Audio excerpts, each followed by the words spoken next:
Hi, everyone. Hey. Welcome to a podcast will save this relationship. I'm Sarah, she, her. I'm Josh, he, him. And on today's podcast, we talk about I don't remember.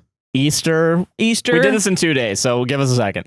Easter, and then you talked about Inferno. Yes. Which, wow. I will say, I think this Inferno discussion was the best of all of them because I did not use any notes. So it was really good, honestly. It was for no notes. Notes, yeah. I think I prefer it to the notes, if I'm honest. But I think notes makes it a little too, we get caught up in the weeds. So we're getting there, yeah. No, yeah. But yeah, and you're we progressing as a reviewer. Yeah. I think. Yeah. Hell yeah. And then we also did our Reddit stories as usual. Yeah. So don't forget to like, comment, subscribe, and hit the gosh darn bell if you're watching on YouTube. Rate us 5 stars on Apple and Spotify podcasts. Consider listening on Spotify if you have Spotify Premium. That's a good way to support also for free if you're already paying for Premium. Because it's way more money than watching on YouTube. Yeah. Good. Yeah. And there's still video on there too. So if you're watching on video, yeah, video's up there too. This is good. Yeah. But we also have mutual aid links in the description, Sarah. Yeah, they're down there. Hell yeah. We'll be on our link tree. Everything's down there. Cameos, PCRF funds with our merch. Yeah. Yep. And yeah, everything's down there. Timestamps, our names, everything. Hell yeah. I'm doing a dance. Sarah's doing a little dance exclusive to visual watchers. Oh, yeah. That's good podcasting, baby. Enjoy the episode, guys. See you all there. Bye-bye. Bye.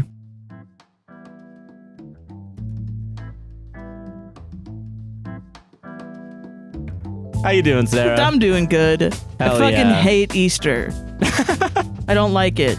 I will say this now feels like a cursed podcast. I feel like it's right before the holiday. Jesus was like, "Fuck you! Yeah. I came back to life for your ass." Yeah. So what just happened in the past 7 minutes is my camera specifically stopped recording. Whatever. It's like 20 minutes. It was like, who cares? We found it. That's lucky. Yeah. We actually got lucky that we found it. Yeah.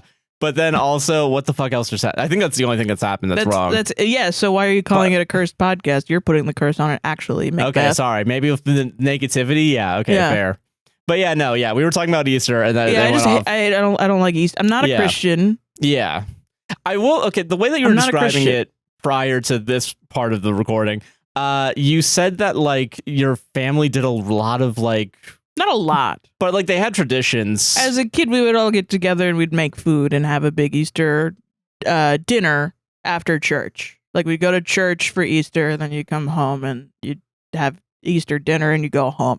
That was it. Okay. So it was like kind of like a Christmas light is what it was. That's fair. Okay, I understand that. And like if you have really small kids, you color the eggs and they do the Easter egg hunt. Yeah. Oh, this was what I was going to tell you. Did you fucking know? Sorry to get political, but did you know that the White House for its Easter egg hunt is using 30,000 raw eggs? Like raw? Like they haven't. Yeah, it said raw. I double checked it when I saw the article. I mean, I was like, you're supposed to hard boil them. I thought. People were mad though because they were like, "Isn't it supposed to be plastic for the hunt?" And then you have the boiled eggs on the table, but none of it's raw. Yeah, because some people were like, "No, you have raw eggs on the table." Because I remember growing up, you're right about the plastic eggs. Because then you would open them up and they had like the miniature candies in them. Yeah, I had that. We had like a mixture because we didn't have enough money to buy a bunch of plastic eggs every year. So it was like, and then you have kids and it's like, it was like, please, the parents would help you out because they were like, please find all the hard boiled eggs. Because in a couple months, it's going to get fucked up. It's going to smell fucked up in here. So that's why you don't want to do... So they would like have 30,000 raw eggs. Raw eggs. Is it... Do they mean raw in the same way that like... Because I know in America, we like wash them and like they lose that protective covering. Oh, do you mean like this is like with the anti-pasteurization people? Like not well, there's a way that like there's a reason why in like all the other extra insane. Well, in other countries, they don't have to refrigerate their eggs. You can keep it out because there are standards for chickens and keeping chickens and eggs is higher. But we don't have those standards, so they should be actually washed. You're right. Yeah. On second thought, yeah, okay. Yeah, isn't that fucking weird? That's not it. I don't think that's it. No, we had hard boiled eggs with plastic, which that feels like that makes more sense. Yeah, and I feel like also the hard boiled eggs with the like you have like a. Did you? I don't remember if we ever ate painted eggs. I can't remember, but I wouldn't be surprised if we did because I feel like there's still good shit in there. Yeah, it's still. I want to bet the paint is like, I'm assuming not super toxic. It's on the shell. Yeah. So what if you break the shell and you just scrape some of the shell off on the egg, you know, like you do?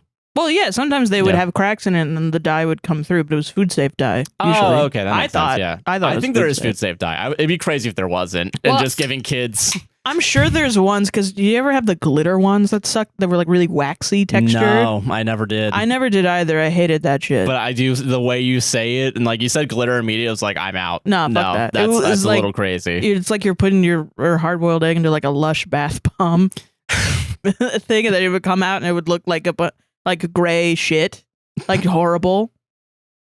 And you'd be like, well, okay. That doesn't, I feel like that would ruin the festivities for me as a kid. That's crazy. Because it's already enough, like, when it comes to, like, glitter, quote unquote, but, like, I feel like Peeps with, like, their very sugary, like, the sugar that comes off that's colored. Yeah, because, like, you were talking about on your stream that you said that you don't like the texture of Peeps. I don't necessarily do, but I do. I don't.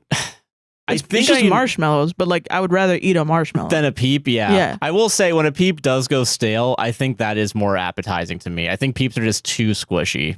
Compared to a regular marshmallow. I feel like marshmallows have a more firmness to them. No, fuck all that shit. I was all about the chocolate because that's the only chocolate you're going to get until October. Oh, okay, yeah. You know? I'm the Reese's. Yes, you do love the Reese's egg shape. I know it's Reese's, whatever. I don't fucking... Do you like the Reese's... Pieces, yeah. Pieces? No, do you like the Reese's Christmas tree shape? More than the cups, at least. Okay. You like a fancy shape. I like a fancy... Well, I like a softer shape. Okay. I don't think I'm asking much. You don't like the harsh edges of the shape. Yeah, I don't want to cut the roof of my mouth with those super difficult, jagged edges. How fucking cold is your mouth that it's cutting the roof of your mouth? Listen, they're suggesting putting that shit in the freezer, all right? I think someone is losing some teeth over that. Yeah, someone is, for sure. Is that the one, because we're watching What I Lied to You, is that the type of treat? No, that's a whole different thing. I forgot what it was called, but it was we've been watching What I Lied to You because we have BritBox now, which also I was going to talk about. Everyone should go watch Ludwig. Yeah, it's a good show. TV show. Very good. With David Mitchell. It's very good. Yeah. I'm obsessed with it. And everyone should play Blue Prince because it's really good. Those are my two shout outs to get them over and down with. Yeah. Yes. I'm trying to get Josh to play it so we could yap about how people don't understand the game. Because it's very Severance-esque, where people just don't understand what's happening in the game. And I was like, sold. There's so many good things that I can read on Reddit that people are like, I fucking hate this game. Nothing even matters in this game. Yeah. And I'm like, it all matters. This world was crafted for you to understand and discover things. I developed this game for 8 years. You think this is all there is? Has it gotten review bombed yet because of how many people? Oh, it has? Okay, cool. Yes. So I remember the last time I thought it was overwhelming, but maybe not anymore. No, it is from critics that have played the game because they have to for their job. Yeah. And then people have started playing it and they don't win the game in 20 minutes. So they're like, what the fuck? What the hell? I have to do math in the billiard room? What the fuck? And it's boring. It's just addition and subtraction. Little you sweet suck. Fucking you suck. You suck. You suck at the game and you sweet summer child. You don't even know the half of it. I have a bullseye with a square in it with a diamond in it, which means I have to reverse the numbers and then square that. Awful. And then I have to multiply that by a fraction. In my head, because I refuse to write it down on paper or get out a calculator. I will say there has been more than... Because I'm smart. There's been a couple times where you like do it and then you're like, oh, fuck, I'm wrong. Most recently, yes. Yeah. Like a lot, yeah. I just got to the point where they have shit inside of the other shit after the rounding wavy approximation lines. So like, they just threw in wavy lines at one point and then they threw in 2 wavy lines and then 3 wavy lines. And I was like, what the fuck does this mean? I had to Google it to find out it was trying to make an approximation symbol and it wants me to round to the nearest 10th. To the nearest 1th, 10th, and 100th. Oof, man. Okay, that's. Anyway, but no, it's simple, fair. Simple. What were we talking about? How much I fucking hate Easter? Yeah, probably. I don't like Easter. I don't know. I feel like it is one of the lesser, and I think we said this last year too. It is one of the more like. I don't care. Even though I feel like it's a more, I guess for more religious people, I think it's a more important part of their like holiday schedule for the year. But like, yeah, a lot of the traditions that I feel like I'm pressured into doing, I'm just like, I'm not religious though. I just admitted like I'm just not that. Because like the other holidays throughout the year, like even the religious ones are more about coming together and like being like part of a group, you know, and like kind of like being nice to each other. Yeah, and like Easter, I guess, is like kind of like that, but like not necessarily, not as much as like, you know, like a Christmas or like the holiday season kind of feels like. Where it's kind of morphed into being about family. This is more about like, you know, this is about your soul being saved by Jesus. Yeah. Or whatever.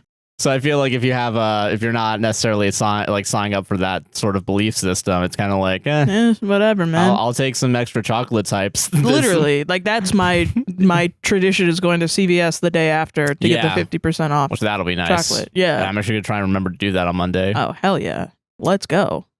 Yeah, that'll be good. Let's that'll be nice. Go. But no, yeah. So I understand not necessarily being into it, and I feel like I do have memories as a child of like I think my grandma was into Easter, and I'm willing to bet she's going to church tomorrow because I think there's a little bit. Also, that's where because you know it's the villages, so like there's still a lot more religious types over there. But I mean, obviously, I'm not knocking anybody that.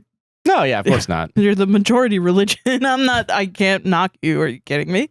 But yeah, bring them down a peg, Sarah. Well, I'm just like I don't know. You get indoctrinated into doing this stuff, and then you are like, "Well, I have to do this," and then I'm like, "Fucking why?" Like I was almost like oh shit, we don't have any groceries for Easter dinner, and I was like, wait, we're doing an Easter dinner? Yeah, like I had like a oh, I'm supposed to do that because I'm the woman of the house. And then I was like, no, the fuck I don't. I'm going to stay home and play Blue Prince all day. Yeah. Fuck that. No. I don't fucking feel like it. No, I get it. I'm doing what the fuck I want to do. I'm 20 years old. What the fuck? I am an adult. Yeah. It's just like the stupid anxiety that you get for no reason because everyone else around you when you were a child, you walked into a stupid fucking building filled with a bunch of people that are doing a tradition that hopefully they all believe in and they're not just doing because they think it's tradition or whatever. And your family tell you gotta get on your Easter dress, your Easter whatever, and you gotta put the shit in your hair and it is sensory overload for you because you're autistic and no one cares. And then you have to go and you have to do the fucking thing and then you have to find the eggs. Oh no, you didn't find the eggs. Oh shit. Oh, you're a piece of shit for not finding eggs. Oh, they found more eggs than you. Yeah. You're too old to be finding eggs now that you like it. You do that in that Stardew Valley game? That's what is that, a game for 5-year-olds? The one thing I liked was coloring eggs. I did like coloring. I think coloring eggs at least because you're doing some painting. I think that makes sense. Yeah, it was cute. Yeah, fair. And then I saw that at some point a couple of years ago, I saw that parents were just doing that with their kids for fun. Like as a craft, and I was like, "Oh yeah!" Wait a minute, What am I doing? Just buy this shit. Wait a minute, you can just buy this shit? What the fuck? Contrary to popular belief, Joann's is open an extra Not anymore. 3. Oh, really? Yeah, it's going bankrupt. Are you kidding me? It sucks, actually, that it's going bankrupt. Michael's, is that the other one? Yeah. Hobby Lobby is the Christian one, so that's probably around. Well, they're definitely open that day of the year, but like I'm trying to find one that's open. They're probably not open on Easter, if I'm honest. Fuck. Yeah. I need a fucking secular hobby shop now. Yes. Yeah, I've been actually freaking out about that for months because Joann's is going out of business. Yeah. And what's crazy is I've thought about doing Reddit posts from the r/Joann subreddit because they've been melting down because it's all people that work at Joann's that are dealing with the rudest possible people in the world that are coming in and being like, when is your last day? And then they're like, we don't know. Nobody is going to tell me. Honestly, it's probably going to happen day of. I'm going to know because of how awesome this company structured. I didn't know, but like the people that go and get fabric from Joann's, holy shit, might be the spawns of Satan, I think. Like, I don't. Every day when I go on Reddit to try and find a post or just to look on Reddit. Yeah, for funsies, yeah. I see a post in r/Joann's and it's the same thing where people are coming in. I've never gotten fabric at Joann's. Never once in my life. I've never even talked to the fabric person before. I don't think. Yeah. But apparently they have a minimum of 2 yards per fabric. For a thing of fabric. And so like people go up to the fabric person because they have to have them cut it. Yeah. Makes sense. Give them their fabric. And they'll ask them like, hey, can I get like a third of a yard of this fabric? And then the Joann's people will be like, no, you have to get 2 yards. And then they will literally like their entire world shatters. Indiana Jones and the Crystal Skull at the ending where the lady's face fucking melts off. And they like turn into a harpy and they're screeching and they're just like clawing at their belly, their soft underbelly. And the beautiful Joann's customer service people are like, I deal with this 16 times a day. Yeah.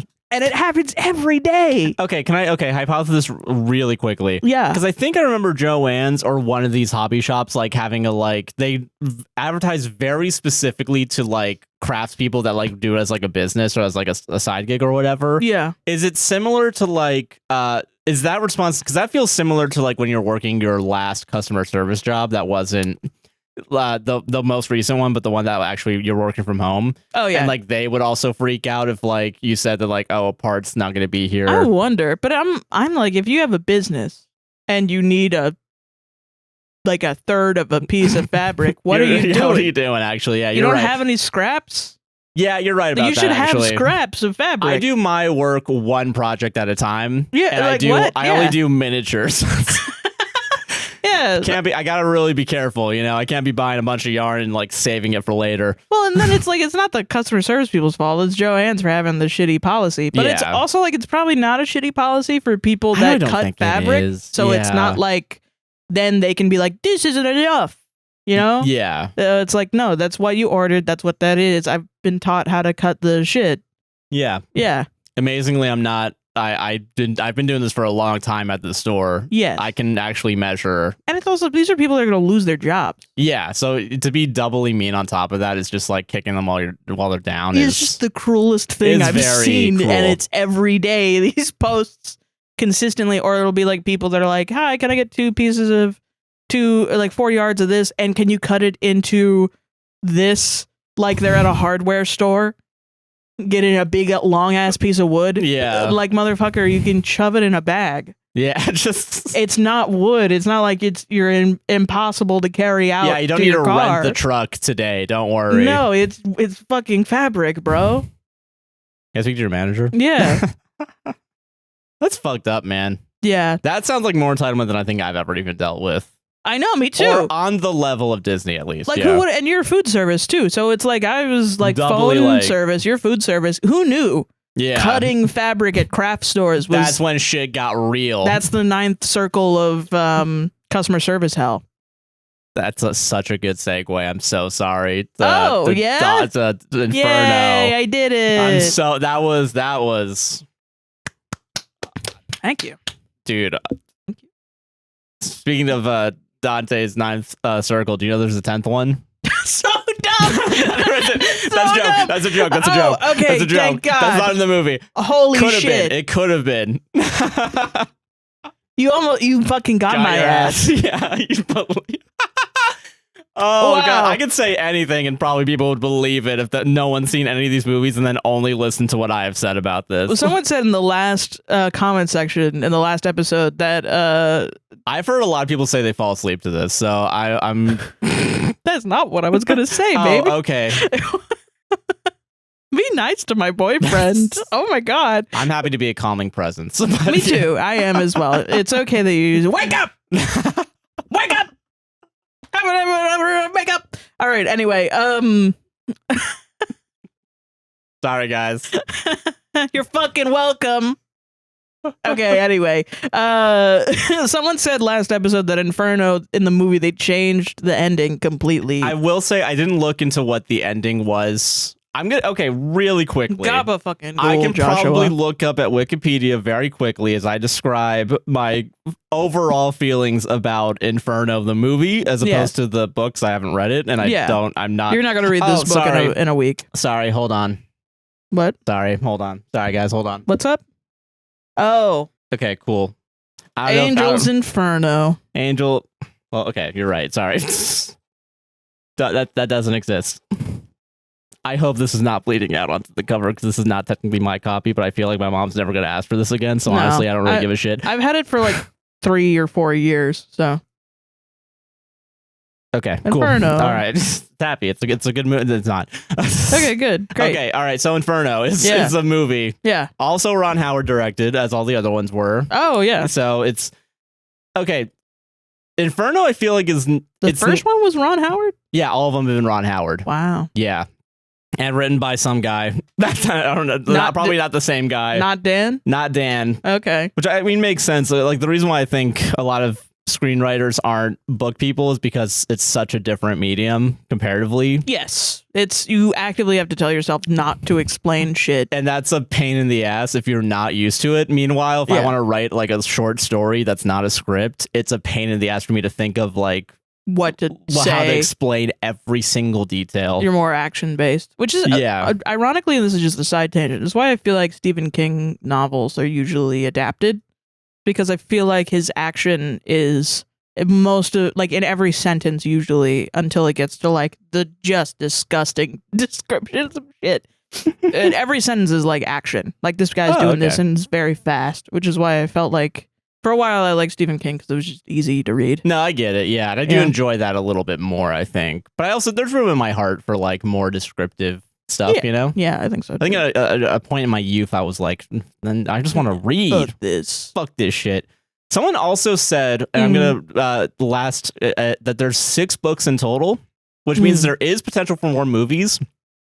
Counter argument on Peacock, apparently, the last streaming service to ever have been made compared to all the other ones. Yeah.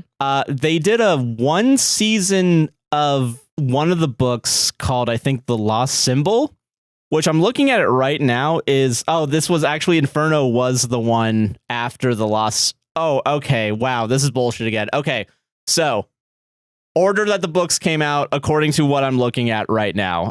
Okay. So the order of the books was Angels and Demons. Yeah. Then it was the Da Vinci Code. Then it was The Lost Symbol, apparently. Okay. And then it was Inferno. In movie/TV, it was Da Vinci Code, Angels and Demons, Inferno, then The Lost Symbol. The Lost Symbol, one series that didn't get renewed. Great. So I also don't think I think there's less of a chance for more in this thing, in this like kind of media landscape. But now I'm like, what was so bad about The Lost Symbol like that it didn't get picked up and Inferno got picked up first? Yeah, Inferno got picked up for the trilogy of the Robert Langdon trilogy is what it's called if you got the Blu-ray set. Oh my God. Okay. Yeah, so I don't know what happens in The Lost Symbol, but but The Lost Symbol is again not brought up in the movie universe. This is happening after the Da Vinci Code, and I don't think they make references. If they do, it went over my head. Right. I mean, because there is like a love interest that's introduced like right at the end of the movie. That's like, oh, we've had a connection, but I'm not sure if that's a thing in with the books. Whatever. Sounds needlessly confusing. Yeah, I'm gonna read just the last because if it has the one twist in the book that's still in the movie, that's. It's still bad. Yeah. Oh no, it's not great, at least. Yeah. Inferno, plot. Because they did say that the ending was way better. In the book. Okay, wow. I'm not gonna say that's better or worse at this moment, but like slightly better. Okay. Because I feel like there's actually oh god, okay, I actually don't know. Okay, that does change a little bit for me. Because this movie still sucks. It doesn't, whatever. Yeah, it doesn't the movie fucking matter. Sucks. Yeah. But like the book probably also sucks still. Okay. But it does. I think that's a more interesting ending. Yeah. So, okay. So, all right. Going off of that, the movie, it's the third one. And this movie really wants to have its cake and eat it too. Okay. And by that, I mean, it really combines both movies from before. So like, remember when I complained about the Da Vinci Code? The thing that I found really annoying is when they would do like flashback scenes to like people getting burned or whatever. Yeah. And then that's in this movie. But there is a plot. Oh, so it's more like so like good stuff. But the plot and like the puzzles are more, I guess, Angels and Demons like, in the sense of like I can just kind of give you a general actually it's kind of in the middle. I can give you a general idea Because it's still like they have to look at a painting and there's like something on the painting and then they have to go to like a roof or whatever. Oh, okay. So it's like whatever. And I think I've learned in doing those last 2 ones, I really don't give a shit about the puzzles, even though that's like the main point. The main thing, I think that's the attracting thing to it. Yeah. But it really is just like, it's okay. The main plot is billionaire dies. Mm-hmm. He's basically a bioterrorist. He's a bioengineering billionaire, but he's gone missing for like the past 2 years or whatever. He kills himself. Oh. But he stages a series of events for somebody to find a virus he created that will, I believe, kill half of humanity. Which is interesting that in the book, apparently... Thanos. Yeah, basically a Thanos before we got to Thanos, I guess. But like, it was just still whatever. But in the book, it doesn't look like it's a deadly virus, but it makes people just sterile. Like a third of the population sterile. That's more interesting to me. I guess that is more interesting, weirdly enough. Yeah. Yeah, because in the movie, it is a Thanos-esque villain because he's like, humanity has overpopulation and and he's also using the look of like, the nuclear clock where it's like we're blank minutes to midnight. Right. Instead of it being for nuclear like Armageddon, it's overpopulation is the clock that he's using, and it's like we're 1 minute to midnight. And he says that I'm gonna be honest with you, like 3 times in the movie. It's really stupid. Okay. So and it also starts off with a more interesting premise. Yeah. In that Tom Hanks doesn't remember shit from the past 2 days. He has amnesia. Hell yeah. They're throwing shit at the wall now, dude, man. Fuck yeah. Dan Brown was on the toilet like, I gotta get something to the publisher. And then he looked in the toilet and threw it at the he wall. took a picture and sent it to him. They were like, what about this? And they were like, hell yes. And then the money printer went brr, yeah. No, so fucking he has amnesia and he's in a hospital. Yeah. Remember this because it's stupid. Okay, he's in a hospital, right? Don't open dead inside. Don't open dead inside, and there's zombies everywhere, and then he has to scream Carl or something. This is the meme from the show. Carl. So he's in a hospital. He wakes up and like this sucks so much. So the story, it's like he has a huge fucking gash on like the right of his head, and the doctor, who's gonna be our main lady of the thing, Felicity Jones.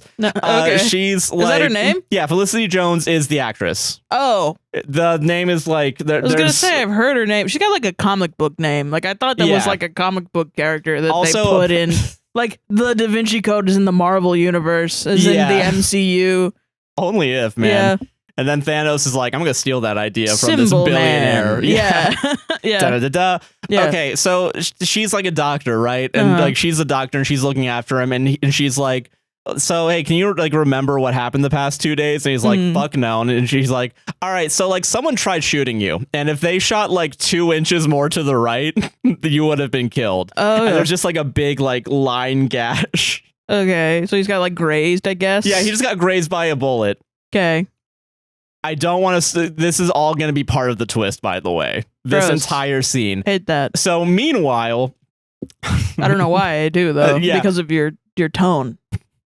Because of your negative tone. Negative tone. Yeah. Meanwhile, a cop shows up. A female cop shows up because there's going to be a lot of cops in here, but she's like the main bad guy for 2/3 of the movie. Okay. So she shows up and like they're like they call the things like, hey, the cop is here, the cops are here. And so then the Felicity Jones is like, oh shit, okay, we don't have much time. And then the cop shows up and just starts fucking killing people.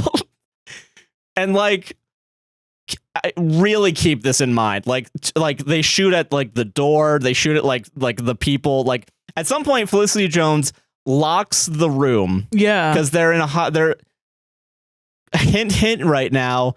They lock the room that they're in this hospital. Okay. They escape, whatever. But like also like people are dying, like blood's going out everywhere. Okay. I really can't believe I have to say this is an important detail, but it is. So they escape or whatever. The and blood going everywhere? Well, the fact that people got shot and also the fact that like the door got shot, like you know, like and also they were getting shot at. Yeah. Yes. Okay. I can't spoil it because it's stupid. It's really dumb when it's revealed. Okay. I'm locking it in. Tom Hanks has the virus, and because he got shot, the blood came out, and it was airborne blood contact. That would be interesting, and that's the problem. That would be shit.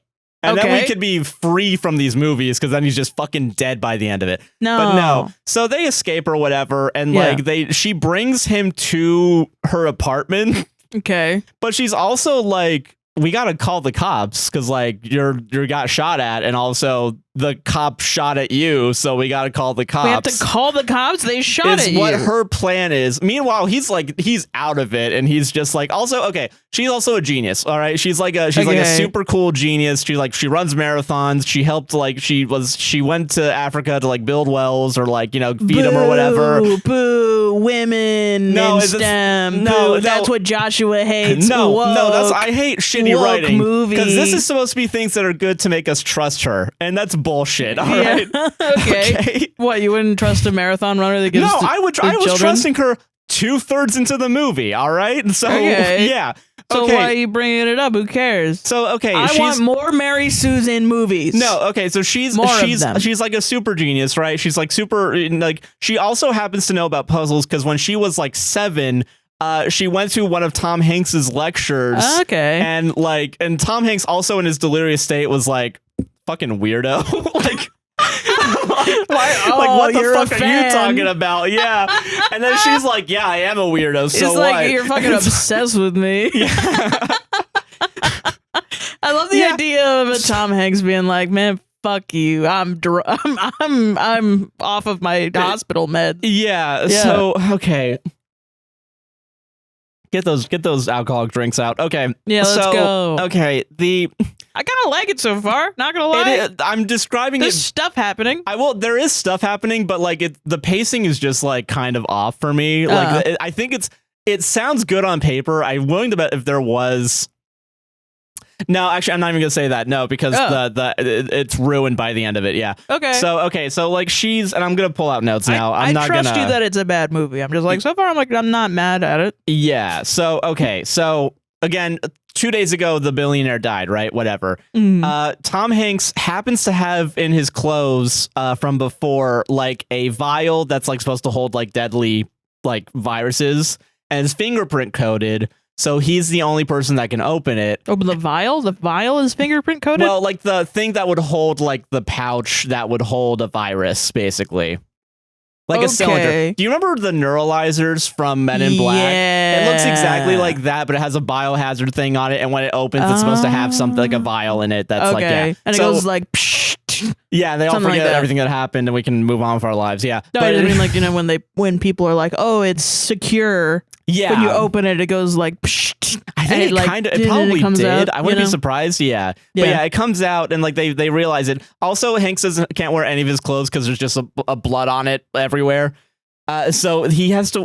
This is an important detail. So the blood is an important detail. No, not the fact that he's the clothes that he's wearing is from her boyfriend that visits sometimes.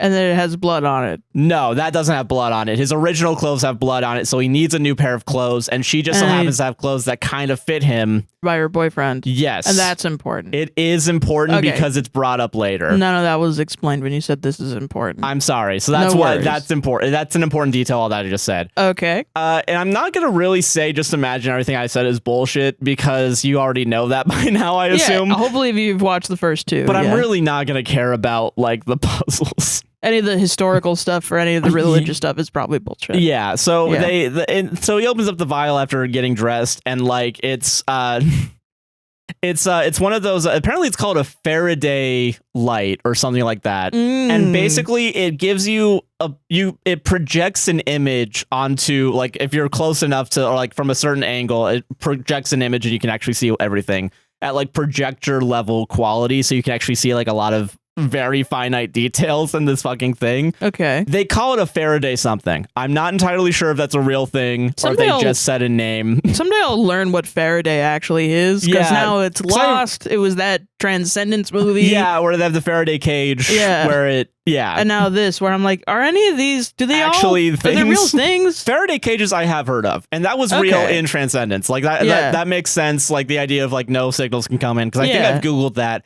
That's the gist of it. There's probably more, we get into finer details or whatever, but from what I recall, that is correct. Yeah. Faraday light or whatever the fuck it's called, I don't recall ever having heard of. There's like a cult of Faraday or something where everyone keeps putting it into their shit. Yeah, we just keep saying that name over and over again. Yeah. Meanwhile, also this is kind of an important thing. Mm-hmm. Tom Hanks is having horrible hallucinations, and this is kind of like the Da Vinci Code, like we're going back in time, because like he's imagining like the apocalypse, like basically hell on earth, where I think I remember the ads for this one. Yeah. And there's like a woman that he's imagining that's like covered in like a pink sheer wrap, but you can't really see their face. Okay. And, like as people walk by, their like heads are just spun backwards. What the and like fuck? It's not the best CGI, but it gets the point across where it's like their heads are twisted and like they're just walking, they're all staring at him. At some point, I think he's either in a river of like lava or blood, probably blood, because at some point they do like a shining thing where it's like a building has a bunch of blood come out through it. Oh, interesting. So he's having these visions at the same time. Yeah. And the Faraday lighter, TM, has a picture of Dante's Inferno. The book. Well, not the. I don't know if it's the book, but like the image of like all the rings going down. Oh, yeah. Yeah, that image specifically. Yeah. And they look at it and they're like, why is this in here? This can't be anything. And then they keep looking and he's like, wait a minute, something's wrong with it. And there's just like a bunch of letters written throughout the thing. Awesome. And it's like, oh shit, an anagram. Nice. Hell yeah. Oh, finally something I know about. And there's something that also points, I don't know if it's literally just, there's like a quote that's added in that's attributed to the main bad guy, the billionaire that just died. And so they're like, what the fuck is that? And they just Google it. And it's like, oh, here's this millionaire. There's this billionaire that was worried about overpopulation. And Tom Hanks is like, this is he's insane. Why does he want to kill half the population? Yeah, what this the is hell? horrible shit. Yeah.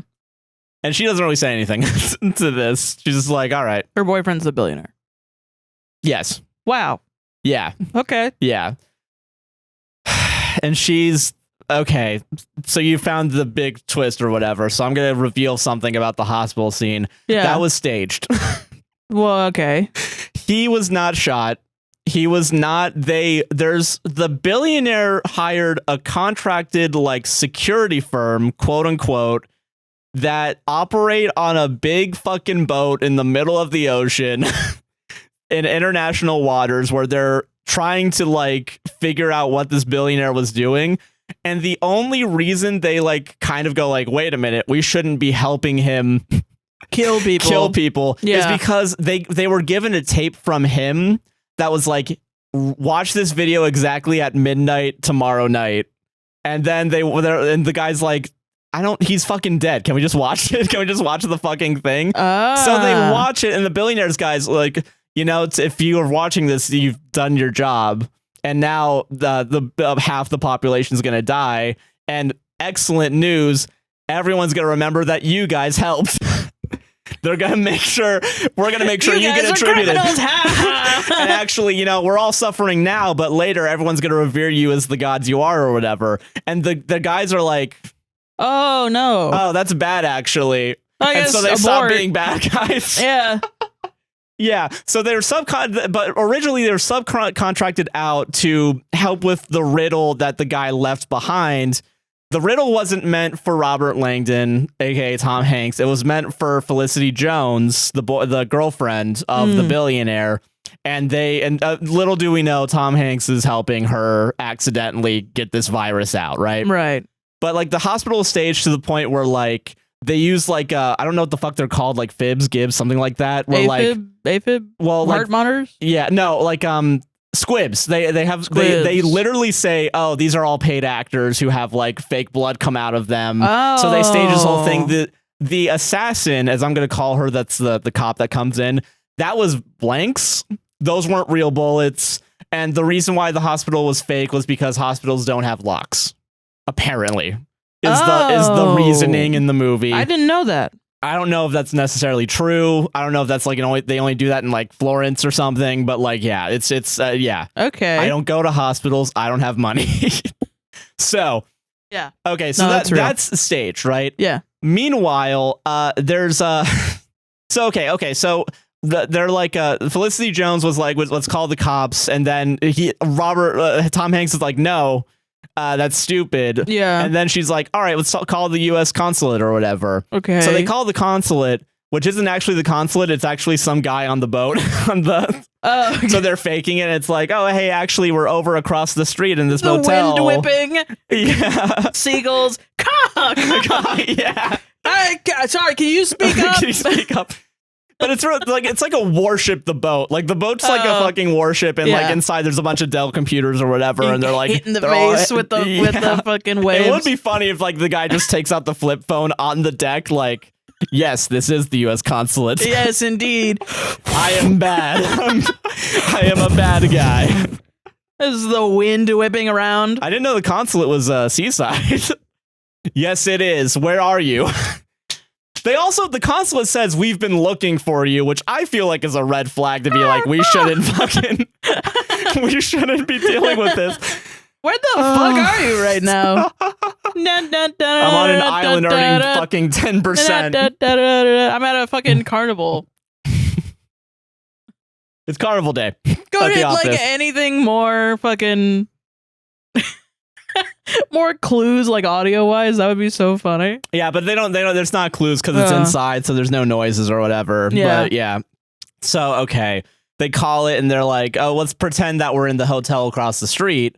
So then they send the assassin over to across the street. Yeah. The reason why is because they need to get access to that little thing, the Faraday lighter. Yeah. It's also like human bone with like Dante's devil or some shit carved into it. What the fuck? Why does he have that? That's not cool. Yeah. So like the billionaire did that, I guess. Yeah. What the hell? Yeah, and then the edited picture of all the rings of hell has certain letters that becomes an anagram, which is supposed to be where they're supposed to go next. Mm-hmm. Meanwhile, there's like what is it? There's a guy, an Italian guy, that's like also looking for Tom Hanks. Okay. This is when the movie is gonna start pissing you off, I think.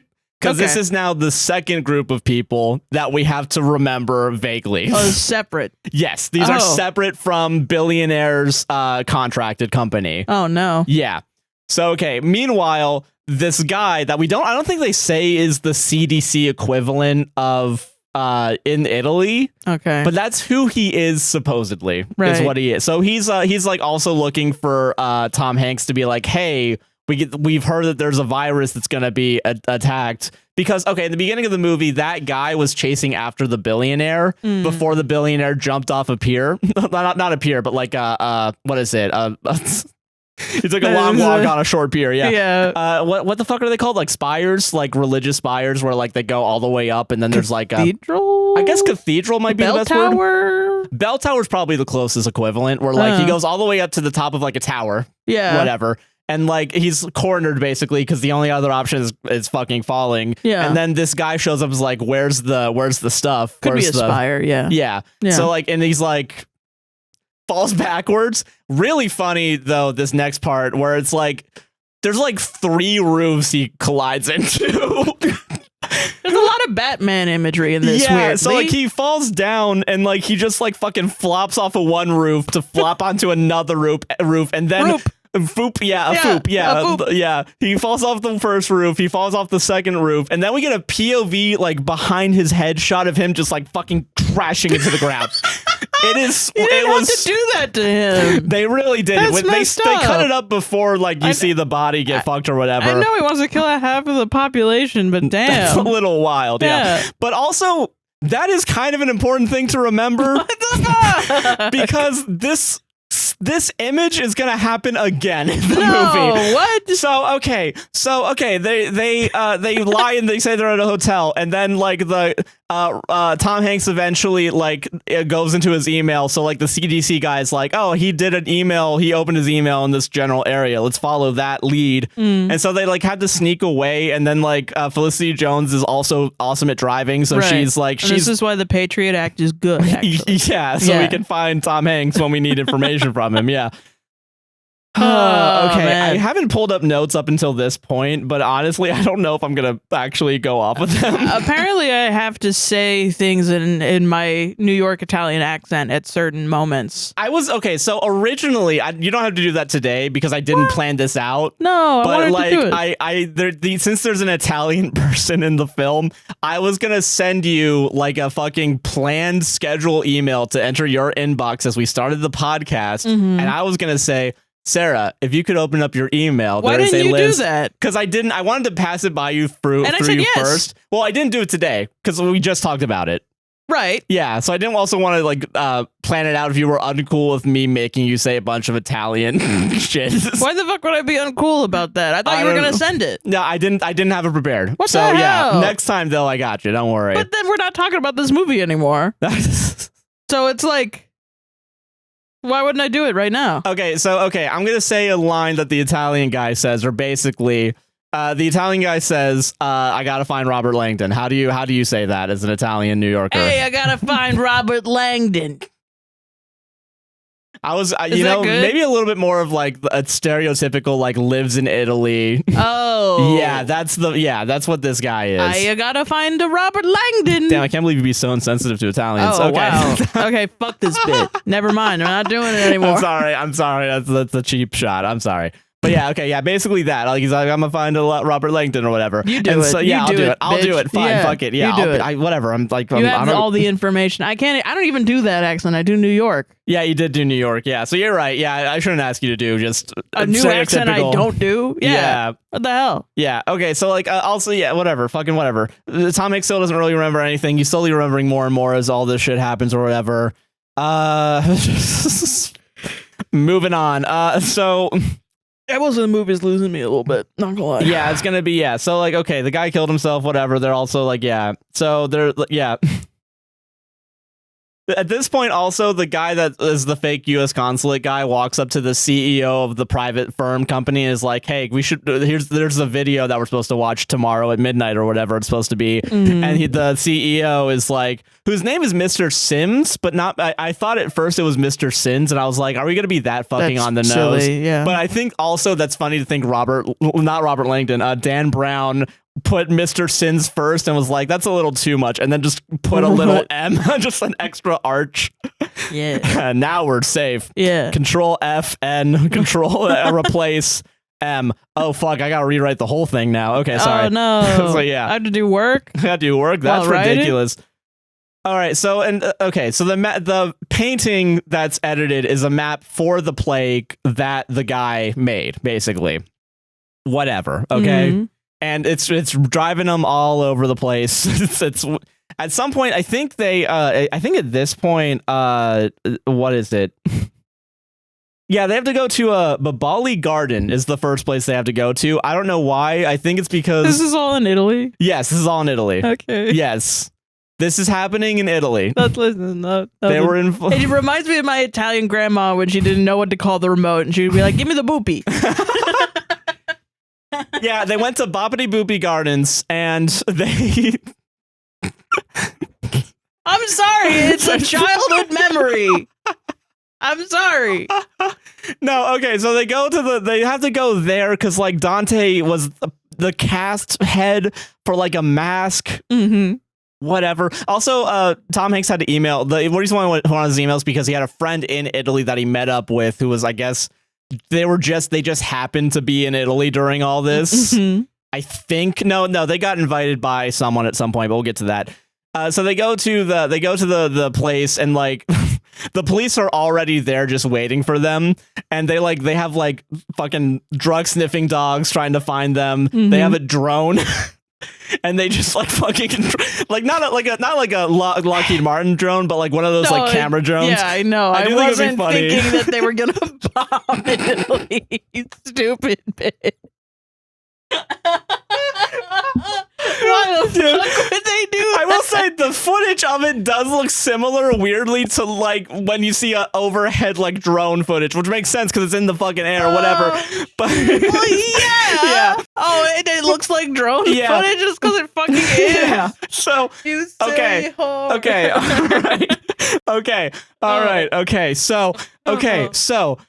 They honestly, I think it's better for me not to go off my notes because I just forget. I put in an unnecessary detail, whatever. Oh, that's real. So they hop a fence into the gardens. Okay. And the main CDC Italian CDC guy is there. Yeah. Also, there's another group of people. Sorry, I'm from the CDC. I'm from the CDC. And then a new character, Elizabeth, shows up beforehand. Hell yeah. At where the original escape was at Felicity Jones's apartment / the fake hotel that they said what was everything is. And like new characters not in the first act. This is a well-structured movie. We're still in the first act. No. So there's a new character, Elizabeth, who's the head of the World Health Organization, and she's like, "Oh, we gotta find out we gotta find this virus because everyone knows about the virus. Everyone knows this is gonna happen." Okay. Everyone in the world knows. Everyone and their fucking mom knows. People, yeah. Like, well, everyone besides everyone and their fucking Italian mom knows, whatever. So, okay. Well, we've lived past a pandemic, so are the Italians reacting like we thought they would, where they go out onto their balconies and go, "Ya-da-da-da-dee"? Do you remember that? And have community? No, and that doesn't happen. They would go out and they would start playing the fucking trumpet. People that know that there's a virus. Sorry, the World Health Organization knows about it. Italians, CDC knows about it. Everyone's in the streets. Felicity Jones knows about it. Yeah, everyone's in the streets. We gotta make the sourdough bread. Who has a sourdough starter? Oh Christ! Okay, and someone else knows. Bon appetit will never let me down ever. Whoops. Okay, no. Okay, so the World Health Organization knows that the billionaire was up to some shady shit. The Italian CDC knows that they were up to some shady shit. Felicity Jones and Tom Hanks have an idea that they were up to some shit because there's references to a plague, so they kind of know that maybe there's a plague. And I also called it at that point where it's like, oh, it's a biovirus, whatever. We've seen this a million times. Yeah. And the billionaire subcontracted security firm knows about the virus as well. Yeah. Okay. And then that's when Tom Hanks is like, the virus kills all the poor people, or like something like that. Dante envisioned a world without pores. Yeah, like, do you put it above this movie? No, of course not. No, of course not. I wouldn't. Yeah. Right. Okay. So like they go to the garden, they hop a fence. The drone sees them for a second, and like the drone literally like gets super close to them, like fucking right next to them as it flies by, and just like fucking. Yeah, you know, it's just imagining Scooby-Doo, like Tom Hanks and this lady going in a door and the drone in the background, and I think it's a funny image in my mind. No, it is. It's pretty funny, yeah. But also, it kind of, okay, weirdly enough, though, like Tom Hanks is just like, wait a minute, I know how we can trick the drone. So they just like stay in place for like 5 seconds and the drone goes past them and then they just run into the building that they're supposed to go into. Called running. It's called running. I learned this in my youth. Oh Christ. Okay, so all right. Okay, so the place they're at is a museum, right? Okay, whatever. Yeah. Fucking. Okay, so also Hanks is still hallucinating shit. Whatever, and he also, I think at this point he hallucinates finally like being in a car and someone injecting him in the fucking neck with something, which. I'm going to spoil it now, is the thing that chemically induces him into a 2-day coma / amnesia of not knowing what happened the past 2 days. Right. And also there he sees the woman that's in the pink sheer. Yeah. And thinking that that's, you know, the end of times or whatever. I don't. Right. Okay. So they're at the museum. There's a painting there. Also, he happens to, the museum curator shows up and I think, she happens to know both him and a guy named Ignazio, I think is his name in the movie. I'm gonna double check. Ignatius? Hold on. Ignazio. Ignazio. Ignazio. It'd be crazy if you looked up his name and it was Inferno. Inferno. That's his name. So his best friend Inferno showed up. I'm Dr. Inferno. Yeah, so okay, like the shit. Sorry. Yeah, no, it's okay. No, it's fine. Sorry. So yeah, sorry. Honestly, I'm Mr. Ocean. I'm here to have my 11. we don't need to delve into this shit, motherfucker. All right. It's the same shit. No, it's not. It is. Okay, no. Yes. That movie's good. My name is Danny Ocean, and I'm here to create my team of 11 people in the movie Ocean's 11. What the fuck did I think an Ocean's 11 was before? I don't fucking know. Like a clock in the ocean? I don't give a shit. No, it's Ocean's 12. Get your facts straight. Okay, sorry. So you went to Ocean's 12 like, oh shit, they added another guy. I mean, yeah, you're putting it in the least amount of words possible to make it funny, but yes. But it's true. But it is technically true, yeah. Doesn't change the absurdity of it if I succinctly describe it. Yeah. It actually means I'm being quite accurate. Okay, gotcha. Okay, sorry. You're right on this one. Anyway, let's get back to the boopity Yes, bop. please. So, okay. Yeah. So, okay. Sorry. The museum curator's there. He knows about Tom Hanks, and also she jokes about, like, Tom Hanks says, like, Felicity Jones is my niece, and she's like, and the curator's like, now you guys are fucking, whatever. So, okay, and, like, they just move okay. like, for no reason. It's like, she says, and I think, okay, no. She how says, old is Tom Hanks at this point? I don't know. I actually don't know how old he is. I actually don't give a shit. Sorry, Yeah. keep going. Yeah, but like, so, and like the line is like, Tom Hanks is like, oh, she's my niece, and then like the museum curator's like, dude, you're in Italy, sure, she's your niece. Yeah, like, oh, okay. So yeah, cool. What the fuck like, does yeah, that mean? I guess okay. there's a lot of age gap relationships, I suppose. Oh, maybe. Or just some lady she got off the street. Or like there's a lot of prostitutes. I don't even know, man. Because that's not what I've heard. But okay. I don't know. I've heard there's a lot of predatory men. But yeah, I mean, I don't know. Maybe it's just because of my Tom gender. Hanks is the predatory man, and she's like, hell yeah. Oh, I get it. That's why you're in Italy. Yeah, buddy. Yeah. That's also why Eddie Burback went there, but no one talks about that part. I mean, we're talking like we haven't seen The Talented Mr. Ripley. Yeah, I saw how they treat him. Don't you want to fuck every woman you meet just once? Favorite line delivery ever. Oh, it's the best line. But yeah, okay. Yeah, okay, better movie set in Italy, yeah. Yeah. Okay, so like also so they meet up. The Who lady shows up and is like talks to the CDC guy, and she's like, "Can you fucking find him?" Please get off your fucking ass. Get off your fucking ass. And then the guy is like, what is it? The CDC guy like talks to like the museum guy or whatever and is like, hey, like one of the guys outside is like, hey, is there any entrances? And the guy says all the entrances, and then the CDC guy is like, no, but like, where's the secret entrances? And then the guy's like, fine, and then I guess explains the thing. Good job. Yeah. So, okay. So they look at the painting. They go upstairs to like find, because they need to look at the mask that Dante was used as the head for. Okay. There's a mask apparently that it's literally through the eyes of Dante because that's where there's no eyes on the mask, you know? Well, because didn't he do drama and Dante, the guy that wrote drama and whatever? Maybe you can double check that, but yeah, I'm pretty sure because it's not one of those masks. Tragedy. It doesn't look like that, but it is a mask type, right? And apparently the mask got stolen, whatever. But so they go to the CCTV to find out when it was stolen. I guess no one looked at it up until this point. Oh, I know what this is. Yeah, yeah. This. I think yes, I believe so. Something like that. It's basically that. Yeah. Okay, death mask. Yeah. Yeah. Death mask. They used to do those a lot. I know that from art history. Yeah. Okay. Yeah. So they got to see the death mask, but it's not there. It's missing. Okay. Whatever. And Tom Hanks is like, let's go look at the CCTV footage, a thing you guys haven't done in like the past 2 days. And everyone looks at each other like, oh? Yeah. Yeah. Also an important detail, the museum doesn't own the mask technically. It was owned by the billionaire. So the billionaire gave it to the museum, but then also like Tom Hanks's partner invited him out to look for the mask as well. So when they look at the CCTV cameras, one of the previous days, they just took the mask, Tom Hanks and his partner, but Tom Hanks doesn't remember it because he was put into amnesia by the billionaire's subcontracting company, right? Okay. So then everyone's like pissed off at him and it's like, what the fuck? Yeah, like he doesn't know what's going on. Meanwhile, they finally start locking down the museum. to trap Tom Hanks and Felicity Jones because everyone needs them to figure out this mystery. Right. Yeah. So they lock it down. So like Tom Hanks just leaves the curator locked inside the CCTV room. By the way, she's pregnant. I feel like that's an important detail. They're like fucking over a pregnant lady. Hell yeah.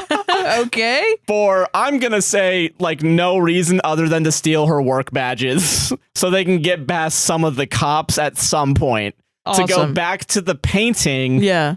To go there, and then they need to like find an escape route. So I don't remember exactly how this happens, but they go to another painting and like they open the door. Oh, it's a secret door. Crazy. So then they start walking above the in the room where the painting is. It's a false ceiling with more paintings on it, and then it's like the actual roof of the building. Yeah.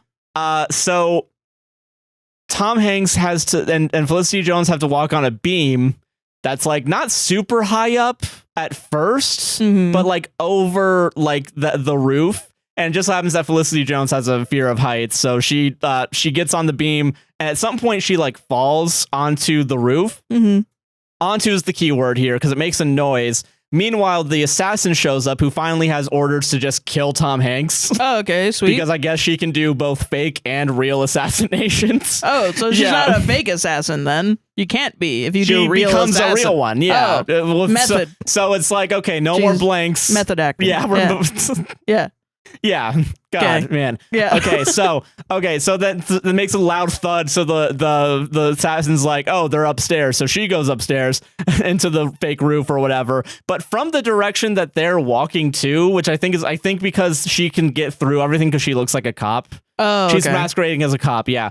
So Felicity Jones is on the floor. The assassin shows up and just fucking starts shooting at Tom Hanks. Okay. But like she can't hit him because Tom Hanks is just like cowering behind a wooden beam pole going up. So like she can't hit him.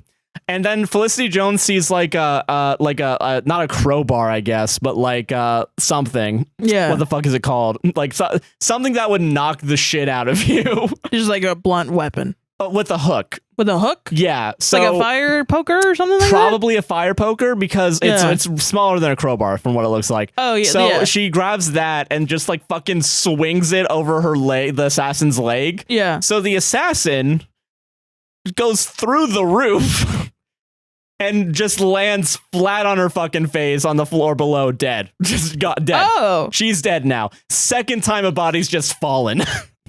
Okay. It's a pattern now in this movie. I don't think it happens again. If it does, I'll bring it up. But yeah. Wow. A lot of people just, the way they die is falling. What the fuck? I guess like the down the rings. Down the rings or something. Yeah. Trying to make You know what's connections. weird is that's probably what was in this fucking moron's mind. Yeah. Yeah, maybe. Probably. I don't know. Yeah. Okay. Fuck that. Whatever. So, okay. They have to, there's another place they got to go to. Whatever. All right. Are you okay? I'm so much. How far are we through this movie? I want to say I'm going through it quickly because I want to say we're halfway done. Only half? That's crazy. Yeah. So okay, they're googling stuff or whatever. Fucking whatever. Okay. This is the point where the head this is the point where the security firm finally watches the video that's like, hey, you guys are gonna get credited for this, all right? Isn't that great? And then they're like, no. And they're like, oh fuck. No. So Mr. Sims, the CEO, just like I want to say like it's only like one or two lines, walks to his desk on this boat, just opens a drawer with a bunch of like sharp weapons. Just ready. And he's basically like, well, really I gotta funny. do this myself. We've already, and they also get their one F-bomb where it's like, how did we get fucked or whatever, like some shit like that because it's a PG-13 movie. Funny, so yeah. he just yells like fuck and then goes to the thing and is like, I guess I gotta do this. So then he just grabs a fucking like a stabbing thing. That is funny. Yeah. So okay. Oh Christ. Okay. I want to say this. Okay, this is not the point yet. Okay, so at some point, the head of the Italian CDC starts walking away from everybody else, like the WHO lady and whatever, and is like he like drops his walkie-talkie, tosses it, so because he knows where Robert Langdon is, where Tom Hanks is, right? And like basically he approaches them in like I think they're in a church. I'm assuming it's a church because it's religious themed. Yeah. So they're Tom Hanks and Felicity Jones happen to go into a church, and then the CDC guy shows up and is like, hey, actually, I'm a good guy. I want your help. We got to find this virus. Yeah. We got to figure this out.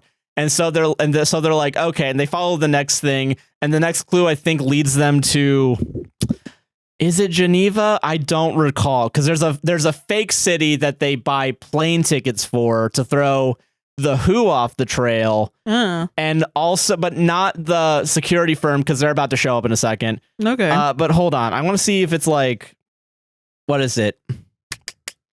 Florence, whatever, because that's where they're at right now. Venice is where they got to go. They have to go to Venice, I think. So, okay. Yeah, so he's... they book train tickets to go to Venice, and they trick everybody else. The Who shows up at the airport gate, being like, hey, can you open up those doors? We got to search the plane. And then the CEO of the private firm comes up and is like, yeah, they're not fucking there. They're not... What's the time length of this movie? This is a 2-hour-long movie.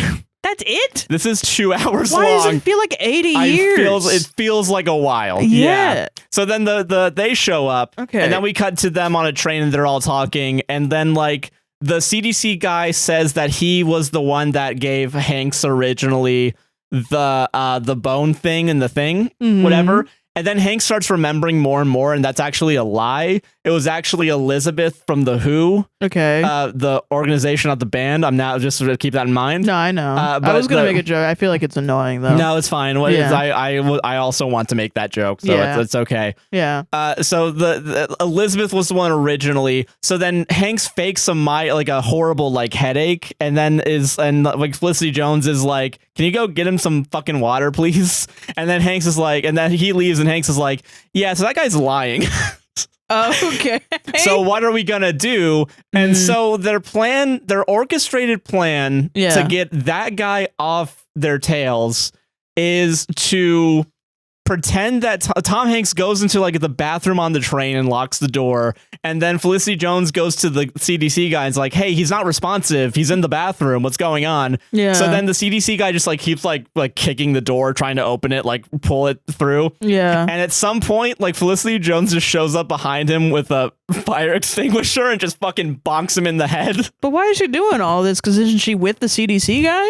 No. Oh, they're two different. They're two different. Right. Yes. I forgot. She was originally with the private contractors. Okay, yeah. She's eventually going to go do her own thing.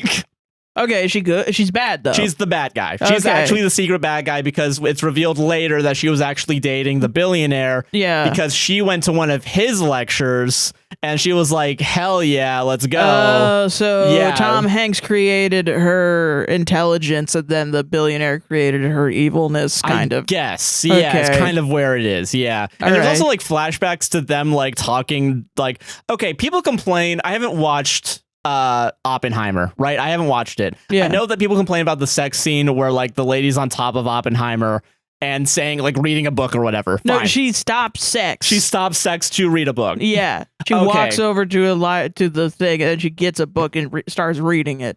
Okay. And then she goes back to having sex with Oppenheimer. You know what? That's more artistic than what this movie does with them. Like at some point she's like they're making out and like she's on top of him and like he's comparing himself to Dante and like she's like also quoting Dante quotes. The billionaire. Oh, okay. In a flashback. Not Tom before Hanks. he dies. No, yeah, Not Tom Hanks. They don't. Okay. They don't have a romantic connection in this movie. Don't worry. It's a little weird. Yeah. Yeah. But like they're like I feel like the way the movie does it here, where like the billionaire's calling himself Dante, and she's like, "Hell yeah, here's some more Dante quotes while I'm making out with you." What the I feel like that one's worse and less artistic than whatever the fuck Christopher Nolan was trying to do. Yeah. Whatever. The possibility of that happening to me is the reason I'm not a philosophy major. Yeah. You know what I mean? I'm not touching that side of the humanities because I don't want to be around those guys that are calling themselves. Yeah. You know what I mean? You don't want to have their cock in your hand as they start talking about how they're Shakespeare. Yeah, I think I would stop. I would be like, all right, I'm leaving. I'm getting an Uber and going home. You are not cool enough to have sex. Yeah. You need to grow up.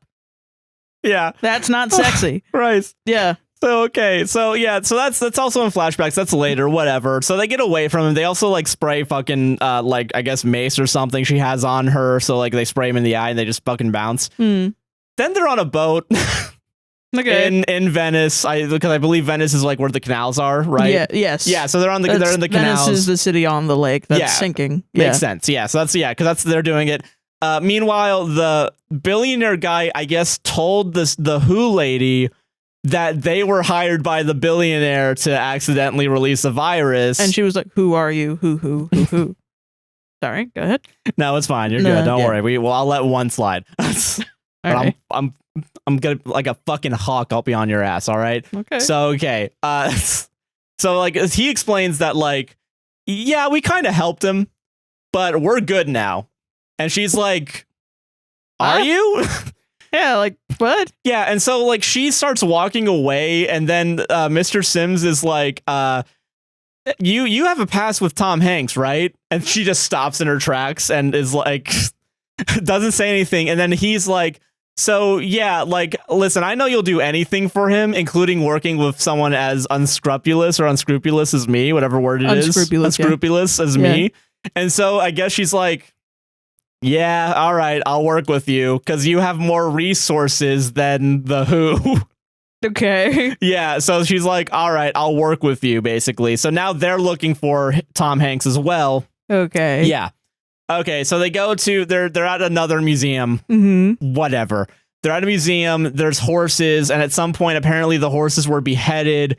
But during the Crusades, but the boats were too small by whoever was doing the crusade at the time against this specific part. So they just reattached the horse heads very kindly. And so that's like the Dante clue is or whatever. Okay. So they have to go underground. I think it's because they find out that so it leads them to the next place that they're supposed to go to, right? Okay. But beforehand, they have to go underground to actually escape through like the sewer basically and like a grate. So like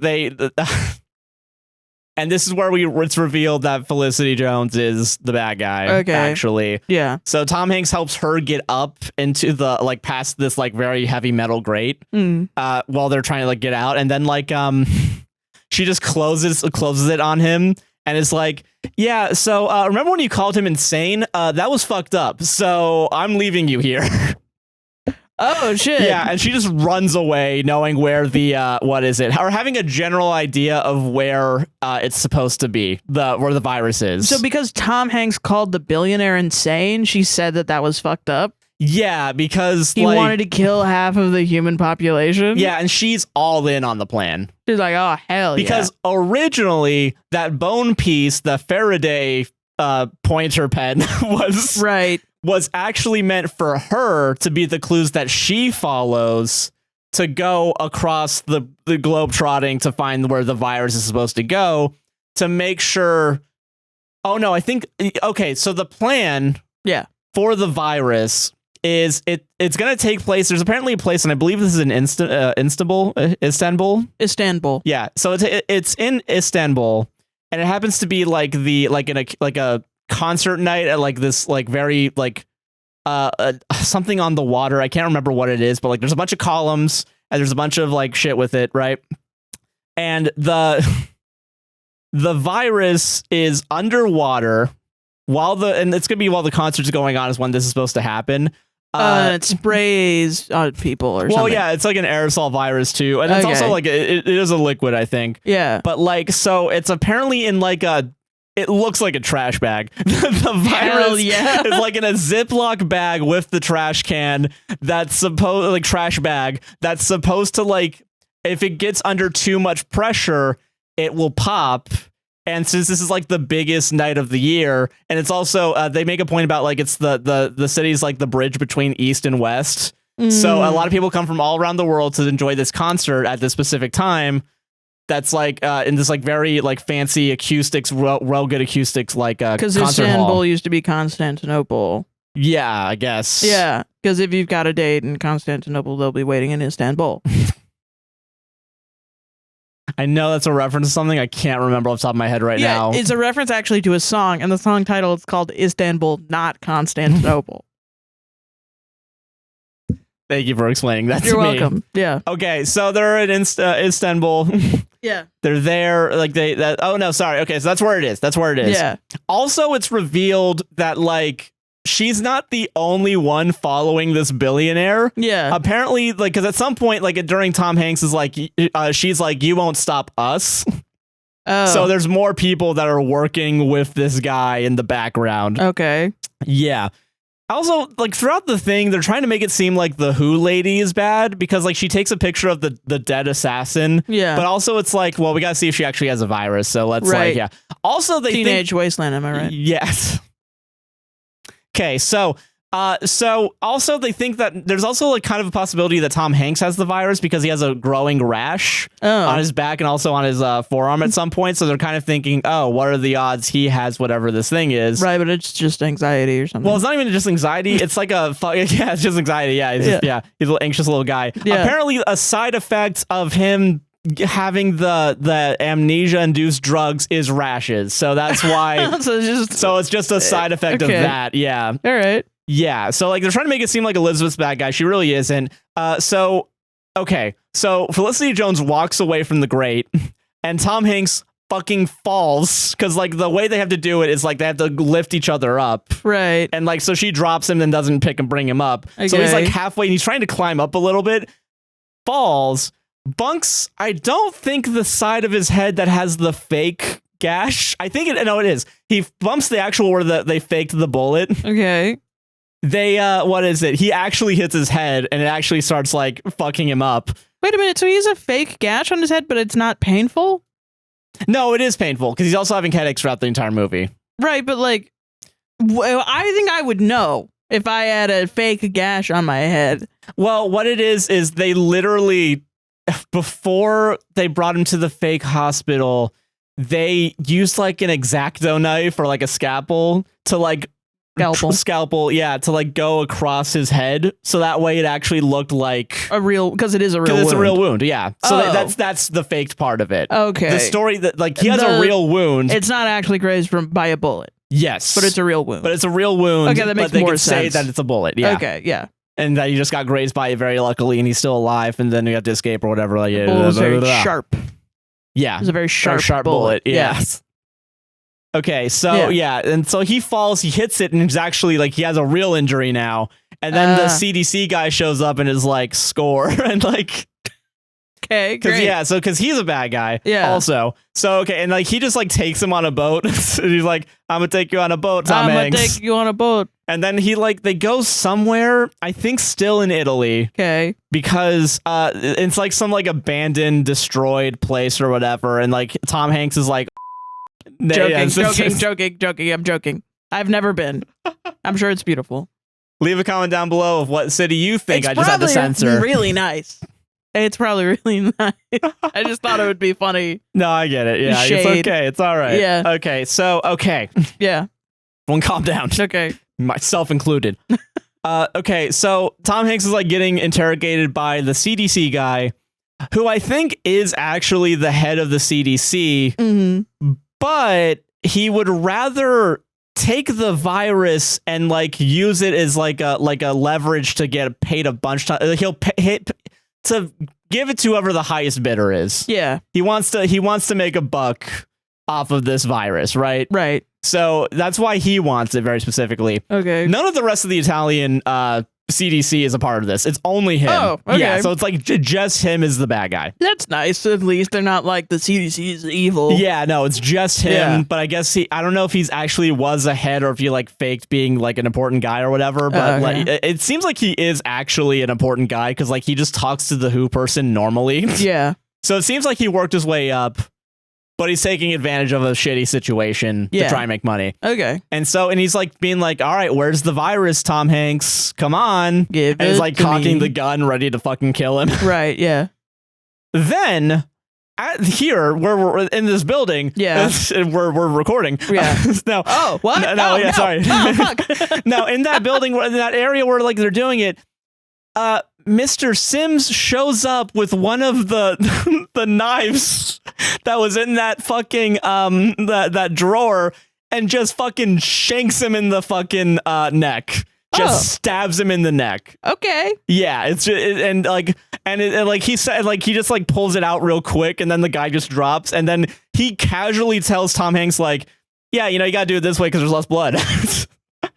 Anyway, so we know about the virus. I'm a good guy now. Where are we going next? Okay. Yeah, and Tom Hanks is like, okay. I think he meets up with Elizabeth, so that's why he trusts him. Like they walk out of the place, so then Elizabeth's there, and they like hug and they reconcile, and they're like, whatever. I shouldn't have said no. I should have let you go to wherever you were going, and she's like, I shouldn't have said to whatever. Like she wanted to go to Geneva to be part of the WHO or whatever. And like he wanted to stay at Harvard, but like they didn't really want to make the other person stay or go. Right. So it's like they kind of left something up in the air. Indiana Jones and the Great Circle. Yes. Yeah. Okay. Yeah. So so they reconcile. They go to one place. It's actually the wrong place, but it is in Istanbul. But then they go to the other place. Istanbul. In Constantinople. That's. But it's not. It's not, yeah. It's Istanbul. Istanbul. Okay. Yeah. You're tripping me up right now, and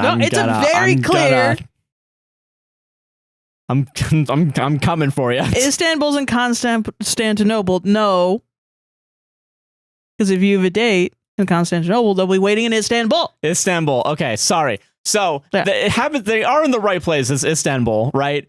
But it's the wrong place first, and then Tom Hanks is like, oh, I'm such a fucking idiot. Oh, wait, never mind, it's this place. So they go to the concert place, and it's like they're clearing out the place. Like there's like fucking a bunch of like guys, like SWAT teams showing up to this concert, and they're like, oh, this is the perfect place because everyone comes from around the world to here, and this is where everyone bridges the gap between East and West, because this is the connecting flight between like, you know, America, China, whatever, Russia, so everything. Yeah. Okay. Yeah. So then they do it. The virus is just like, again, floating in a plastic bag.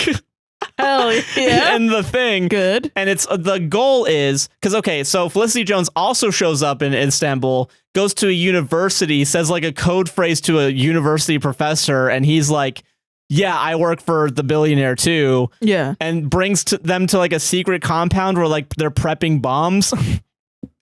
They prep a phone detonator bomb, basically, where like when you call it, it'll detonate the bombs. Yeah. So they're going to have 2 bombs go off in this place to make it collapse and also make a pressure wave to where the virus just fucking explodes. Oh my God. It's an aerosol, so it'll get crazy. everybody. Yeah.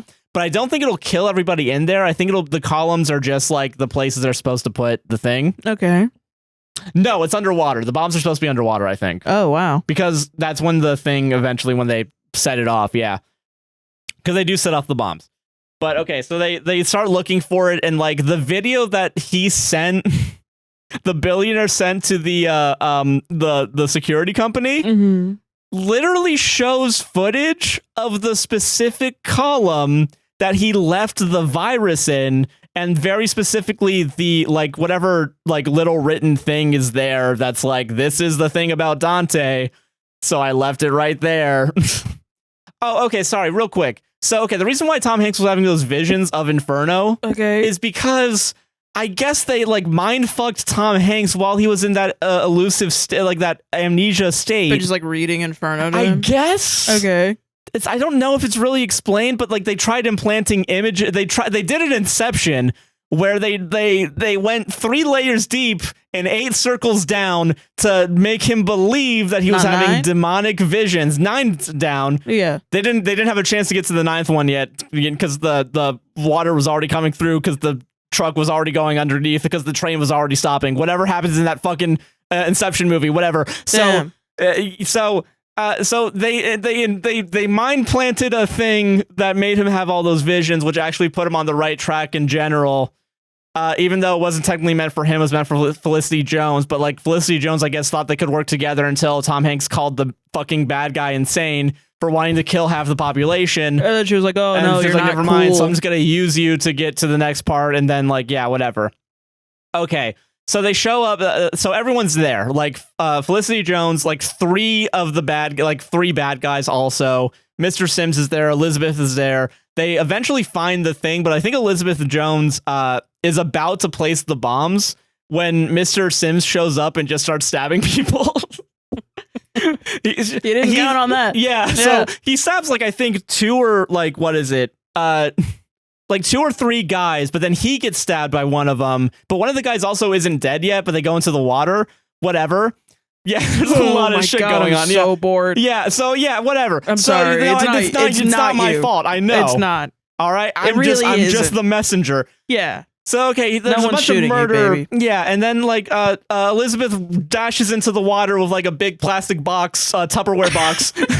That's meant that has like a lock on it that's supposed to pressurize the thing so that way it doesn't get out, the virus. And she's kind of able to do it, but like they do it, they get into the box, but like Elizabeth gets attacked by one of the guys who's in the water. Then Tom Hanks also approaches Felicity Jones and is like, hey, don't do this. Yeah. It's not too late. And she's like, nah, dude, I'm fucking crazy. You called him and saying fucking hold my beer. Yeah. And I think the bombs are in the water specifically because she also the WHO decides to use those phone patches so that way no one can record their concert by getting rid of all the cell signal in the area. So the phone bomb doesn't work when Felicity Jones wants it to work. So she just jumps into the water and ignites it herself.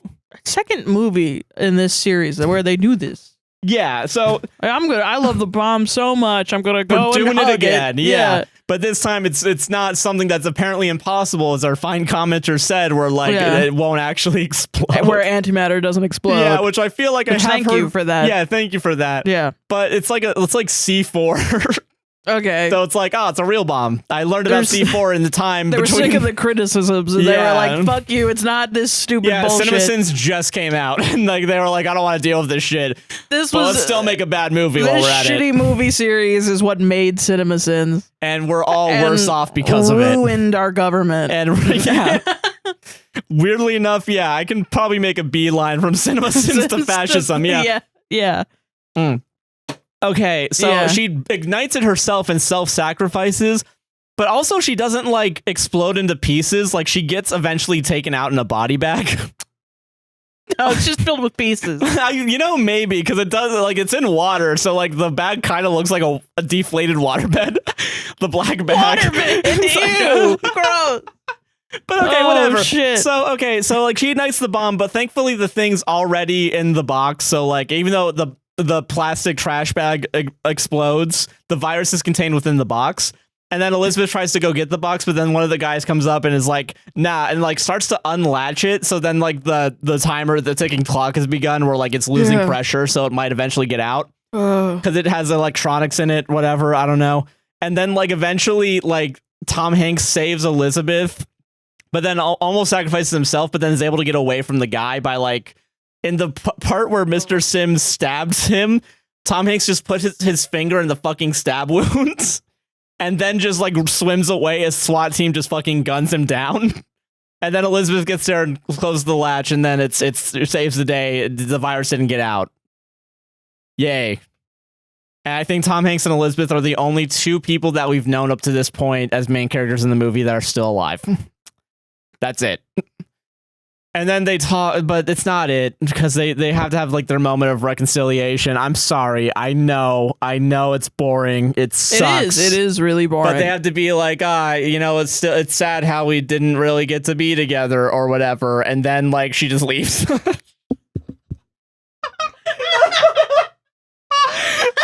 And I want to say roll credits. I want to say so cool because like she gets called over by some other person from the WHO, and she like runs away, but she also turns back and like says like does like a little like eye wiggle at Tom Hanks, like, oh, crazy things are happening, and then just fucking walks away. And Tom Hanks looks into the camera like, and then roll credits. Your princess is in another castle, Tom Hanks. Oh God, yeah, no, that's really funny. And that's how the trilogy ends.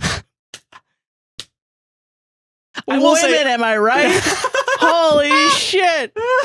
That's amazing.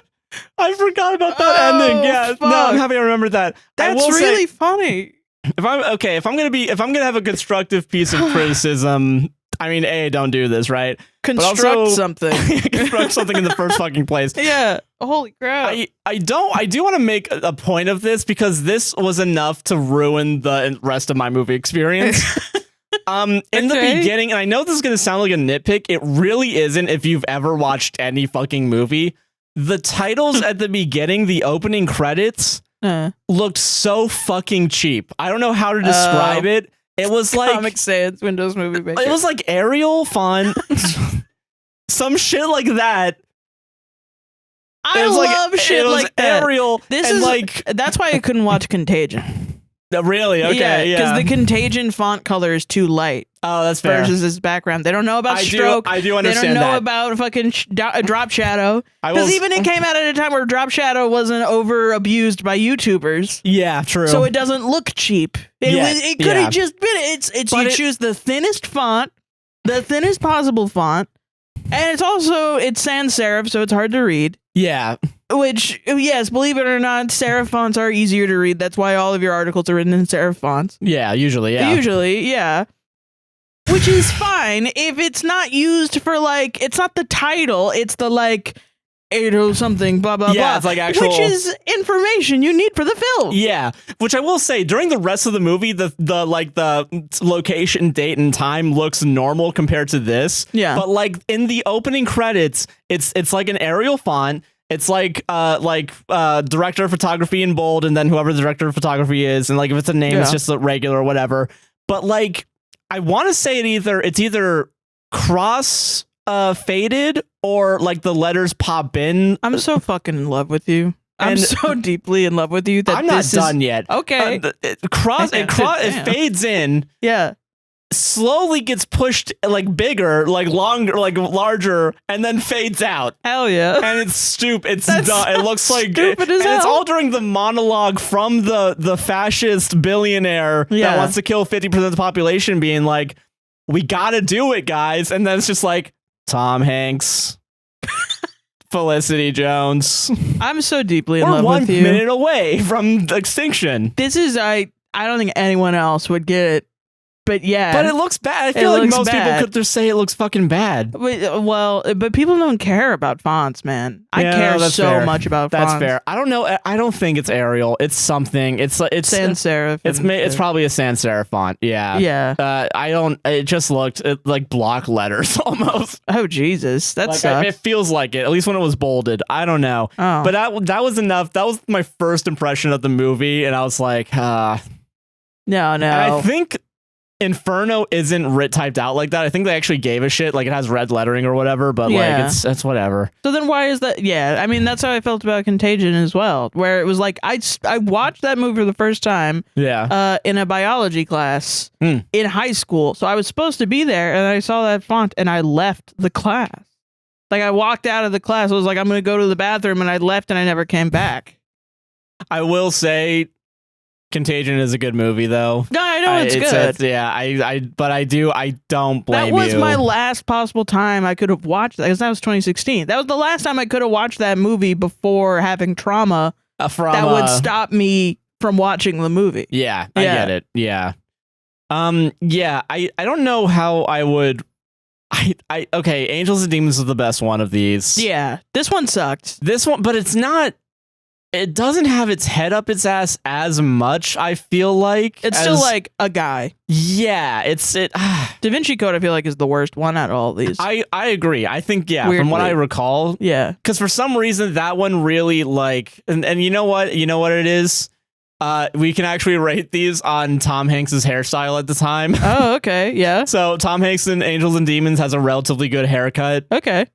In this movie, he has like thinner hair because he's gotten older, but it's not super bad. It makes sense for his age. Yeah. And then I think he has like long hair, like slicked back in the first movie. Yeah, I remember it. Yeah. And I mean, he doesn't look bad. No. But it doesn't really fit him in the same way that up until that point, he had that more like curly hair look to him. Yeah, he was kind of like, they have the broccoli hair now. Yeah. He was kind of rocking that before it was a thing. Yeah, and like that, I get it. He was great. I get why he was in all the rom-coms ever fucking made from 1990 to 1997. A deeply handsome, charismatic man. Yes, he very much is. Why is he in so much shitty movies? Listen, you gotta work. He's working a lot. Yeah. Yeah. As long as Tom you're working. Hanks is in a lot of movies. More than 11. Yeah. What good commentary from me. Yeah. Yeah. I don't even know what I'm gonna watch next. I know a lot of people have been recommending movies. We're gonna watch Conclave. We're gonna watch it together. We're gonna watch it together. Then we're gonna it's talk not a about Mansplains. It'll just be like us talking about shit. Yeah, that'll be nice. That'll be a good change of pace. I like Ralph Fiennes. I don't know if he's done anything bad. But we're gonna watch Conclave because I really want to watch it, and then we're gonna talk about it. I hope he's not bad because a lot of Wes Anderson movies are about to become bad. If that's the case. Yeah. Well, I think Wes Anderson too. Maybe I don't know. Well, if it's Wes Anderson, actually, no, because then the new Wes Anderson movie is about the Israel Palestine. Is it actually about that? Because I feel like I haven't really read anything about the movie. It has vibes of like fascism versus shit. It's like the comedy of fascism, I guess. Where it's like there's I know Richard Ayoade is playing like a communist, like a Marxist. Whatever. Yeah, looking like he's made to look like Che Guevara. Yes, yeah, you're right. Yeah, and it's like it definitely has political themes to it. Yeah, which I think will be interesting to see, at least if nothing else. From I mean, most Wes Anderson films have Grand Budapest was about the rise of fascism. Yeah, true. Yeah, I remember enjoying that. Yeah, I don't know. It would be good to watch a good movie this week. Yeah. And have some popcorn and just fucking just vibe. Have a nice time. Yeah. Just fucking vibe, man. Yeah. I want at some point we're gonna find a so bad it's good movie someday, but I don't know because I don't want to look through all of Red Letter Media's best of the worst or like how did this get made. So and you don't really like movies like that. You know what I mean? Like I can't because I grew up watching I watched a Talking Cat, which was like a Netflix movie. Oh that God, was terrible. I've tried to make you watch it. You were like, no, I'm not watching this. And you know what's crazy? I feel like this Inferno. Maybe not worse than a Talking Cat, because the Talking Cat is really bad and it's really long.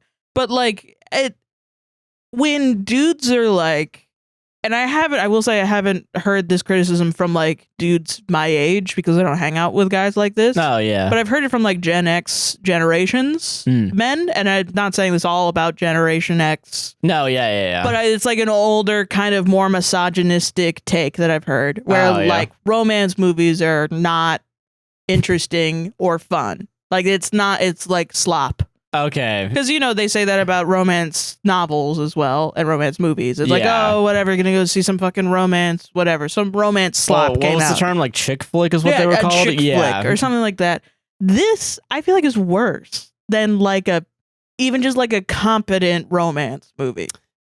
Because at least with a competent romance, maybe you'll like enjoy it. Yeah, like maybe it's not the best thing ever. Yeah. Like, but it's mid. It's just mid, and it's fine. Yeah, it's fine. It's not just a bunch of stupid. Because I've gone to a lot of like, do you remember the Dwayne "The Rock" Johnson Die Hard knockoff?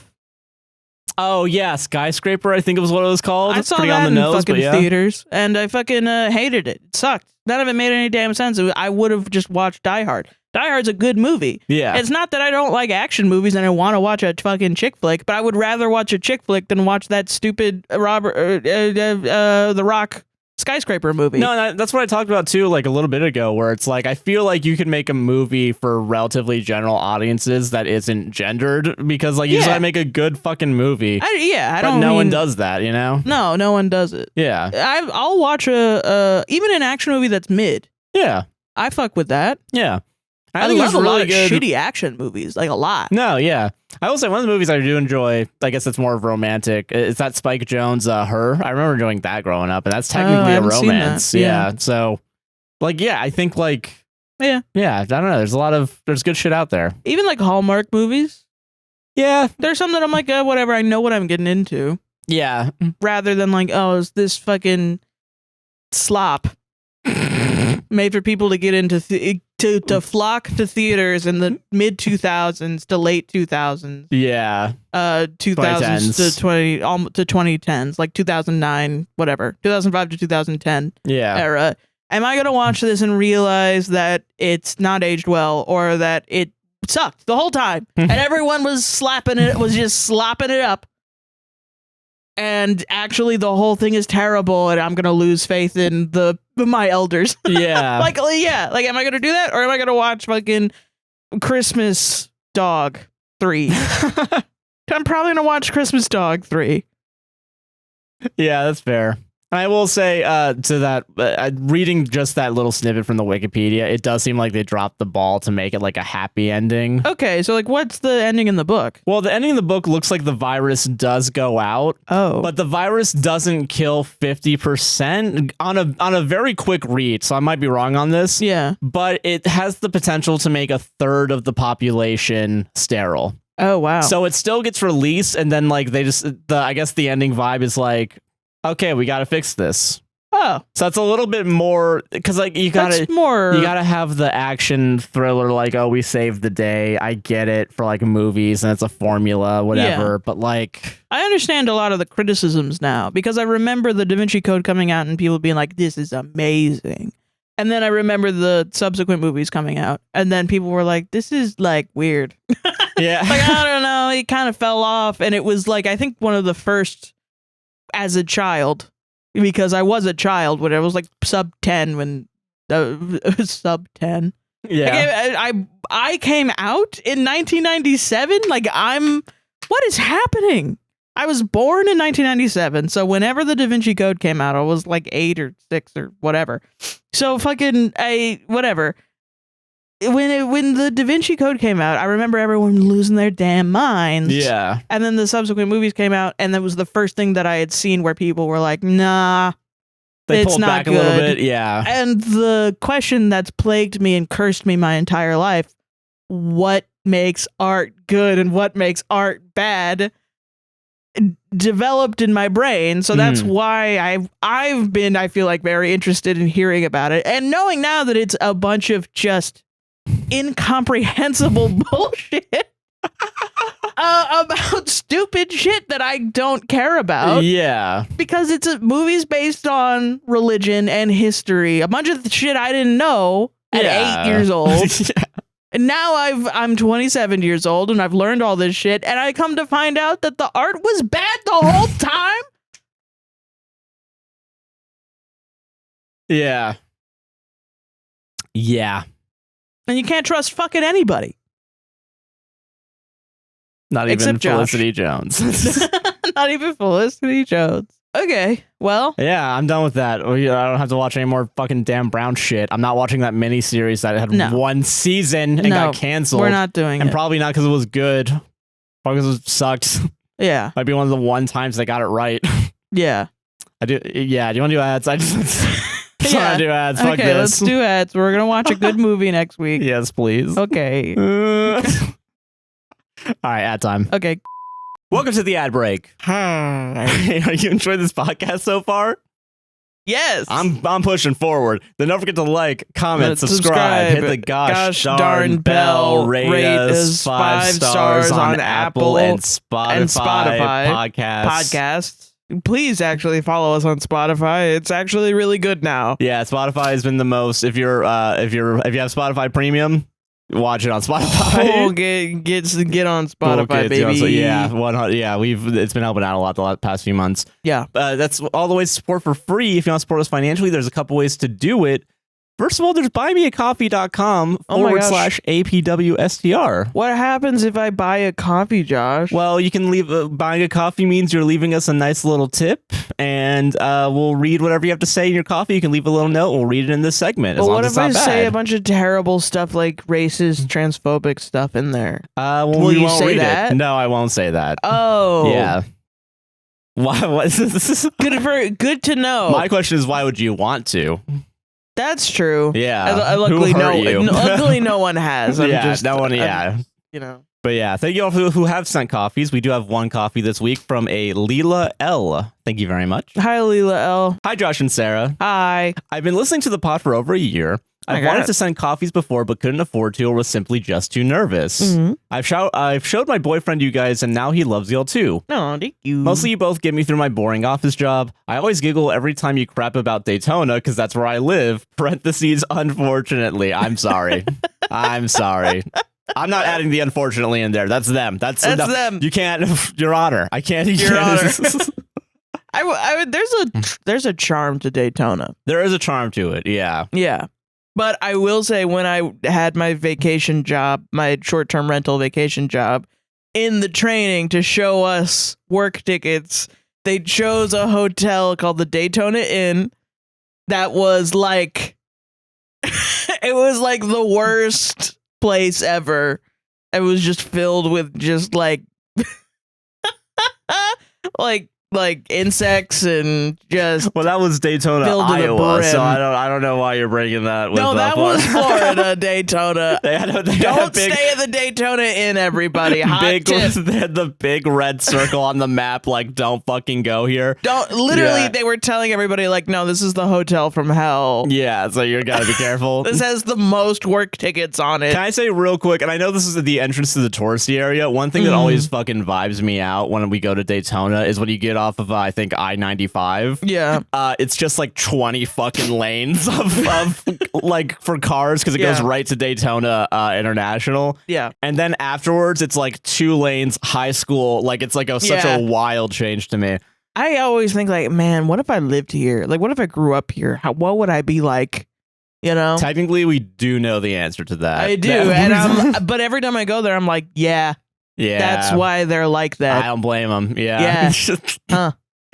Love them. Love them. Listen, but still. Yeah. I see what happened. I see what happened. There's a pretty straight beeline Daytona to now. It helps me interact with them because I'm like, damn, you grew up with this. Yeah, this is what it was. Shit. Damn. But yeah, I've popped onto Twitch a few times to watch y'all stream. You guys seem like my long distance friends. Aww. Sarah showed me it's okay to be who you are and like the things you like. Yeah. You both have taught me so many new things. I would just like to say I relate heavily with Sarah and her troubles with her mom.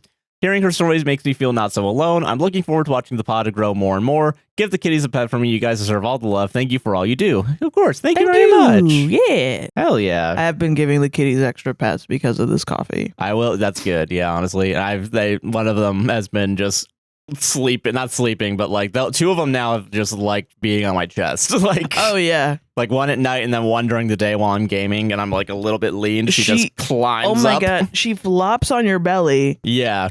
And then you flop her over on her back, and she sits there like this. And she stays there, and she fucking stays there. And she's purring loud. Yeah. She's a very loud purr. She's a very loud purr. Yeah. She got on my shoulder yesterday while I was crocheting, and we were just chilling. And she was on my shoulder when I woke up this morning. Yeah, she likes being on our shoulders now. Cute, man. She's like a shoulder cat, but only when you lay down. Yeah, exactly. Yeah.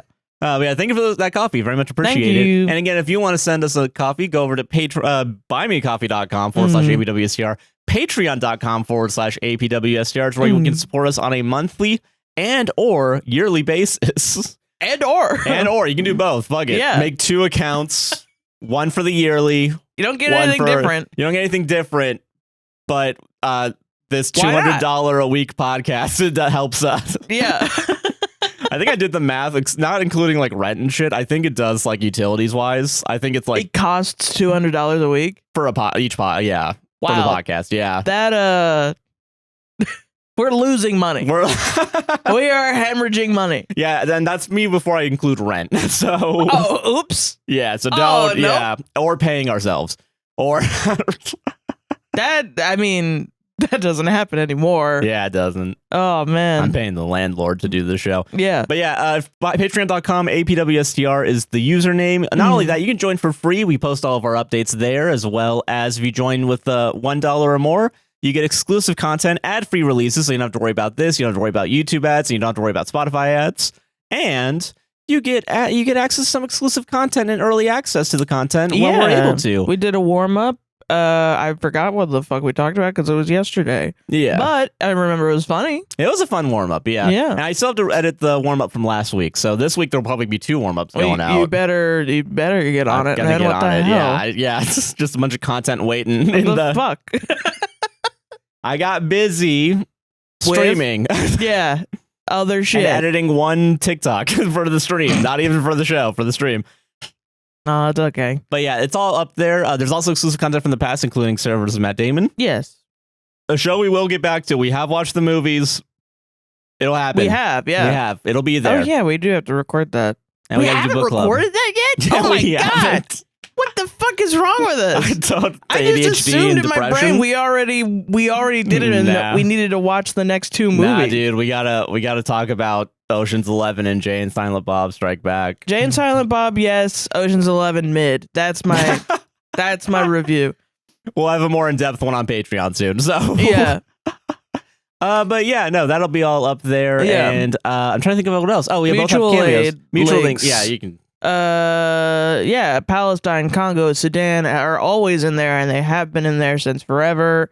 Yeah, all that shit. We have red cards in there for people to know their rights when ICE comes at their door. More important than ever. But also, if you do see ICE detain people, human chain. Make a human chain. That's something that has genuinely caused people ICE to not detain people recently, or cause a huge stink if you find out someone in your community has been detained by ICE. Yeah. Make a big old fucking stink about it. Yeah. Yeah. And if bad shit happens, don't stop talking about it. Do not stop Keep talking on, about it. The more eyes on it, the better the media is not. The more I talk to people outside of the U.S., the more they don't know about exactly protests or anything going on. They don't know about the shit in El Salvador. They don't know anything about it. So we need to yell at the top of our lungs, and the media needs to listen to us. So, if you work in the media, talk about it. Yeah, I don't know. Yeah, do all that. But yeah, you could go take a gander at the links down below if you want to send money to people in need. It's also wildfire, hurricanes, lots of different things. And if you think there's something that should be in there that isn't, then send me a DM on Tumblr. Send me an ask on Tumblr. Yeah. I think that's fair. And then also for other things, I have a Twitch account, twitch.tv guiding name JC, as well as cameos for both of us. I'm Joshua Chinlin on cameos. Yeah. On the cameos, the website. The website, yeah. Me too. Yeah. As well. I have cameos as well. Merch goes to PCRF down in the description. And I think that's most of everything. So yeah, all that's down in the description. Enjoy the rest of the episode. I think that's pretty much everything. Yeah. Inferno. All right, Reddit time, dude. Yeah. Day 2 of recording. So we're starting off with our D&D post, our warm-up D&D post like we normally do. Okay, all right. That you can skip past if you want. Yeah. If you think this is nerd shit, yeah. Yeah, which probably most people think. Is this bad form in D&D? Character acts like a paladin, but isn't. What an asshole. YTA. You're doing one thing when you're named another. How dare Book you? 'em, boys. Hello, I'm pretty new to D&D. This is only my second campaign. I'm playing a fighter who is very religious, a very devout follower of one of the deities in the story. He is not a cleric, not a paladin, not a mixed class, just a highly religious fighter who is like really motivated to do good and fight for those who can't fight for themselves. I've had a couple players comment, "Are you sure you're not a paladin?" And I'm wondering if it's just bad form to kind of take up space in the story the way a cleric or a paladin character normally would when I'm just a fighter. Take up space? I don't know what the fuck is going on in people's minds. It's like people are dedicated to making a problem. Where there really isn't one? The story is whatever you want it to be. Yeah, it's a makeup game where you make it up as you go along. With your friends. Why the fuck would you have a problem with this? Yeah, because also, like, there's still, like, shit, there are differences between, like, what your character can and can't do between fighter and paladin, so you're still, if you want to do more fighter shit, who cares if you add some... Fighter. I think that's cool. Yeah, I don't care. I think, fighters, they're clowned on a lot for not having a lot of variability in combat. But you can do a lot of variability in storytelling still. Right. And that's the rebuttal is you describe what you do. Yeah. So that you can get into the combat. Whereas everyone else has spells and stuff. That's very, like, pew, like, yeah. Well, and I will say, even with spells, like they say, like, I think even if you're just describing your martial stuff and you're not describing anything else, like, if you have a spellcasting character and you're not describing how the spell interacts with stuff, you're kind of doing yourself a disservice as well. You can't just be like Eldritch Blast and that's it. What does Eldritch Blast look like?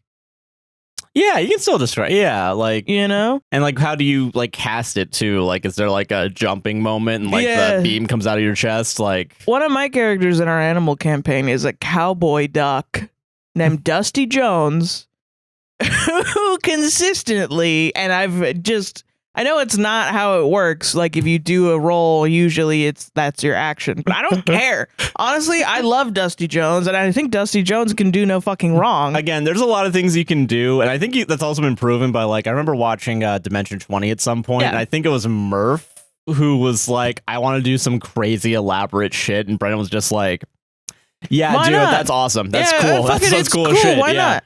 That's what Rule of Cool is supposed to be about. Yeah. But Dusty Jones, he has started doing backflips before shooting a gun. Notes. Just because the player has just been like, in this campaign, I just want to have fun. Like, I just want to do silly stuff. Yeah. And be the silliest I possibly can be. And I'm like, yeah, more power to you, then why not? So he just started flipping around, and I started making him do acrobatics checks to see if he lands the shit. Then he passes it, and it's like, hell yeah, dude. And if he doesn't, it's a duck flopping straight on its face and still shooting a gun and hitting somebody. Yeah. Which is really fucking funny. It's awesome. Yeah. That's cool. Like, like having that imagination, I think, is what makes the game fun. You know? Who fucking cares if you're a religious fighter? Fuck it, do it. Become a secular paladin. I don't care. Like the only people that worship a religion are paladins. Paladins are supposed to be like acolytes. You know what I mean? Yeah.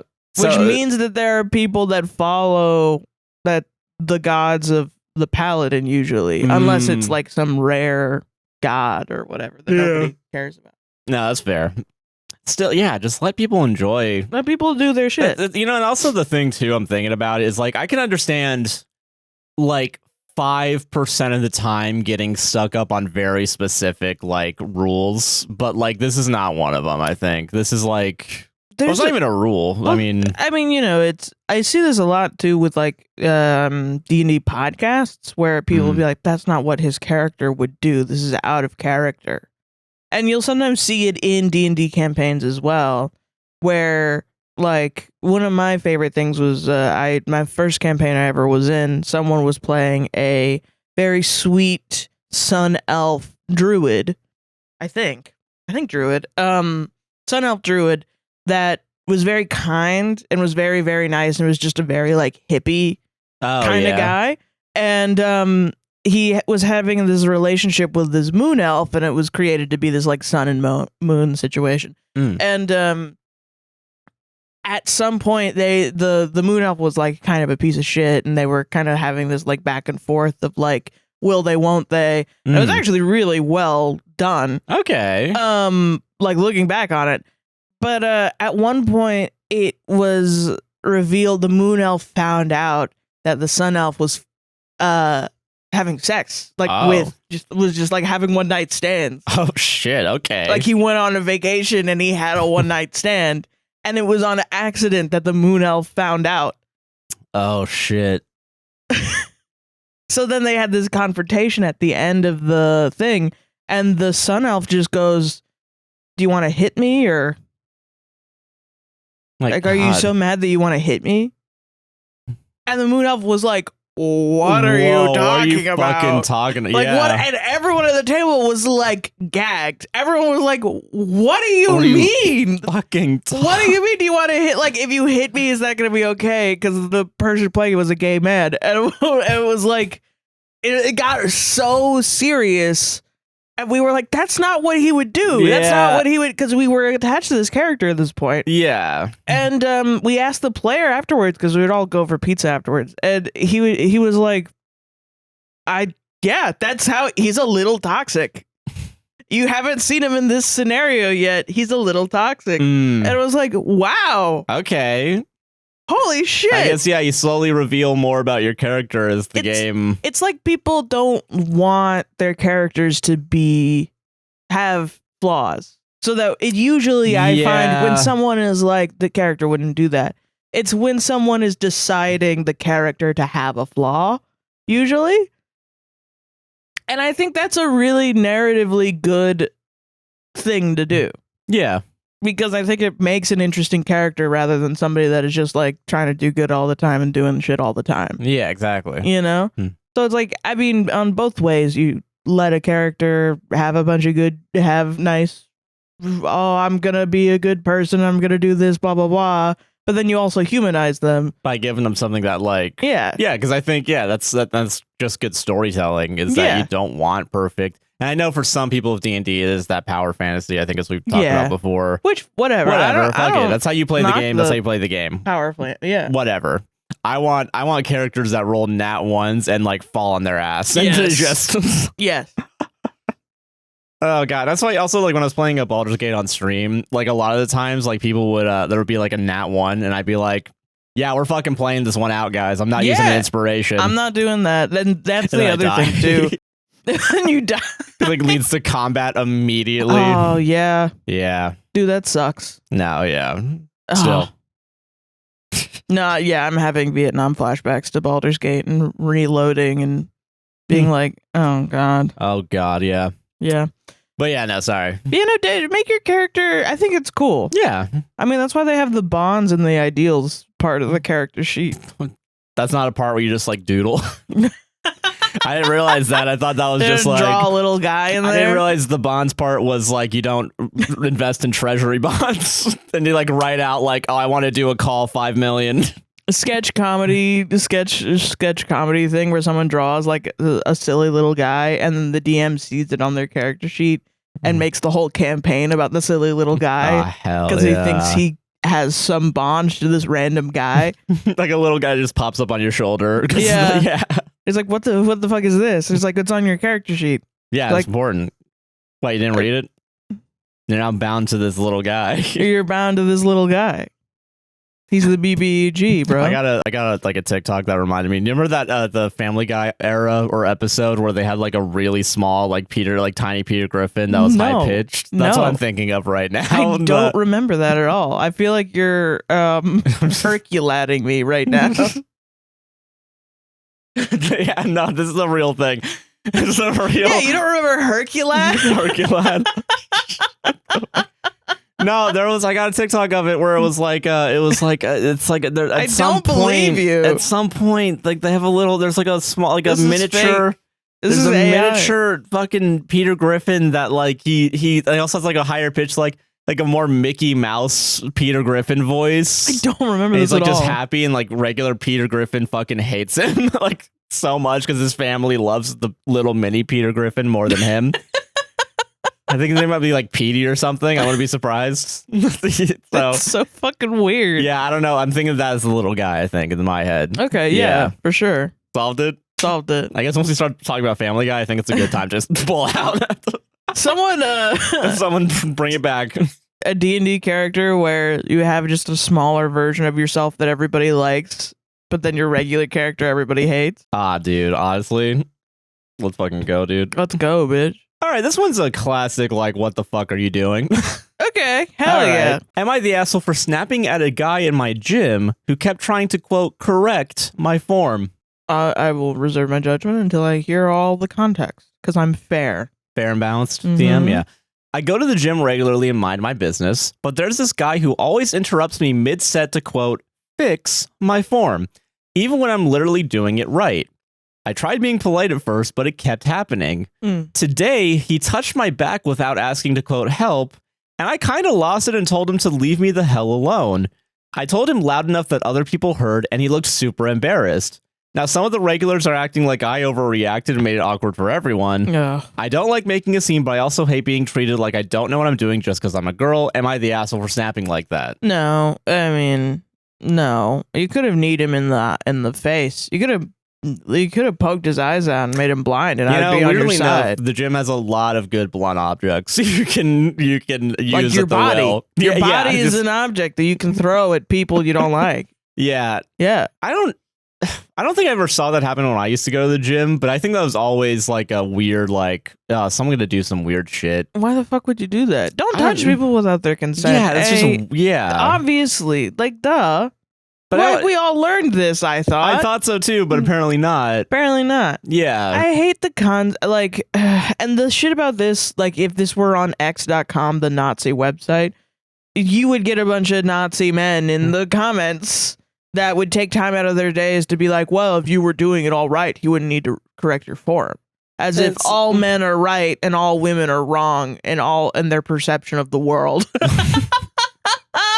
And then you call them a misogynist, and they're like, "What are you talking about?" And it's like, yeah, man, I don't know. That's it. That's the dichotomy. You don't believe it's not a dichotomy, but that's the division of thought. It's just like, yeah, I don't know. You think all women are wrong, and I think I believe myself. Yeah, and somehow I'm a misandrist for believing in yourself, for reacting to my situation. Whatever, bro. Yeah. Whatever, man. You instead of taking accountability, you made up a word. Sounds good, bro. Sounds good.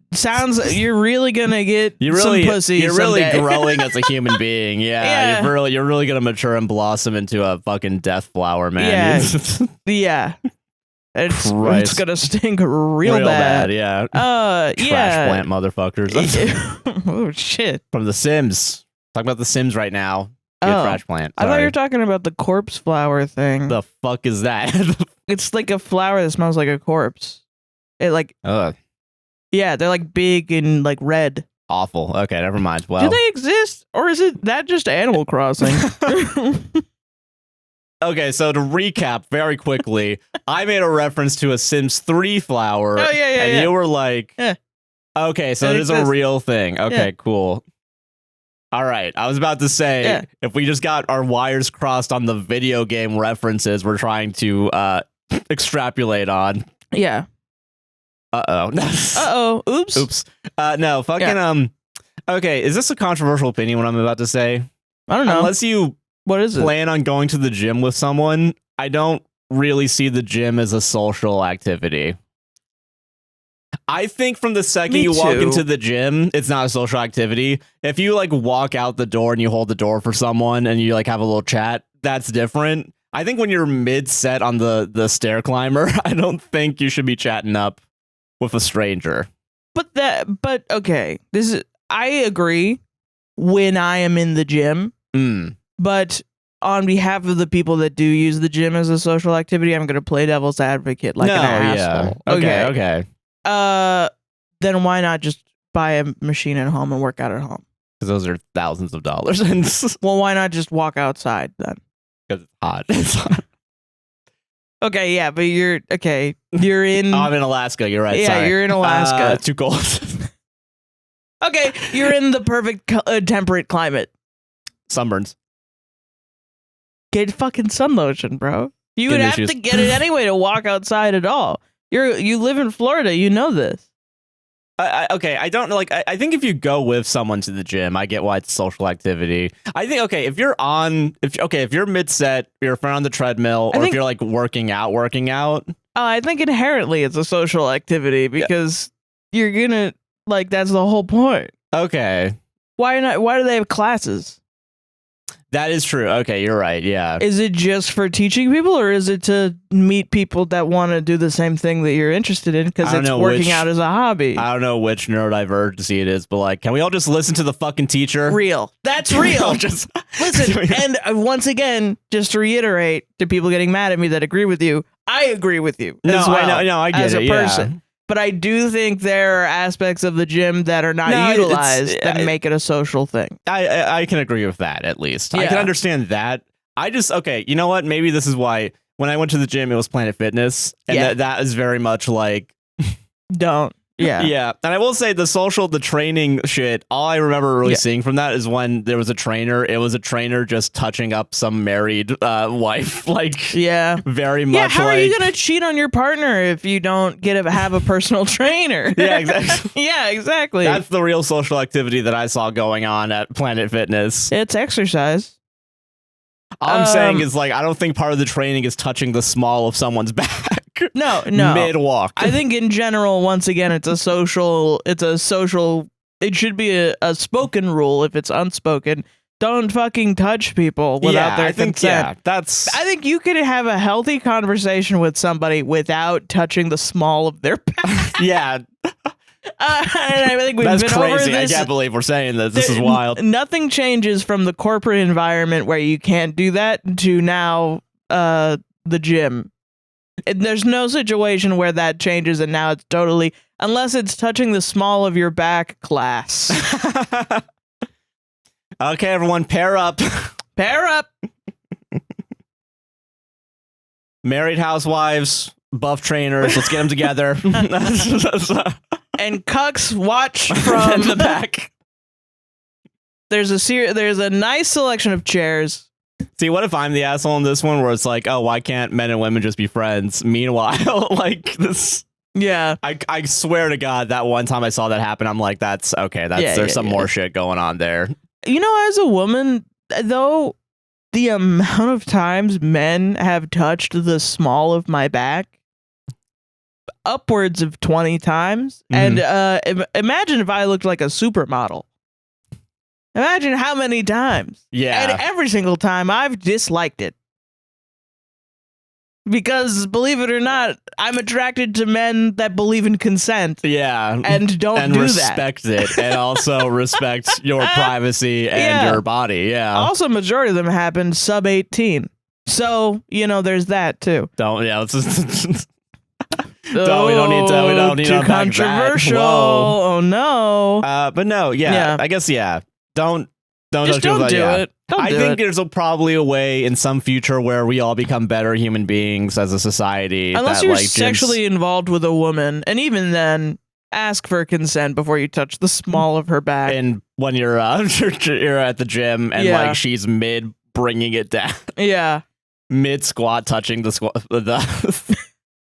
It's like a worm in men's brain that's like, I have to touch. I got touch.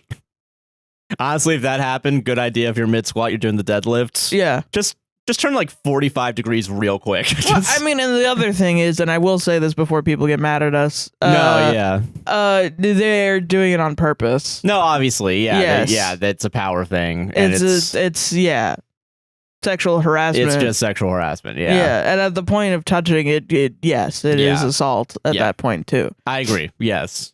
Yeah. Sorry, I forget. It's obvious to me, but I can understand why we need to say it. Sorry. Yeah. Sorry. No, you're right. I want to make it clear. Yeah.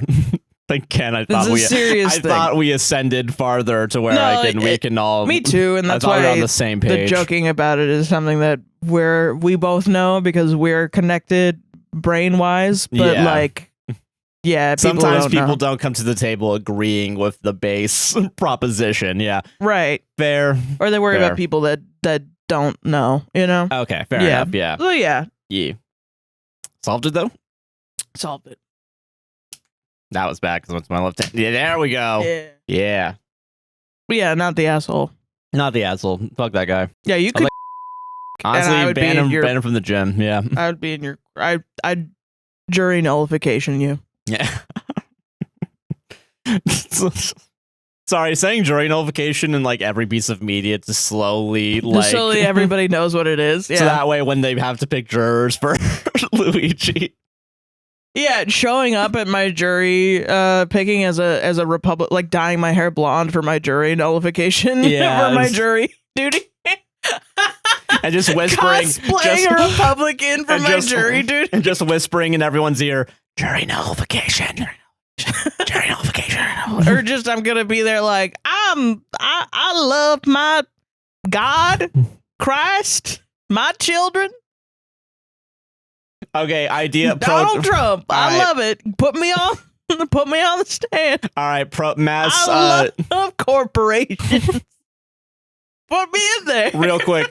Real quick. Day of the trial, right? Yeah. Hey, listen, because I know there's going to be people there in support of Luigi, obviously. And they're going to be having the songs out. Don't write free Luigi. Just write jury nullification real big. Make sure it's in front where the jurors enter. Yeah. And so they know what it is. And then they go home and Google it. Or they start asking around like, hey, what does that mean? It's like, well, you can say someone's guilty, but like you don't think they should go to jail. They shouldn't be. Yeah, put it on the shit. You know? Go to Vistaprint, print out 100,000 business cards. Vistaprint. 100,000, just with the word jury nullification. Get on a really high roof in New York City, so that way there's more space for it to go when you put it in a trash bag and just dump it onto the Empire State Building. And then just let it get drifted into the wind to the courthouse. and it like pokes one of the jurors in the eyes, like, ow. Oh, what the fuck is that? This proves that Josh lives in like a Disney universe. Because 90% of those cards are going to go into the ocean. You're right. Sorry. Pokes a turtle in the eye. I'm sorry. And then they That's so terrible. And then the business cards all meld together into a plastic noose and just takes them out. And then but one juror maybe will learn about jury nullification. It just magically forms Sarah, the greater good. It magically is all I'm saying. It congeals into like a club and it hits a baby seal.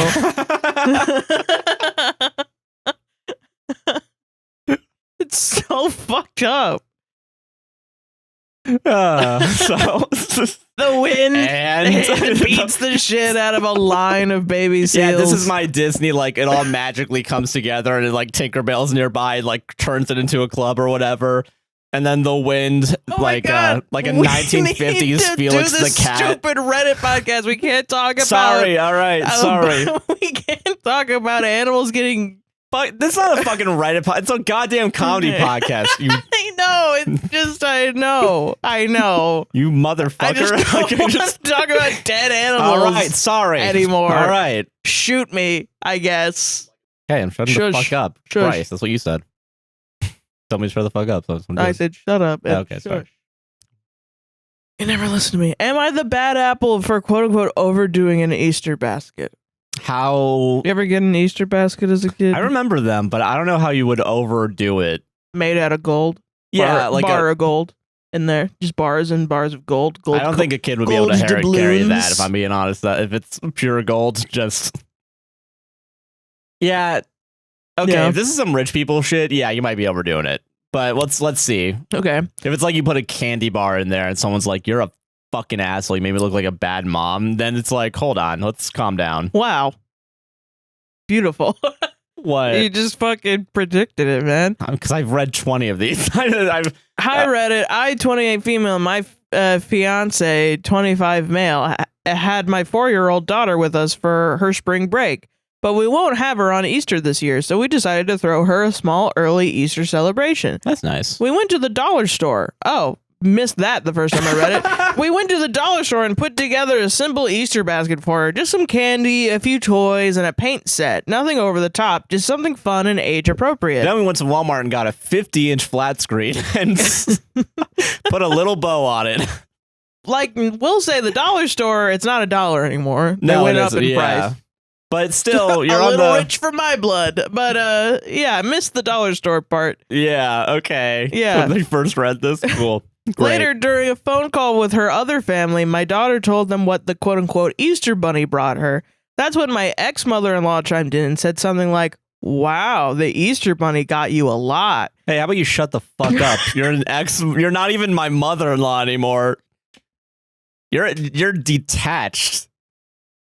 I'm sorry I'm on it because like I just want to get it out now before it's like too late. Yeah, So I want my It should just be some candy, no toys or anything big. Some people make Easter like Christmas.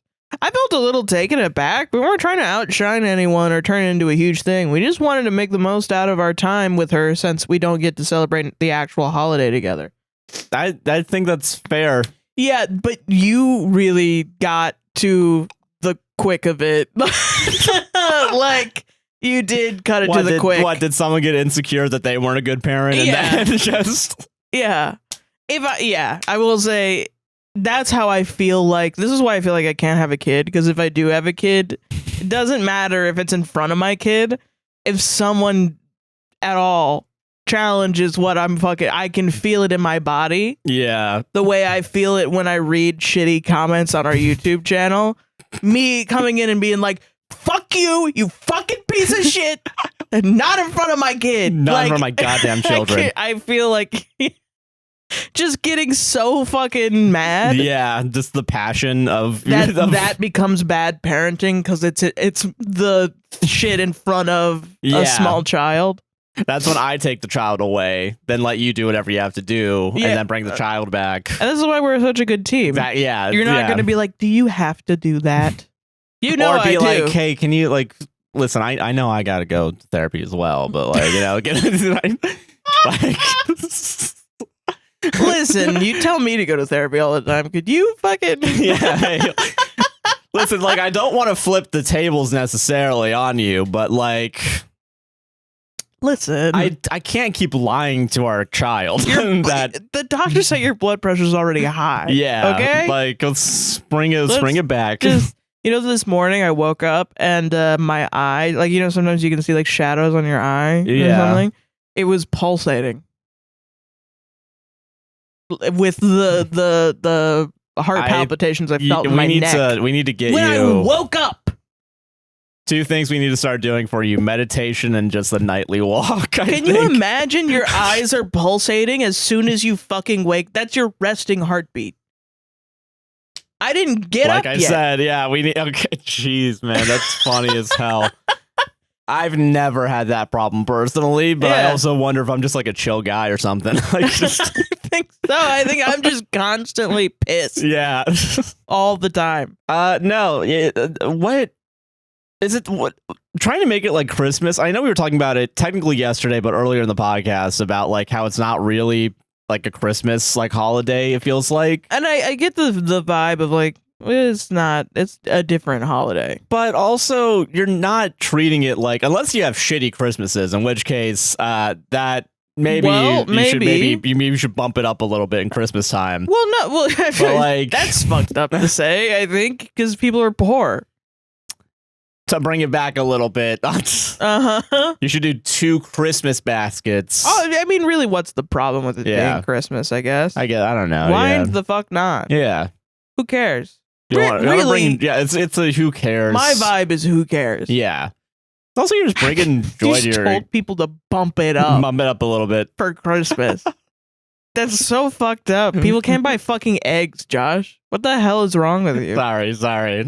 So out of touch, and we can't even pay for internet. I can't even see what the prices are. Yeah, exactly. That's so silly. How much is a banana? But just because you can't go online. What is it? $10? I can't see it because I can't pay Spectrum. I'm barely gonna be able to get to the car today, if I'm being honest. Yeah. Oh, Christ. No, yeah. Do what you want for your kids, man. It's nice. Just a nice thing. Though, if I was a 2-year-old and I got a bunch of eggs for Christmas, hell yeah. What the fuck? Yeah, what's wrong with that? I think? I think that's a funny fucking thing.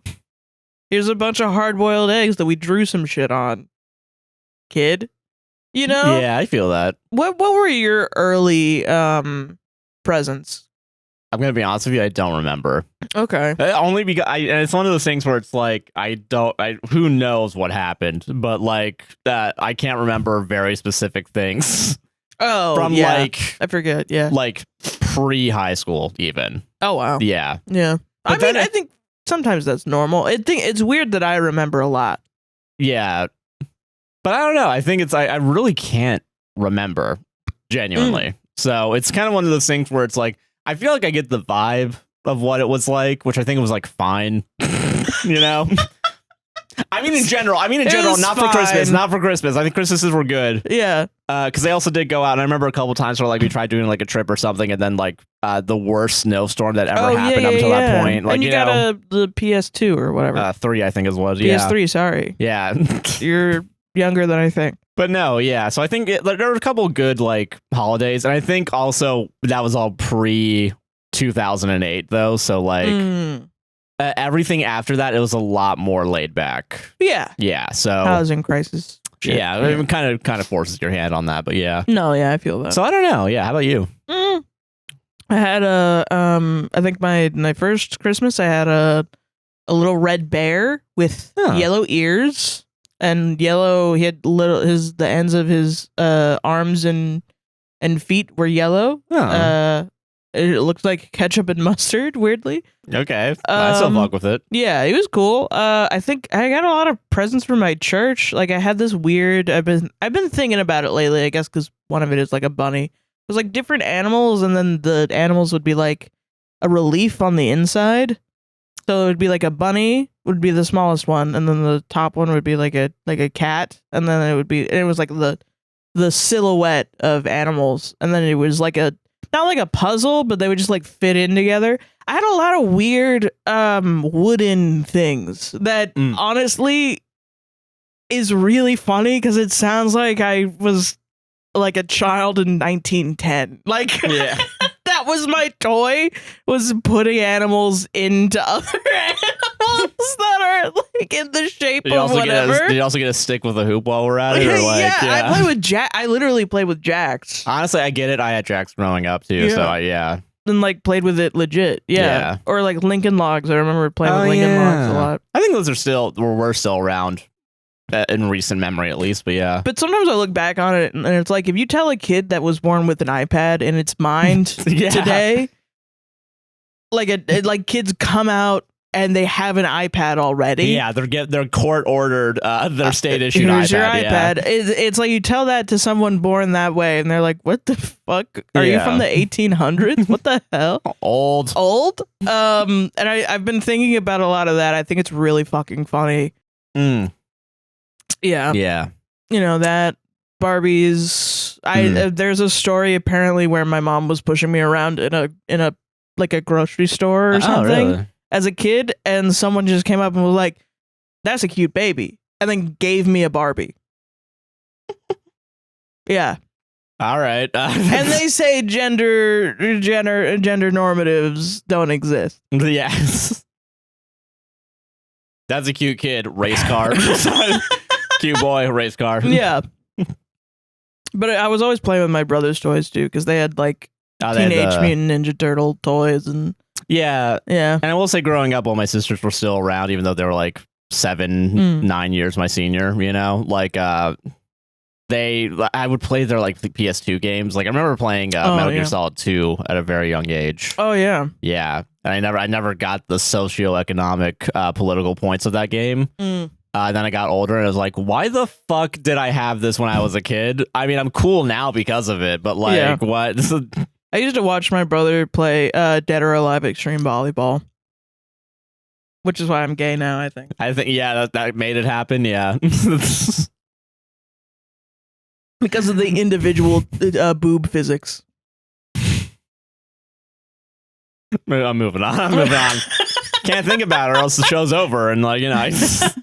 Anyway, not the asshole. They literally, there are people that make like cellophane wrapped gift baskets with a bunch of shit in it. Yeah, I think you can go more far out. You went to the fucking dollar store. You paid like $10 for like fucking basket. You're and not, like, you know, candy. Like, yeah. No. Yeah, you're fine, dude. You just did a good job for your kid. Yeah, you shouldn't be. God forbid. God forbid. Honestly. Yeah.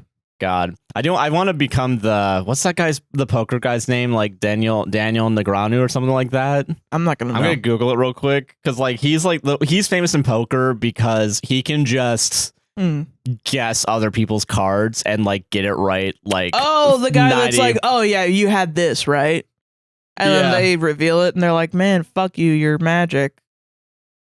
Negreanu, yeah. How many times does that guy like fail though is the thing? I'm probably a bunch, but I will say the times he does it and he wins, it is cool. I will, and only because like the odds when it's like it feels like he does it more than the odds of getting it correct, which like there was one time where he guessed the flop card and then the river card, whatever the fuck the terms are, and it was like a 1 in 11,000 chance. Holy shit. Yeah, and I remember seeing that one's like, that's crazy, but I want to be that for Reddit stories. Where like you give me a title and I can just be like, so it's like the brother-in-law is being a dick a little bit, huh? Like, yeah. No, I feel that. Some other if someone's other mother was like, that's bullshit. You can't believe outshone me. Yeah. Oh God, I'm too. You're getting good at it, man. I want to have that ready for when we do the next collab, so that way I can just like say right after say the title. I tried to do is it gonna be? Yeah, I tried to do it for the judges when we were doing the Baldur's Gate 3 one, and then we didn't realize that guy was being abused by his girlfriend. Yeah, so. I don't know. That was a fucking setup, man. Whoops, it was a fucking setup. Okay, this one's an interesting one. Yeah. Am I the asshole for not telling my friend that the, quote, volunteer gig he flaked on was actually paid? This one I'm so interested in. It is an interesting one, to me at least. Because the title inherently, that makes me feel like he's an asshole, because you told him it was a paid gig, and they told him it was volunteer. I assume to take the money. I will say, if that were the case, I get why I would be asshole. Yeah. But there's a couple more details. Okay. Yeah, so but I do understand. I'm prejudging, and I'm a woman, so I'm not allowed to guess. Yeah. You're not far off, though, I will say. Good that I'm a woman, I'm not allowed to guess? No, not that. Oh, okay. I agree with what you're saying. What I'm saying is when you prejudge and you're in the comments, people are like, haha, he's right. And when I prejudge, they're like, what a judgy bitch. Yeah, you're okay. Yeah. Sorry. So sorry. That's not a game I can play because of my gender. My gender. Yeah, I'm sorry. Whatever. Okay, I'm sorry. I know my lot in life. Okay, sorry. Okay. Yeah. Am I the asshole for not telling my friend that the, quote, volunteer gig he flaked on was actually paid? So I, 23 male, and my friend Ryan, 23 male, are both in engineering. Last month, our department posted a call for volunteers to help run logistics at a local tech conference. It sounded like a good networking opportunity, so I signed up and I told Ryan about it too. He was like, not worth the time unless they're paying. Fair enough. I show up the first day, and to my surprise, they hand me a badge, free food vouchers, and saying we'll be getting a small stipend at the end. Like, not huge, but still $300 for 2 days. Not bad at all. Okay. Ryan texts me while I'm there, like, yo, how's it going? And I just say, not bad, chill so far. I didn't mention the money because, 1, I didn't know how long I'd be staying, and 2, he already decided it wasn't worth it. Right. Anyway, after the event, I got the stipend and posted a pic of the staff group on IG. Ryan sees it, asks, wait, you got paid? I said, yeah, it ended up being paid after all. He flips, says I was shady for not telling him, that he would have come if he knew, and that I, quote, knew he needed the cash. He told a few people I set him up to miss out on it. What the fuck? But like, he made his call. I didn't know, he made his call. I didn't know how it was paid either at first, and I never lied to him. Am I the asshole? Okay. I mean, what was he gonna do? Show up in the middle of it? Like, no, wait, I want money. Yeah. Because first of all, I'm assuming with like an engineering job like that, 300 and like the stipend isn't really like a pay for what like it normally is. No, I'm assuming it's way low. Yeah. Because engineering, they make a ton of money. But don't get me wrong, $300 is $300. Yeah. But you didn't know that it was paid even a little bit. Am I crazy for thinking it's the company's fucking fault? I think saying it's a volunteer thing as opposed to saying it's like you get a stipend or something. Yeah. Is kind of shitty. I think it is the company's fault there. I think the company is being shady. Like, just be upfront with what people are getting. Yeah. Because even if it's like, even the free food vouchers, I could be like, you know what? Like, I might not be getting paid, but it's a free meal. So, like, just say what people are getting. I know that you're going to get people that want money. Shocker. People want money because it leads to them living. Yeah. So, I mean, whatever. But at least they're doing the job that you teach them. Yeah. And that's the other thing, too, is like whenever I feel like, what is it? It kind of feels like they're trying to like find people that they find, quote unquote, well, like moral, where it's like, oh, you know, you would have done this for free. Yeah. So to reward you, here's a bunch of free shit. Which I hate because it's the concept of you're only doing this for money in a position where you're working. It's like, yes. Yeah. You think I'm doing this for the love of the job? No, I'm doing this because I want to fucking work. Yeah. Amazingly stacking chairs and putting tables down at the convention center. I don't understand why jobs like that, they're like upset that you're not like your life doesn't revolve around stacking chairs and or whatever. Or like, yeah. And you know what? I will say this usually does happen. Like they characterize the arts this way, is that you need to be this way for whatever reason. Yeah. But usually that's because you don't make money. They also tell you, listen, you're not gonna make money, so this has to be your life. Yeah. Which makes more sense than you're going to make a lot of money and this has to be your life. As if like it dehumanizes you, the person, into believing that the only reason you exist is for money. Yeah. Huh. You know? No, I get that. Whereas the opposite of, hey, you're not going to make any money because you're investing in yourself. Yeah. Which that makes, like that's pretty, what is it? Especially when like, when we're talking about like the arts, like I remember like, especially like when going to college and like film sets would be up front being like, you're not going to get paid. There'll be pizza. Do you want to be here for 12 hours? Do you want to? Yeah. Like I'm being real with you. Yeah. We don't have money to pay you. Yeah. But we're going to get the art done. Yeah. So if you want to do it, then yeah. That's who we want. We'll give you a pizza. Yeah, we'll give you a pizza to eat and maybe take home. Yeah, if no one else wants it. Yeah. Yeah. Because somebody here works at Pizza Hut. Yeah, exactly. Yeah, it's like, that made more sense to me than going into taking an intro to coding class, like an intro to C, and everyone being like, coding has to be your life or else you will never work at Google. Like, whoa. And I was like, what if I don't want to work? What if I want to make a video game? Yeah. I was like, it still has to be your life because otherwise you're not going to learn enough.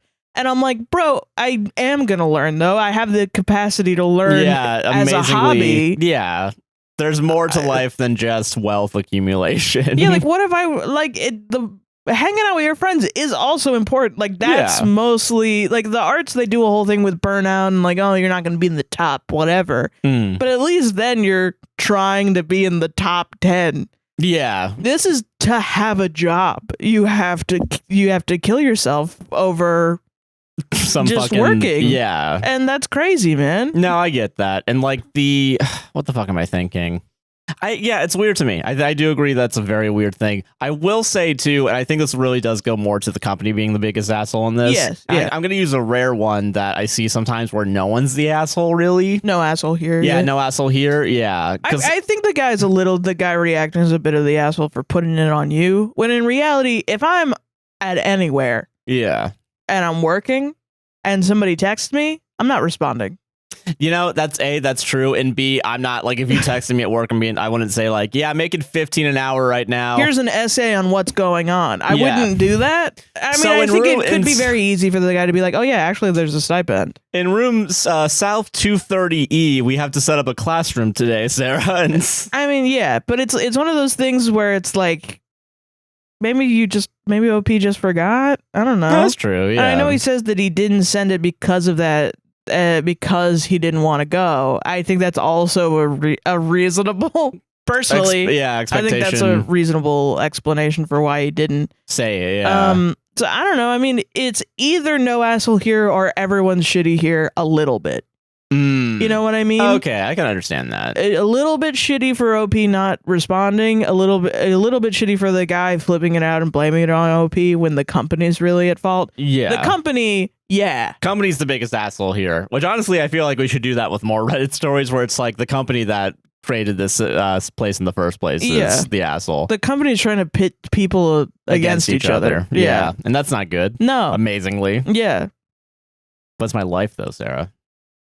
We have to. If I'm not in the lion pit, in the coding lion pits for Steve Jobs,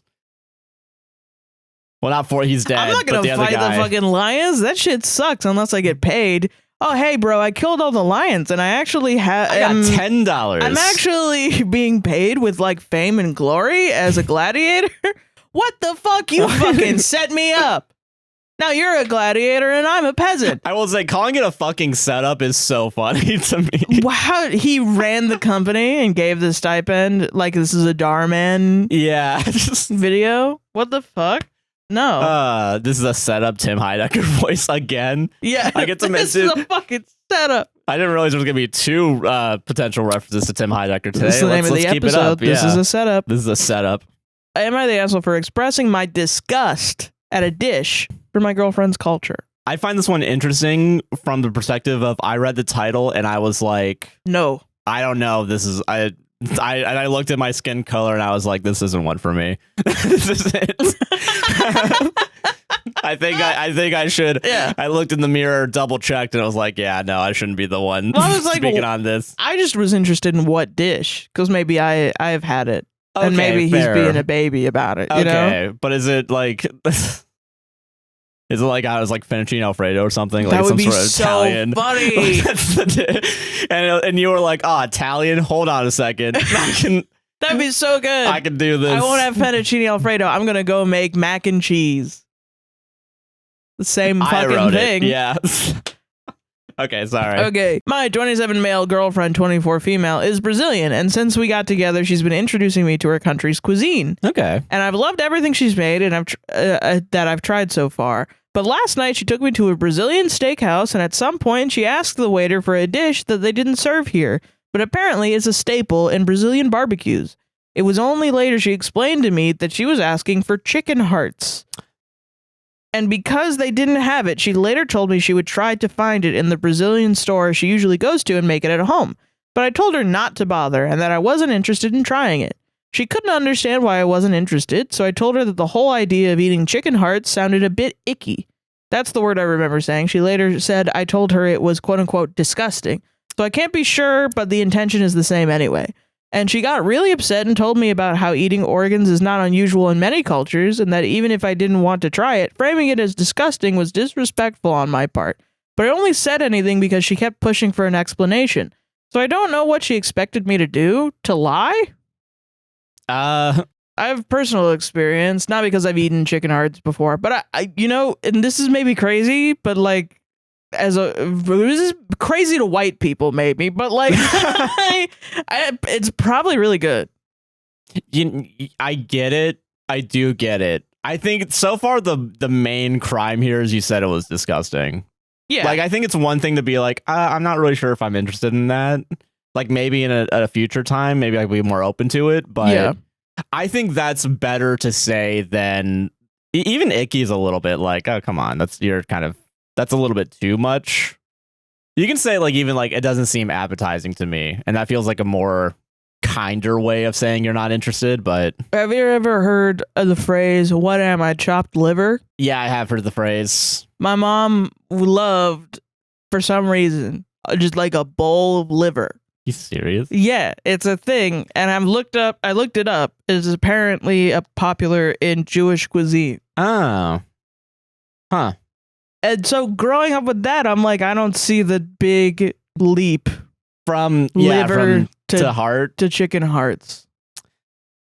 Fair. You know? I get it. Yeah. And the thing that I don't like, because Reddit was also like YTA. You called it icky. That's not cool. Like, don't do that. I also think if you have a girlfriend from a different culture, you should at least be able to navigate the conversation. Oh, yeah, as opposed to being like... with more tact than being like, ew.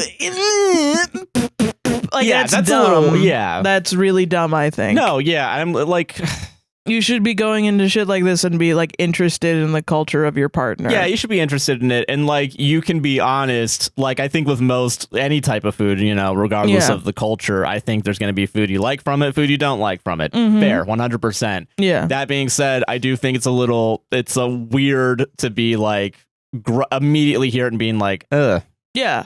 Or again, being like, kind of shitty about it. Yeah. That's the only thing I really have a problem here with. If you don't want to eat chicken hearts, yeah, bro. That's fair. No, I think a lot of people wouldn't want to, that I know probably are like, no. That being said, if it's a staple of someone's culture, I'm not going to be like, your culture is fucking weird. And yeah, I don't think it's weird, if I'm honest. I really don't think it's weird either. Yeah. I don't know if I would even...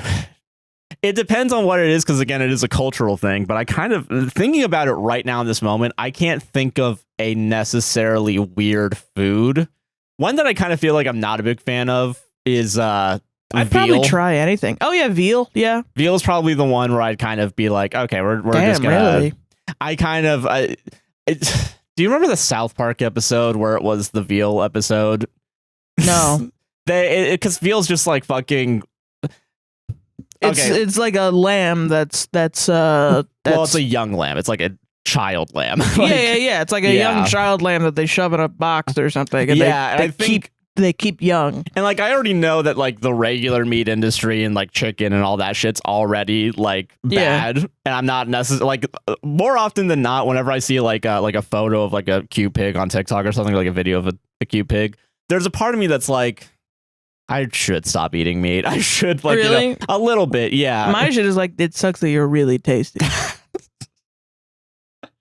It sucks that you taste so good, man. And it sucks that you're cheap to consume, compared man. to. Fuck, it sucks that I need protein. Yeah. You know? And you taste really good and you're part of that. Yeah. I'm sorry, man. Yeah. Yeah. But no, but I wouldn't, I think veal is like personally the first step in me being like, okay, that's one type of meat I will step away from. And veal, I think veal, there's a lot of Italian dishes with veal in it. Really? Well, people that are the quote unquote cultures that were accepted into the white diaspora, you know what I mean? Yeah. Where it's like, I don't know, why are we acting like we've never interacted with weird foods as white people? Yeah. We put a bunch of shit in Jell-O for no reason. You know, why are what is we that? That's just acting ground like up bones, other like horse people? bones. Yeah, like why are we acting like other people that know how to season Food. their food? They're the assholes. They're actually, weird. That's stupid. Yeah. No, I agree with that. Yeah. Yeah. And I think also, like, I don't know, I would trust a Brazilian making chicken hearts for me more than I would trust going to an Italian restaurant and ordering the chopped liver, if I'm fucking honest. No, I get it. It's like a commercialized like Olive Garden, you know what I mean? Where it's like not even really, or even just like a family restaurant. Okay, yeah, that's not Brazilian that's owned. Probably where you would, or not Brazilian, but like a family restaurant that serves chopped liver. I wouldn't order that shit. But if I went to a Brazilian barbecue and I ate chicken hearts, I feel like, because I've never had it, there is a possibility that's higher that I'm gonna like it.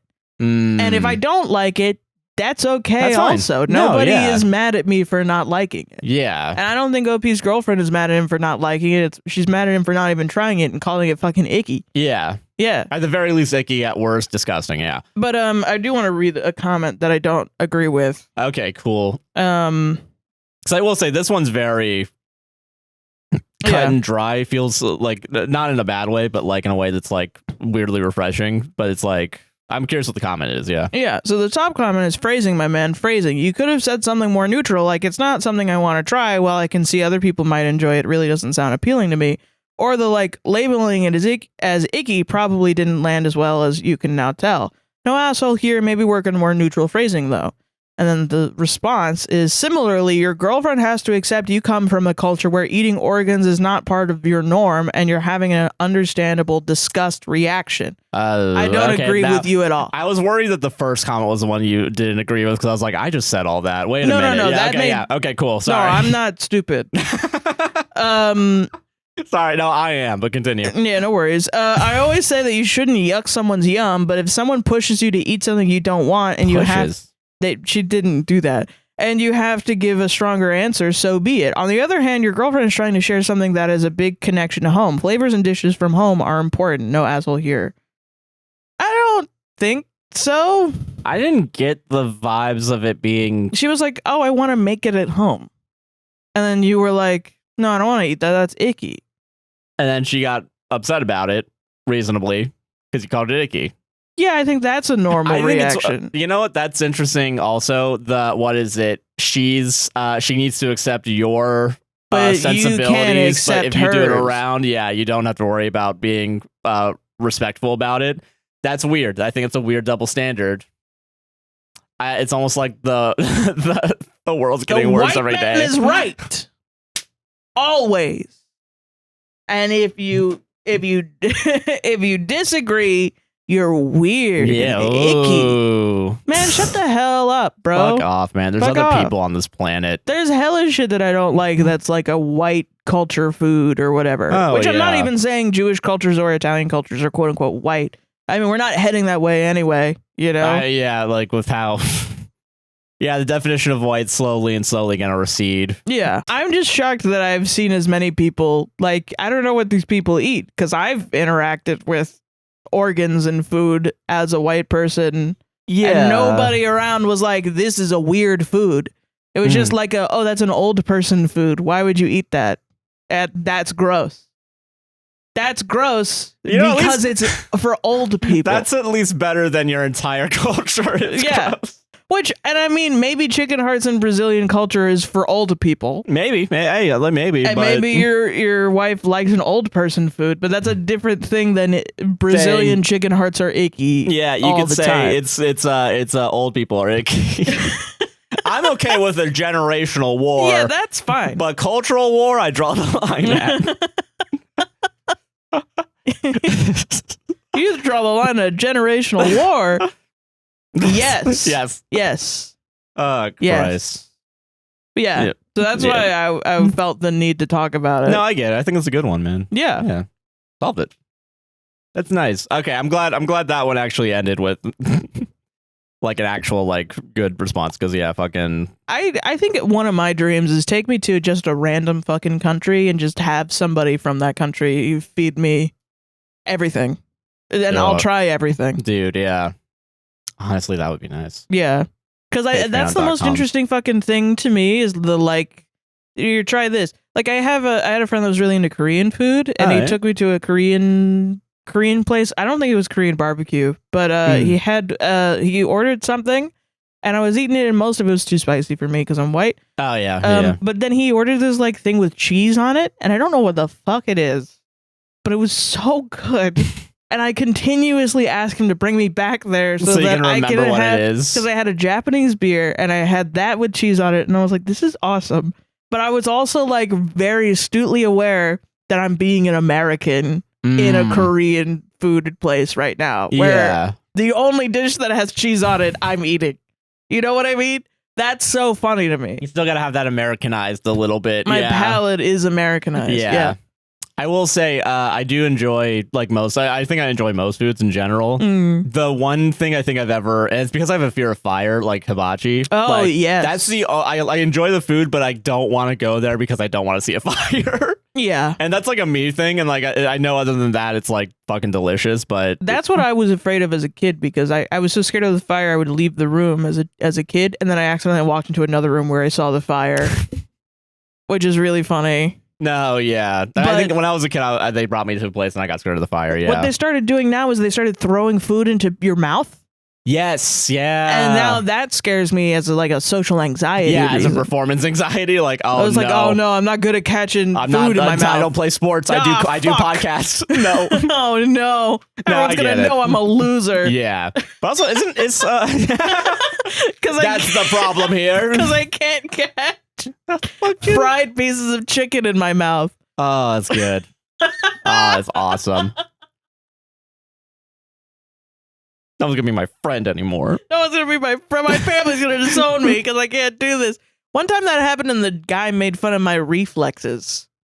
He was like, "You're really slow. Your reflexes are really slow." And I was like, okay, that's kind of that's a dick move. That's a little bit of a dick move. This is a high price to pay for this kind of food, man. I didn't come to the fucking insult restaurant. I came to the hibachi place. Yeah. Is hibachi an Americanized version of... I assume. I assume it is, yeah. So I assume they're not making onion volcanoes. Yeah, you're in like just... And cracking an egg. So I'm making fun of American cuisine right now. Good. Yeah, okay, sweet. I'm pretty sure. Cool. I'm sure the hibachi, like the concept of hibachi, like the doing the things is Americanized, but the food maybe is based on something I can make fun of the American part of it. That's fine. Yeah. I'm allowed. Yeah. Okay. Okay. I live for this shit. This next one, man. Okay, all right. Yeah. Am I the asshole for the joke I made at a get-together in response to a joke that was made about me? Ooh. Yeah. Yeah. Okay. I swear to God, I've got to stop giving my weekends away to others and just relax at home. Lol. Are you me? Are you me? Yeah. Okay. Everyone in the story is late 20s to early 30s. My husband does community theater as a hobby. It's been about a year now, and he's been making new friends, which is great. Smiley face emoticon. Sometimes they get together for drinks, trivia, bowling, etc. Every once in a while, I come with, but I tend to have other things I prefer to spend my free time on. As a result, I'm considered something of a shiny Pokemon among this group of theater friends, and they joke when I come along that they're honored by my rare sighting. I love jokes and I'm an extremely unserious person, so this is great to me, all in fun. I hadn't come along in about 2 months. About a month ago, husband made a new friend acquaintance who we'll call Tess, though a few others I hadn't come along in about 2 months. About a month ago, husband made a new friend acquaintance with who we'll call Tess through a few others in the theater group. She runs in adjacent circles. From what little I heard about her before meeting her yesterday, husband and our mutual friend Nina described her as bubbly, quirky, a jokester. Cool, I'm 2 of those 3 things. Sounds good. Okay. I came up in conversation at the last outing 2 weeks ago. This was Tess's first time hearing of my existence, and she and husband were newly acquainted. When Tess heard that he and I are high school sweethearts, she laughed and said, "Oh, so she's just your starter wife then." Husband wasn't a fan of that joke, but laughed it off, and then Nina moved the conversation along because she could tell he didn't love that. Reasonable. Yeah. Not loving that. When he came home and told me that night, I thought it was pretty funny, kind of tactless, sure, but also funny. It's a cliche for a reason. I laughed and thought nothing more of it. Last night, the group met up, and I accepted the invite too. When we got to the bar and grill, Tess and several others were already there.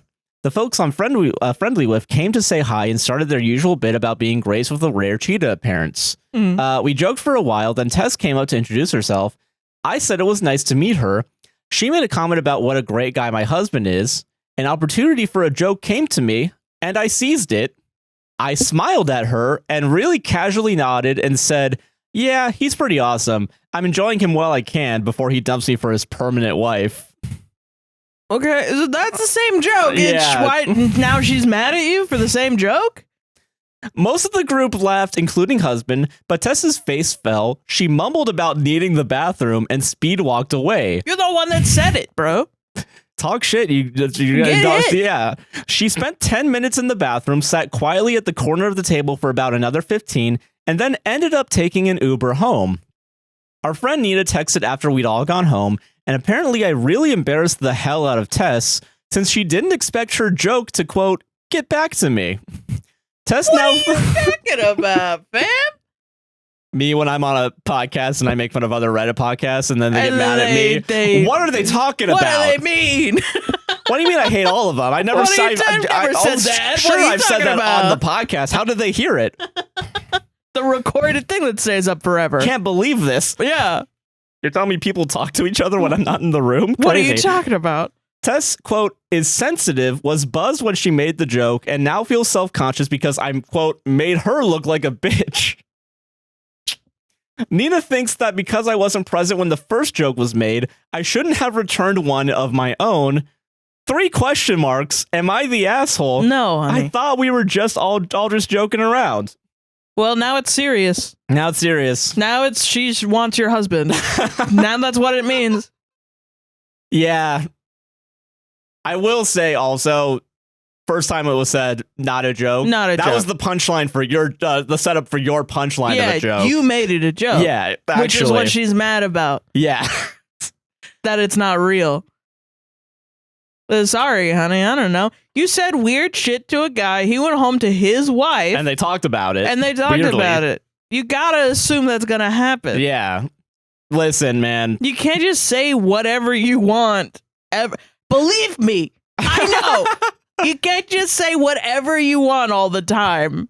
It's gonna affect your fucking life, bro. Amazingly. Weirdly. Yeah. Are we in the weird privileged position of 100% knowing that only because we do a show every fucking week where everything's recorded? No, I think the people that exist where they have normal ass lives and they walk around talking shit about people and it never gets back to the people that they're talking shit about and they just get to be little pieces of shit for the rest of their life are the privileged ones. Okay, actually, yeah. I think we're being scolded 1,000 times over for a mistake pretty much everyone on the world makes all the time. Gotcha.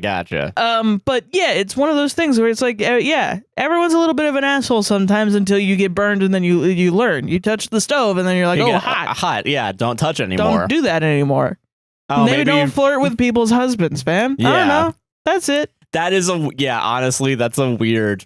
It's a weird That's fucking a weird thing to say. Yeah. If someone said that to you, I think I would be like, well, I mean, I could be the one that got away. That's what you want. That's good. I like that. Absolutely, that can happen. I can be the Chapel Roan good luck babe. So yeah.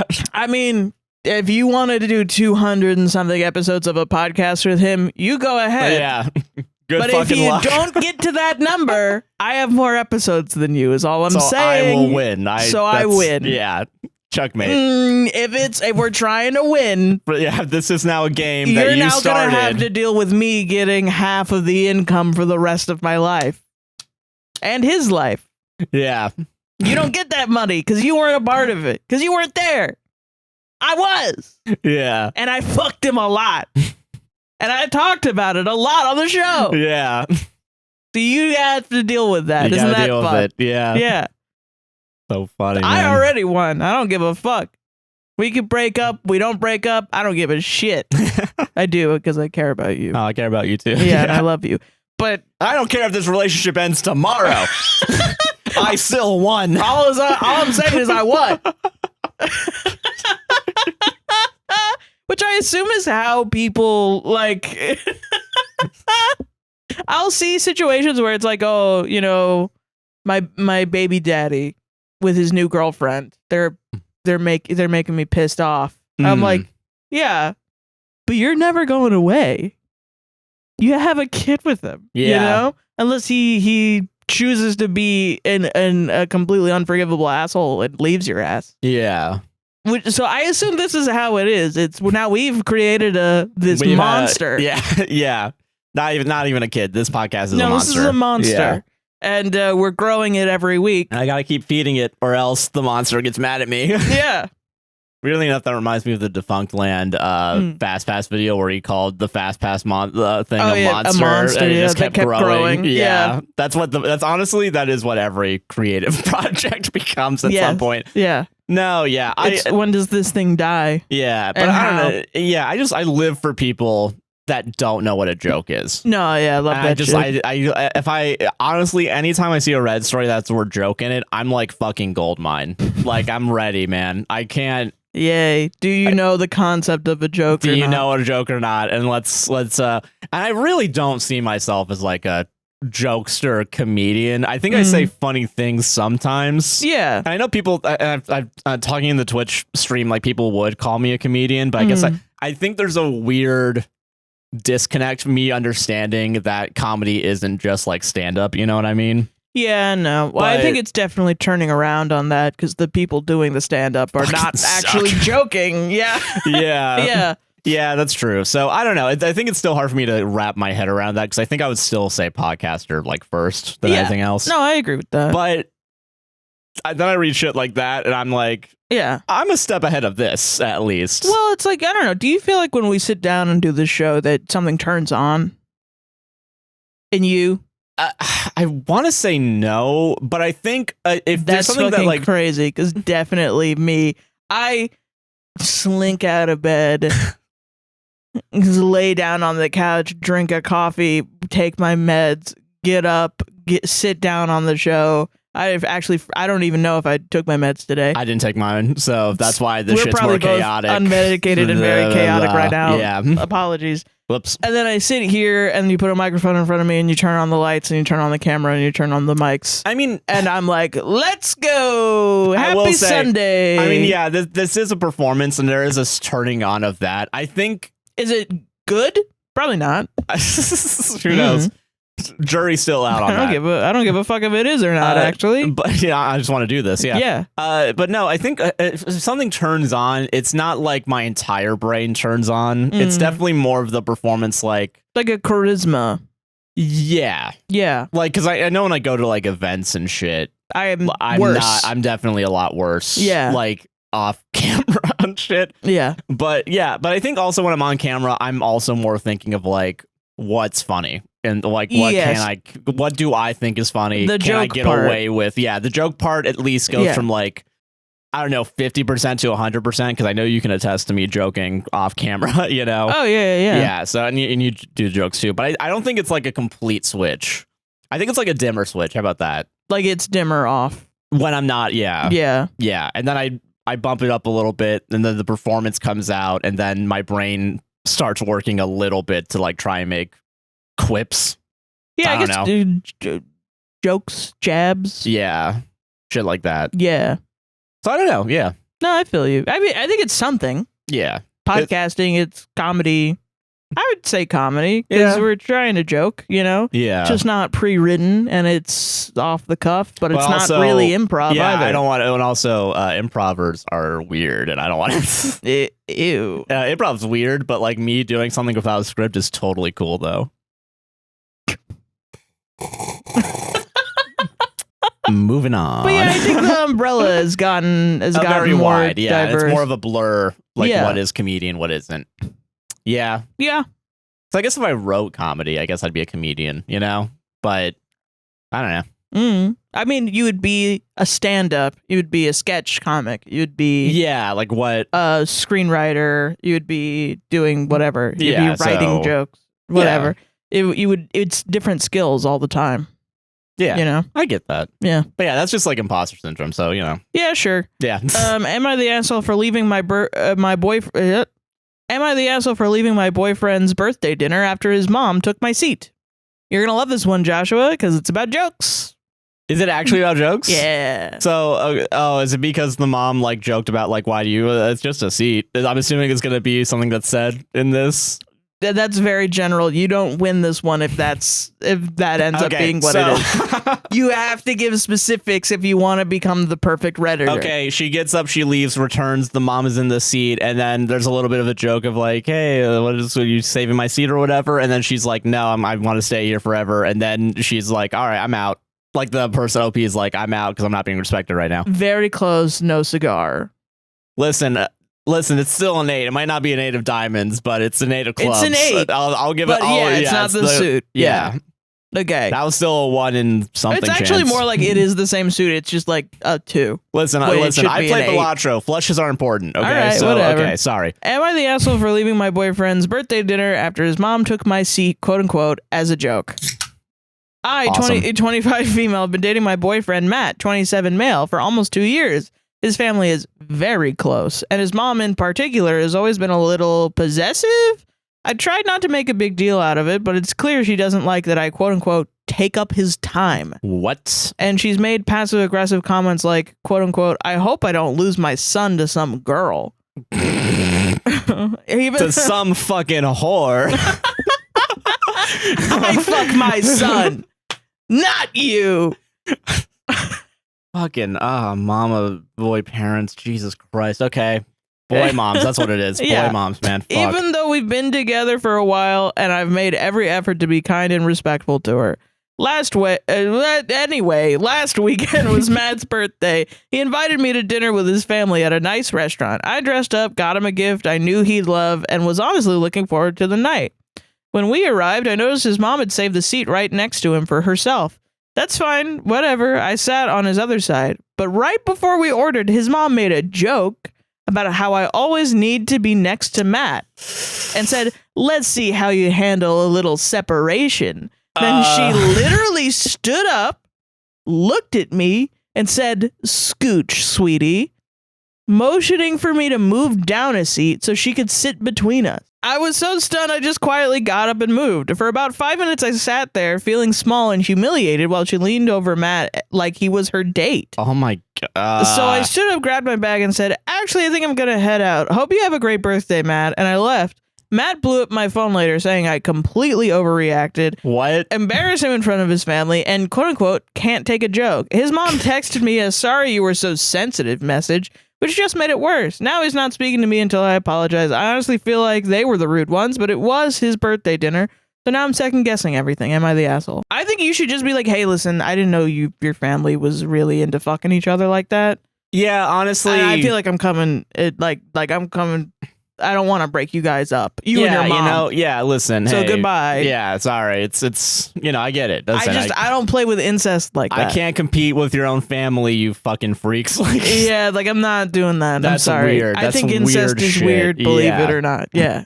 Controversial opinion. I'm sorry. I'm not as open-minded as I thought, I guess. Man. I really thought I was cool with the incest thing, but I'm not. Honestly, you I didn't really realize... should put that on. I think when you interact with situations like this, you should go over the line and call it out. Yeah. Because especially if in regular conversation there's not 6 feet of separation between you and anyone in your family, I'm a little bit like, what's going on? Mask, and everyone, COVID is around still. Yeah, still. But also, like, just in general, like, I shouldn't have to hold an umbrella poking my mom away every time we go over. To be like, can you not?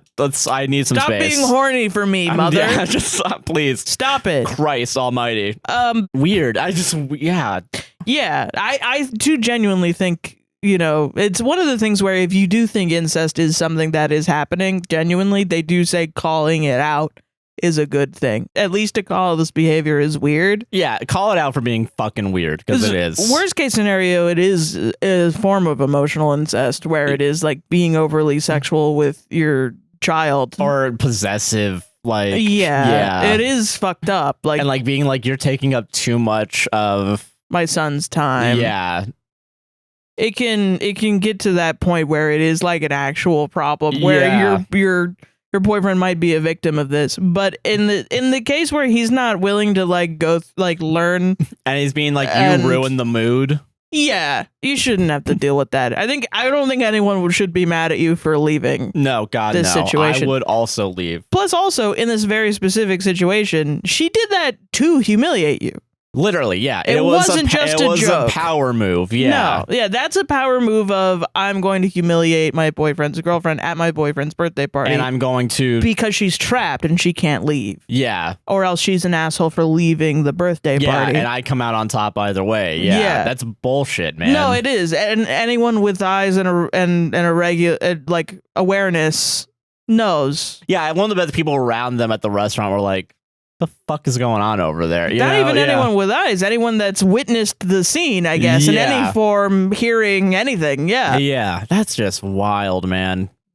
Yeah. I think I wonder if this is part of like once your kid leaves the nest, you kind of know like, oh, I'm not gonna see them like that much anymore. But this goes too far. This goes too far. Yeah, like I think that's a normal feeling of like, oh no, I'm not. I want to talk to my child a lot more. Usually that can be solved by like, hey, let's have a phone call. Yeah. It's not let me go and humiliate your partner. Yeah. Because I'm, I find that all very strange. It's very strange. Yeah. The reaction of, no, I'm gonna. I hate your partner because it's your partner's fault. Which, by the way, you not seeing me. Usually not the case. Yeah, usually not the case. Also, hilarious joke, obviously. You know, yeah. What if that's the thing I'm most pissed off about, is that they called something a joke that isn't a joke? That is usually how it is with you, yeah. Well, let's not investigate that in my brain. Not the comedian Joshua Chinlin. Yeah, not to me. Cares very much about what a joke is defined as. Yeah, exactly. Yeah. No, I just... I hate, and I think with the joke thing specifically, I hate how often people will use the idea that I'm just joking to be an inconsiderate asshole. Yeah. Or a hateful piece of shit. Mm-hmm. And it's like, you got to call it out and be... If you're... God, because like if you're one of these fucking cocksuckers that like... look up to Joe Rogan and like you, because you need to get on his fucking podcast or whatever to sell 10 tickets to your shitty show. Yeah. Like you can't be the one to call it out when there's actually like a shitty joke, because you're the one making the shitty joke. And there needs to be people outside of the system that know how a fucking joke works to call it out. Yeah. The definition of a joke gets even muddier at that point. Yeah. Because it's like, what is...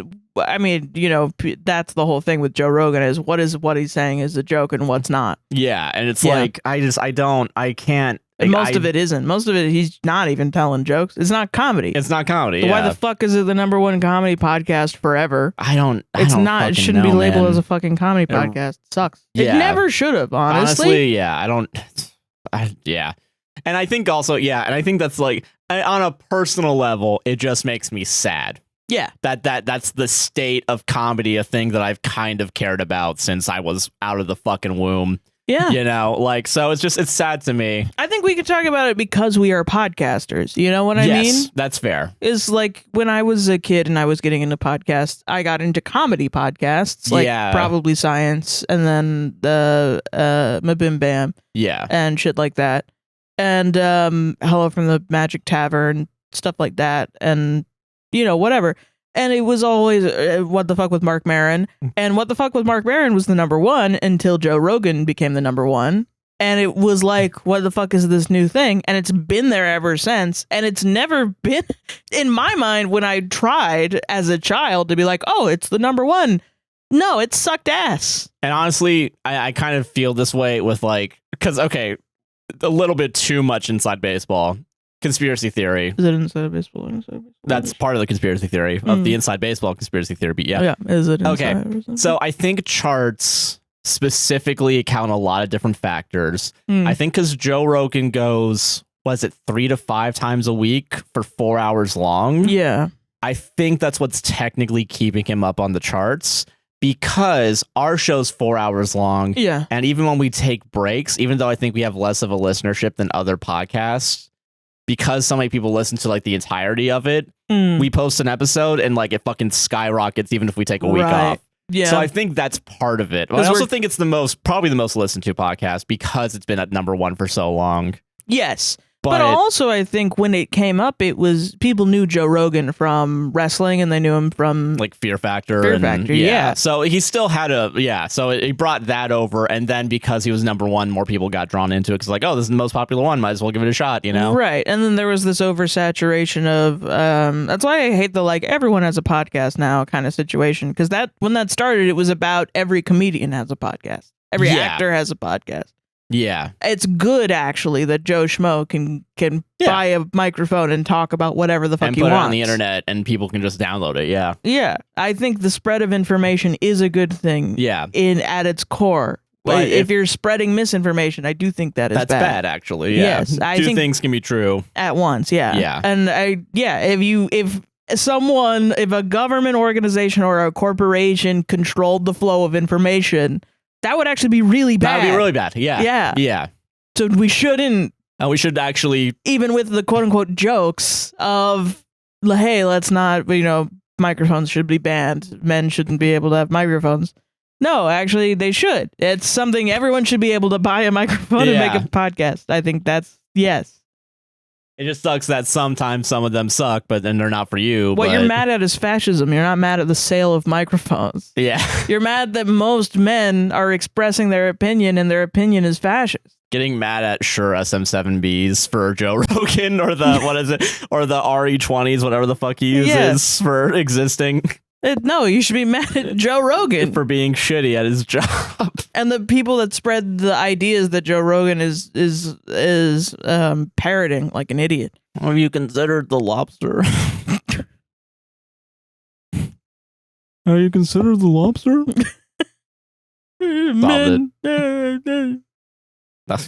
One more. R/relationship advice. My girlfriend, 27 female, got angry at me, 33 male, for having a food coma. Okay. My 27 female girlfriend and I, 33 male, were planning on going to a national park together. Before she arrived, I had a large lunch with a friend and felt super sluggish with a food coma. I told her I might need her to drive at first or that I needed to nap for a few minutes. She got noticeably upset, saying things like, "You invited me and I told you this would happen." I then got frustrated and started asking why she couldn't be more flexible. She was extremely upset at one point, saying she drove all the way, and so I suggested we not go on the trip. She then took her belongings and drove back home. I tried calling her 3 times, but she didn't pick up once. She just wrote me text saying she can't talk right now and how upset or hurt she is. In her mind, it's like I rejected her or something. She then proposed meeting to talk in person instead, but it will be 5 days since the event, This isn't the first time something small has triggered a strong reaction followed by emotional withdrawal. Is this normal relationship conflict or a bigger red flag? There's a lot of missing information. How far did she drive? Is the national park like a big deal to her? I don't like why. It sounds like you just are not interested in why she's mad at all, which is what triggers me into thinking maybe OP was like, and also like, did she say don't eat a big meal or else you're gonna get sluggish? Like, has she had similar issues before? Yeah, because it just sounds like emotional withdrawal is like when I was going through abuse as a child and that would happen. It was like the argument would be in person. It would be hours long. Yeah. And then right at the end, it would be, you're an asshole. You're a piece of shit. You're garbage for having this. You're immature. Most of the time it was you're immature because you're a child. Yeah. And I'm the adult. So you have to listen to me. And then my mom would completely withdraw and not talk to me at all, including like driving to school or driving home or making breakfast or lunch for a child. So that was the like, you don't get these things if you piss me off was what the neglect was like. Yeah. And the emotional withdrawal. So when I was an adult and then people would shut down in front of me or like people would not want to talk to me because they would get pissed off in an argument, I would think that was going to happen on some sort of like nervous system way. Where it was like, I'm going to completely revoke my friendship because we had one argument. And that was what I thought would happen. And then I would freak out. Okay. Yeah, I get that. You know what I mean? Yeah. This sounds like she's like, this is her last straw in a relationship that she's allowed to leave. Like food, I do think in general, I'm the same way where I'll have a meal and I won't think of it as a big meal. And then I'll be like, I got to take a nappy. I got to take a nappy. But like, it sounds like you just pissed off your girlfriend. I will. Yeah. And like, you know what I mean? And okay. Yeah. And you're right about the missing information, which to me is always a red flag in a Reddit post where it's like 100% of the time, if you you would give every single detail that makes you look better. Yeah. And if this is all you have. And she drove 45 minutes. You're an asshole. I'm sorry. What the hell? I'm going to be honest with you. Half an hour or more. Because also, okay, here's my thing too. I'm assuming because you're meeting at the house to go to the national park. Yeah. First of all, also saying that you can drive for the first half of driving kind of also implies that it's a long drive to the national park. Yeah. Or at least like a 30-minute drive. So it's like, I don't know I don't know anything about national parks. I don't know if they close at some point. So it's like, I think it depends, but yeah. Yeah, I guess it depends on the park or if there's like camping or whatever, yeah. So it's like why would you, and also why would you want to go at night? So like if you take a nap and it takes a long time, like you take an hour or two or whatever and you're leaving at 2 and it takes then none of the timing is there, so I don't know at all what the fuck is going on. You've made her sound like a completely irrational person. And saying that she has a red flag, potentially. Yeah. That this is a small thing for sure, and it's triggered a large reaction. Yeah. But even in a relationship, you still, if you're dedicated to the person, you still ask, why did this cause a large react? And you work with your partner to solve the problem. I feel like the waiting 5 days to talk about it when you're not doing potentially anything. And you're just like, whatever, my girlfriend's crazy. I don't know. What a bitch. Yeah. Whatever. I don't. And then you're going to be surprised when she doesn't want to be with you anymore. Yeah. That's crazy, man. That's wild to me. I don't know. You know, you're not doing a good job, I think, as a boyfriend. Yeah. Maybe. Even at least in the solving the situation. Yeah. I agree with that 100%. You're never going to find anyone that is just going to not have any quirks. And it's just going to be a completely clean slate that you get to just do whatever with. Yeah, actually. No, you're going to have to find way, even with people that you're compatible with. Oh, yeah, shit can still go horribly wrong or like, you have fights or whatever. Yeah, because like you're they have stuff that happened to them early on in life, and you have shit that happened to you early on in life, and you're going to clash in some way. So you need to figure out how to come together. Yeah. If you want to have a long-term relationship. If you don't, okay. Then what are you doing? What are you doing? Yeah, like, you're just wasting time. Yeah. Yeah. Damn, man. I don't she sounds well within her rights to be a little bit upset. Yeah. Christ, man. Doing the same thing over and over again and like just slowly pushing. Also, like how many people, I didn't have this, but how many people have like a dad or whatever that just was like, yeah, we're gonna go to the park on Sunday, and Sunday gets there and they drink a beer and they fall asleep. And it's like, no park today. I feel like that'd be disappointing as a child, you know? If you're doing shit that a shitty dad would do as a boyfriend, yeah. I think you might be a bit shitty, yeah. And then you're turning around like, why is she acting like a child? Yeah, weird. Yeah, I don't think anyone wants to hang out with a guy like that, actually. Yeah. I don't think anyone, even children, mostly children, but even anyone else, I don't think, unless... Doesn't seem like a good time. Like, I don't know, your best bro is another guy that will drink a beer and fall asleep. On Sunday on the lawn chair, just... Yeah. Yeah. I think if you make a plan and you go all your way up to make it happen and then it doesn't go through, little bit upsetting. You can be a little bit upset. Yeah, at least. Worst case scenario, you really, really fucked over this lady's day and she's allowed to be very upset at you. The 5 days is a lot, but it's also like, why haven't you reached out as well? And I know he did reach out that day, but you can't try again? Yeah, one and done, baby. Which, I mean, I don't know. Maybe there's like if I was, I don't know, maybe there's like a fear of, I don't want to harass her, maybe. No, okay, that's fair. That makes sense to me. Yeah. And I will say, if that's the case and then she's not responding for days, I do think not talking after a couple of days is like, some people do that. Oh, yeah. I don't really know. I'm not that way. I will text people a lot. And it's only really, really bad. Like, I think the only time that's ever happened is with my mom, where we wouldn't talk for like weeks. Oh, yeah. But it's because both of us are very stubborn and just didn't want to talk to each other. Yeah. So I don't know. I don't know that is something, once again, only you would know in your relationship.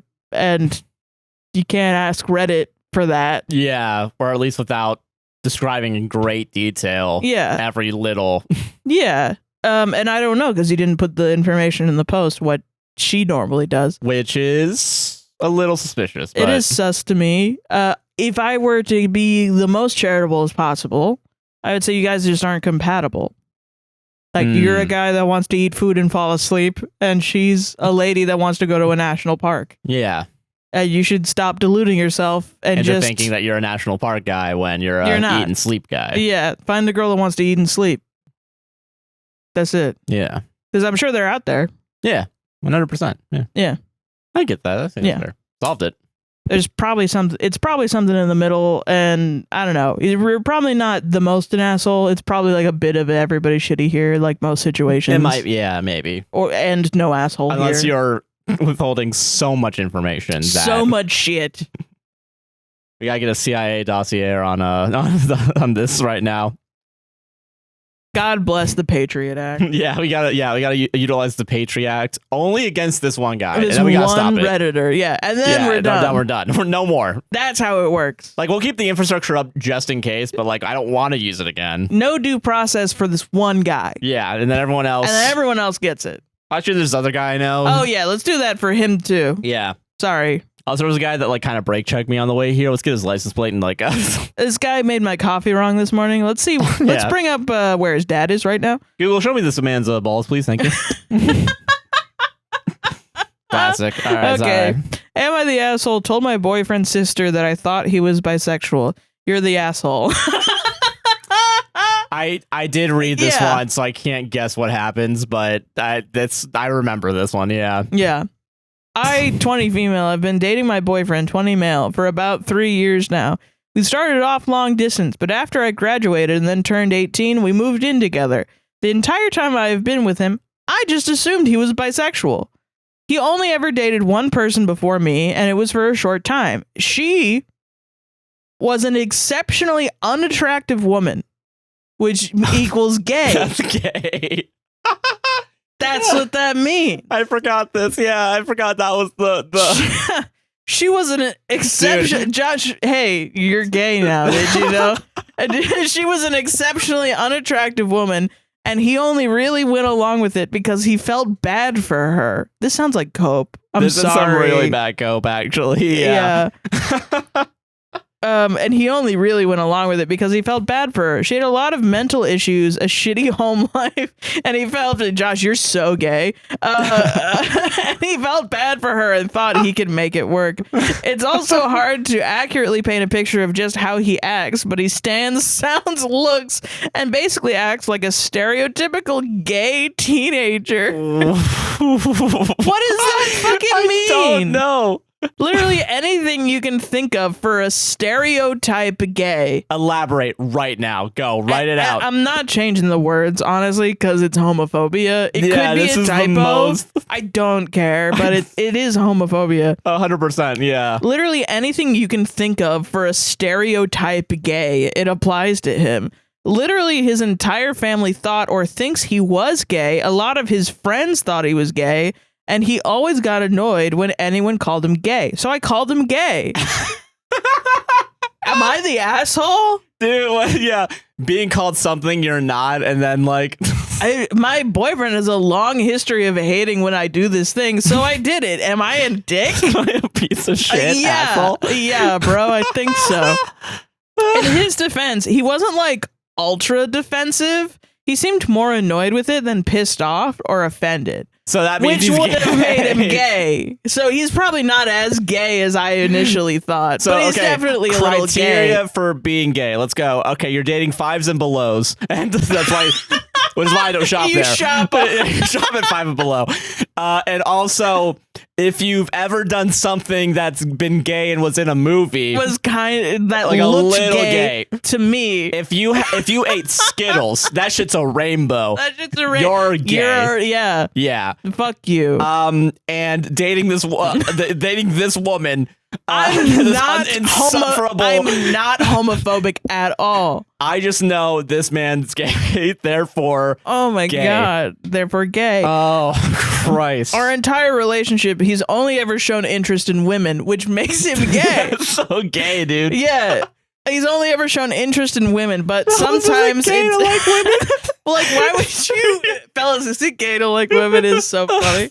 Our entire relationship, he's only ever shown interest in women, but sometimes it seems like it's more of a show than anything.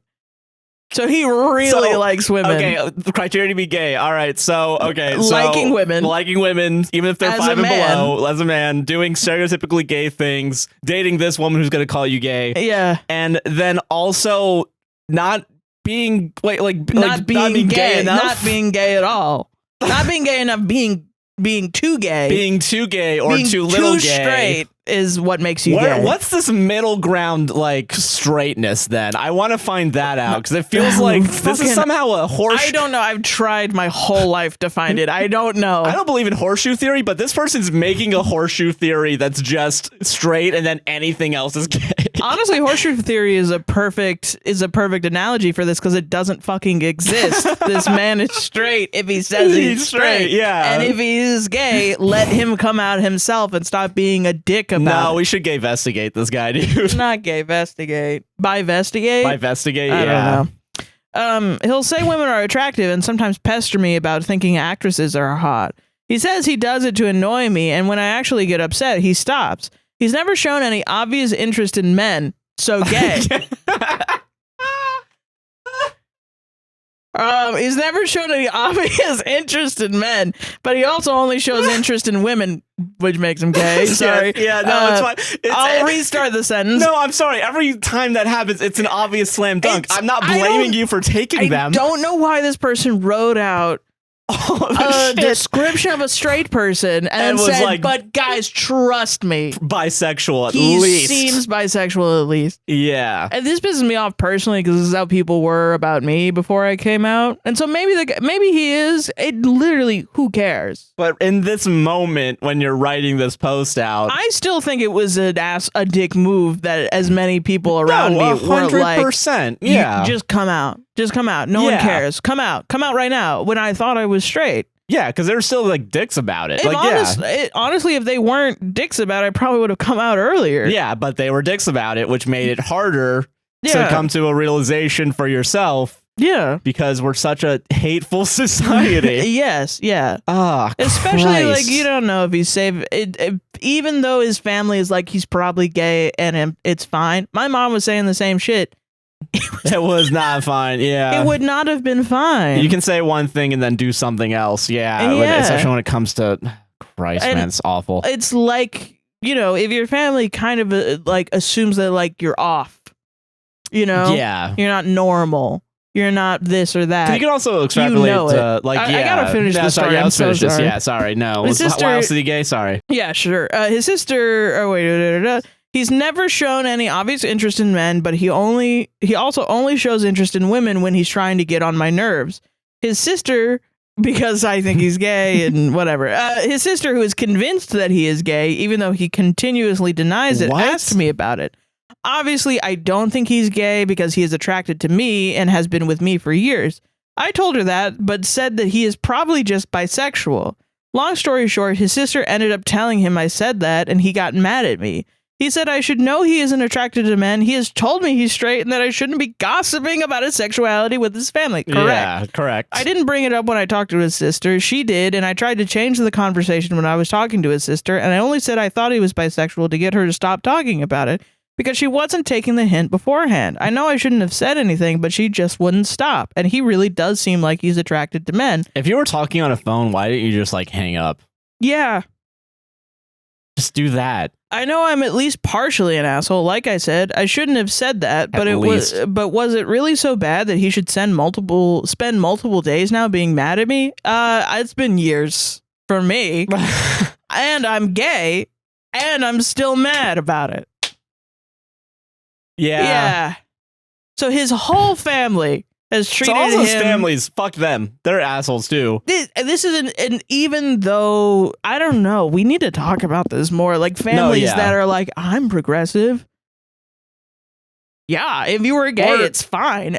And they try to bait you into coming out. Yeah. Even if you are, even if you're not, whatever. They're inherently othering you. Because if it truly was okay, they wouldn't give a fucking shit. They wouldn't be poking you about it. They wouldn't care. Yeah. They wouldn't be obsessed with the thought. They would just be like, okay. Sure. Literally changes nothing. Anyway, what do you want for dinner? It wouldn't fucking matter. Or it would be like, okay, I'll support you. We'll go to the Pride or whatever you want to do. I support it. That is different than being like, gay.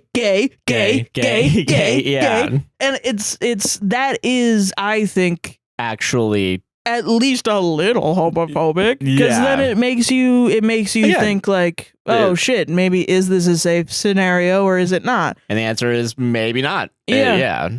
I mean, when it's even a question, it kind of feels like, oh, this is a bad situation. You know what I mean? Well, and I grew up with like, as a kid, like a child, my mom being like, are you gay?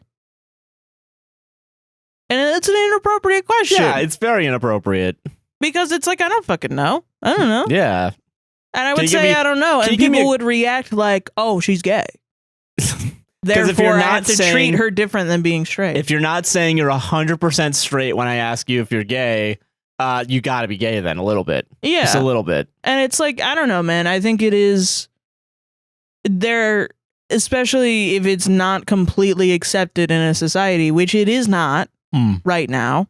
And even back then it wasn't, even when gay marriage, was accepted. Yeah. It wasn't like people were still talking about like, oh, what's next? Marrying your fucking dog, like Marrying shit like that. Like that. We got to remember that that's recent history. Right. It needs like, to be remembered. Yeah. Next, like previous 10 years, like 10, 15 years. Like, yeah. You're asking people to give up. You're asking people to give up the concept of them having rights. Like, you know what I mean? And it is important, I think, for representation. And as I grew up, I realized that. And I was like, you know, also, mainly, I can't lie about myself for the rest of my life. Yeah, exactly. But it was harmful to have a bunch of people peer into me consistently. It made me feel like my sexuality wasn't my own. You know? It wasn't a me choice. It was everyone else had decided based on my actions and how I looked that I was attracted to the same gender. And even then, you know, they didn't know what pansexuality was, so they weren't allowing me to be that as well. Yeah. Yeah, no, we still have to treat it like a binary. Right. Like if you don't know anything about the sexual spectrum. Because they weren't even bisexual. I'm not mad if people think that I'm bisexual. I think I'm of the opinion, and this is, I know pansexuality, people have different opinions about it, but I'm of the opinion that bisexuality is the umbrella and pansexuality is underneath that as a different thing that's quite similar. Yeah. So I'm not mad when people call me bisexual or whatever. Yeah. But it is like, I would prefer to be called pan. Yeah, because that's what I am. Oh, that's not the bi flag behind you? No, it's actually a different thing. Yeah. That's not the straight pride flag behind you. No, yeah, that's a whole different thing. That's a whole different one? This isn't the Italian flag? Oh, shit. The gayest one. The gayest one ever. Gotta get it, Tom Hanks a gay. Full circle, baby. Let's go. Oh, let's go. But yeah, no, it's inherently harmful. So he grew up with that. Like his family essentially bullying him by assuming his sexuality constantly. And now his girlfriend is doing it. Yeah, that's He's allowed to be mad for at least 24 hours. At least a day, yeah. At least a day, maybe 2. But then also, why are you getting mad when he's like, I want to fuck like these actresses or whatever, and then you're being like, well, that's all front, actually. Dude, shut up, you're like, totally gay. What cope is that? Yeah. For yourself, that you're not even fucking secure in your own image. That, I know. Like, well, and I mean, that's so obvious by her description of his past girlfriend. This was an ugly fucking He was just witch. doing it out of sympathy. If a man is fucking a woman, he's not doing it out of sympathy. I'm sorry. I'm sorry to crash your opinion of it. Yeah, that's, even if he's told you that, it's not true. It's not, no. Gotta be honest with you. That's it, you know. Men, you might be amazed to hear this. I think most people in general enjoy, unless you're asexual, of course, they enjoy having sex. And there's sympathy sex, I feel like. Well, I mean, if you're asexual, or you, no, yeah, obviously, honestly, there are asexual people that even enjoy sex. Yeah, they can enjoy the like maybe aromantic, asexual, you know, shit like that. Yeah, I know those. Yeah, they're included. We're not saying everyone likes sex. Yeah. And if you don't, you're weird and gay. No, that's once again, that's the issue. Yeah, no. Oh, Christ, man. Yeah. Dude, that's so fucked. That's such a fucked. Fuck that person, man. I hate him. Yeah. I don't know. Asshole, obviously. Also, I feel like anytime someone has the fucking balls to say, you know, I know I'm a little bit of an asshole. I just want to. Well, okay. All right. I'm like aggressive. Well, no, because you can't walk around in your daily fucking life pretending that you admitting that you're sometimes a shitty person absolves you from the shitty behavior that you've done. I get what you mean. And I think, how about you take some goddamn accountability for your actions? It is an accountability when you say, like, I know I'm a little bit of a piece of shit. It's still not an apology. It's not an apology. It's not an acknowledgement that you're going to stop doing that. Exactly. It's kind of like what are you going to do? I'm a piece of shit. And it's like, at least it's the thought that leads into that thought to me, which is like, okay, red flag for people interaction. Yeah, 100%. Yeah, man. like I don't want to talk to you anymore. God, that's so. I mean, that post. Listen, it is funny how we read it, but that is such a sad sad person. It's so sad. I feel so bad for this guy. Yeah. He's just trying to live in his whole fucking... Everyone in his life. For the rest of his life, questioning his sexuality when he's just, even if let him be what he is. What is it? Even if he's not performing stereotypical masculinity. I think that's good. Yeah, actually. I think that's cool, actually. That's fine. Whatever. Like, just do what you want to fucking do and don't question what other people do. If it's not fucking hurting anyone, who cares? Literally. Yeah. If you're not hurting a living creature or yourself or others, and you're doing shit consensually and you're doing it because you enjoy it, I don't care. I don't care. And honestly, I can't believe that's the most progressive thought right now, is not caring that you're doing something and that it's not hurtful. Yeah. Solved it. He's gay, right? That's the point. Yeah, he's definitely gay. He's totally gay. Yeah, for liking women. He doesn't like men. He does like women, which is what makes him bisexual. Exactly. Yeah, 100%. Again, 5 and belows. No fucking 5 and below is funny as hell. His last girlfriend was really ugly, and that's what makes him bisexual. Is crazy. That's such a... I've never heard that one. God, that's cope, man. That is wild. So cope. Okay, I gotta pick one last one. This one, we're gonna do 10 stories this week. Don't fucking worry, guys. I got it. All right, don't look at me. Stop looking at me. Stop looking at me. I don't want to be perceived on my podcast, video podcast anymore. Yeah, the other one's controversial. It's like a guy complaining about his girlfriend reading his diary, but apparently he wrote horrible shit about her in the diary. So it's kind of like two things can be true at the same time. Don't read people's diaries, but also don't write horrible. Don't hate your girlfriend. Yeah, If you hate your girlfriend, don't date her. Yeah, I get that. This one's a little bit more simple. Okay. Hopefully, it's the last one. We get to have a simple one. Yeah. Honestly, I've had more simple ones. This one's fine. Whatever. Yeah. Am I the asshole for asking my parents to pay for my car's registration this year? Okay. I, 28, have had my license medically suspended for the 15 months.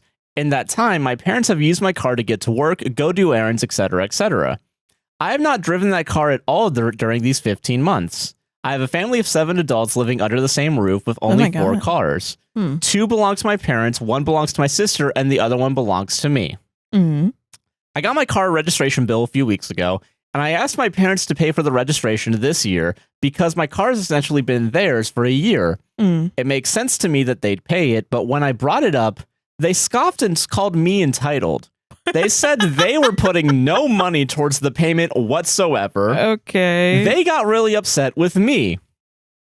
They do only drive it around town, so it's not like they've gone on any day trips or anything, but my car has been a huge help for them. Yeah. One of the main things is that it's made it where my mom doesn't have to be dropped off at 6 a.m. for her 8 a.m. shifts because of how everyone's schedules work for jobs and school. Yeah. I'm genuinely surprised that they got this mad at me. Is this something I shouldn't expect my parents to do? I'm on a deducted salary while I figure this medical stuff out, so it's not like I want to pay $200 for something I don't even use. Sheesh. Yeah. Edit. I will say the edit is very much where I'm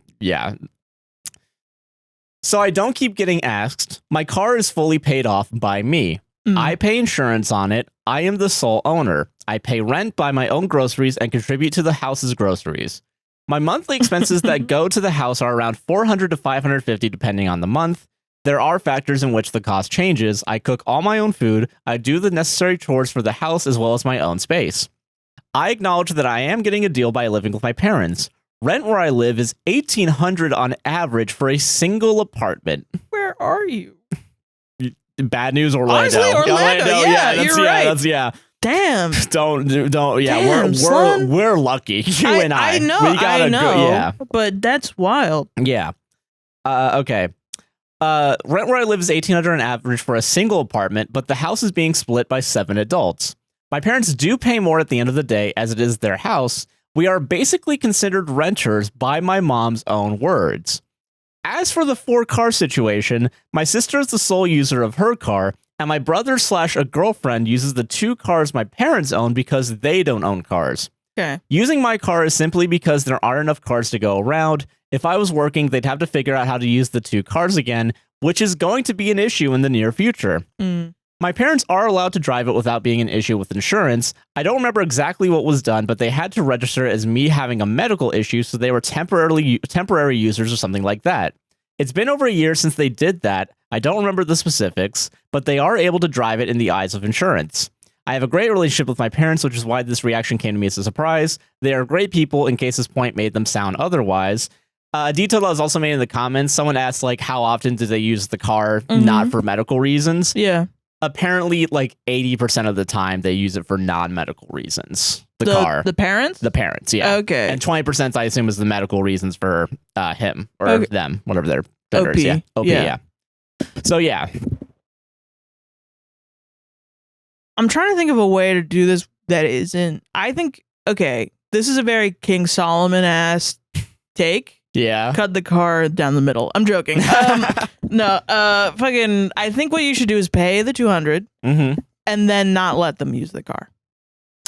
And say that it's your car. Weirdly enough, I'm like, because you're also, in that too, if you're already recognizing that's going to be a problem in the future, that like when you have the car back to yourself, it's going to be, you're just pushing it up. Right. But also, however, it will cause issues in the home. 100%. Which is, I understand not wanting to do that with 7 people under the same roof, especially if your parents are the ones that can kick you out at any point. Yeah, like that's something that you might not want to play. I just think if that were the case, if like, let's take a thought, a thought experiment. Yeah. You pay the $200 and then you say like, well, it is my car. I paid for it completely. Yeah. I pay for the insurance. I pay for the registration. So you're not allowed to use it. Yeah. Which that is also where I'm like, yeah, fair. Yeah. And that, because you're not only that too, but like they're pushing your hand. They're trying to bluff you out. Right. Like, and then if they're like, well, then what the hell? I'm family. Then be like, okay, then don't let me pay rent. Yeah. I get free board. You see me as a renter. My landlord's not using my car. So I don't know why this guy's expected to have the landlord. But I'm entitled. Yeah. You're entitled to my car. But I'm somehow the entitled one. But I'm somehow the entitled one because I want you to pay, or at least go like split something. Yeah, which I mean, we're all dancing around to the common sense thing here, which is they don't use the fucking car. You do. It's your car. Why have they been paying insurance on this car? Yeah. Because if they get in an accident, it's your ass. Yeah. Even with you having this medical issue. And honestly, maybe even just pay the shit and don't let them drive it in case they get in an accident. Yeah, hide the keys. Yeah. Keep that shit locked somewhere.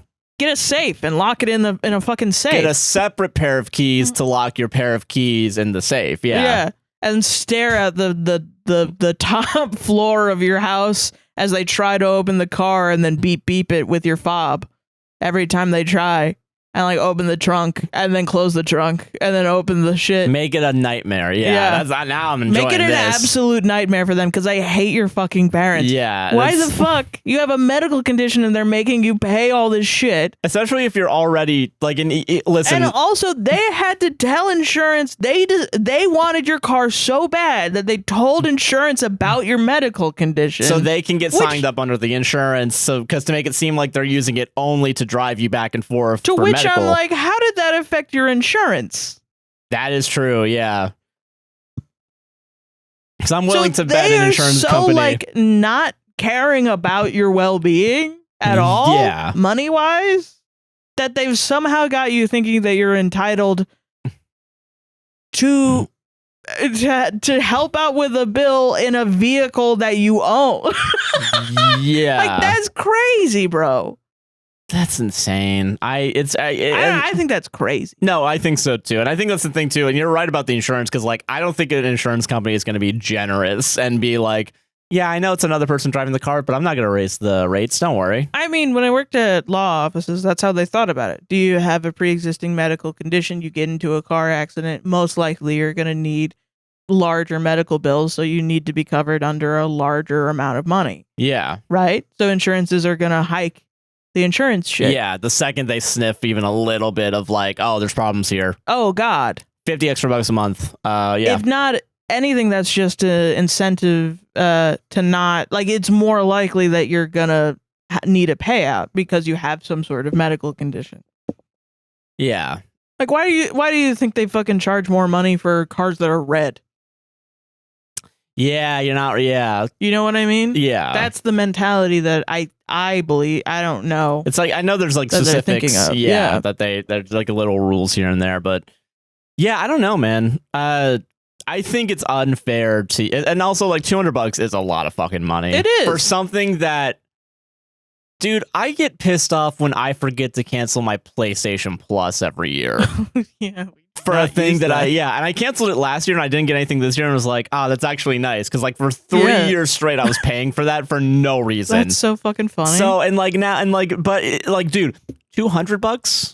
Yeah. $200 on a fucking car that I wasn't gonna be really like, using. just don't pay it and let it lapse and then have them get pulled over. Okay, that's a little bit like you want to deal with the cops. That's a little. But I mean, it would be them dealing with the cops, but it would come back to you since the registration's in your name. That is true. Yeah. So I don't know if that would get you arrested or if it would get them arrested. Yeah. Or you can say they stole your car. Yeah, like, can you call them and get them off the insurance? Like, call the insurance, get them off the insurance, let the registration lapse, and then have them run your shit. Shit, man. And then when they get pulled over by the cops, yeah, it's definitely a little devious. Yeah, that's cut the baby in half. That's all I'm saying. But I'm just saying they're just desserts, man. And that's not what King Solomon was about, but still. Not the asshole. Not the asshole. Yeah. Yeah. That's our show. You are actually being manipulated by your family. Yes, you're being manipulated 100%. Yeah. That's the show. Thank God it's over. Fuck. Bye-bye. No, sorry, what do you want to plug? Oh, you can follow me on Tumblr. That's so here, ATSOHEERON. That's THATSOHEERON. The way you said it sounded like a radio song. I like that. Oh, thank you. I'm Joshua Chinland on most things. A guy nicknamed JC on Twitch. Prime sub. Join the streams when I'm live, 5 p.m. to 9 p.m. Eastern Standard Time. Are you still Tuesdays doing Schedule 1 Friday. or are you going to drop Schedule 1? I don't know yet. I'm understanding a lot of the criticisms that are being levied at it right now, including the racism. And I kind of understand transphobia too. Yeah. I get it. Yeah. I didn't know those things existed. I never got to that point in the game. And I didn't realize that's what it was in the game because I think I've seen one of the things specifically and I was like, oh, I don't know what that means and I don't know what effect that does. But then hearing what it is afterwards is like, yeah, it's a little shitty actually. I think it's kind of fucked up. So I don't know. We're going to have to see. You should play Blueprints. That's all I'm saying. Which, if you want me to play Blueprints and have the money to do it, buymeacoffee.com. Because listen, we got to pay. Listen, somehow. Listen, that internet bill is priority right now. Until I can actually download fucking Blueprints. Who knows? If this podcast goes out on Tuesday. We'll have to wait and see. We'll see. It might be late. Depending on the internet. The internet is down right now. Yeah. $200. But yeah, Patreon, Patreon, Buy Me a Coffee, those website, APWSTR if you want to support us directly. There's also merch that goes to PCRF. We have mutual aid links in our description. Yes. And there is also, we both have cameos, and we do have a Throne wish list. Haven't updated it yet. Nope. Maybe one day I will. I'll put up a support a bill. Just yeah, why not? Fuck it, yeah. Fuck it, yeah. I will say, doing the math again, $200 a podcast is what it costs. Damn. Again, not including rent. So we are hemorrhaging money. We're hemorrhaging money. Yeah. But yeah, enjoy the rest of your day, everybody. Thank you all for supporting. Oh, raise 5 stars on Apple and Spotify podcasts and like, comment, subscribe, and hit the gosh darn bell. Those are free ways to do it. Yeah. To help support the podcast. Follow us on Spotify. Watch on Spotify. It makes us a lot more money now. Yeah. So yeah. So yeah, enjoy the rest of your day then. Yeah. Bye-bye. Bye-bye.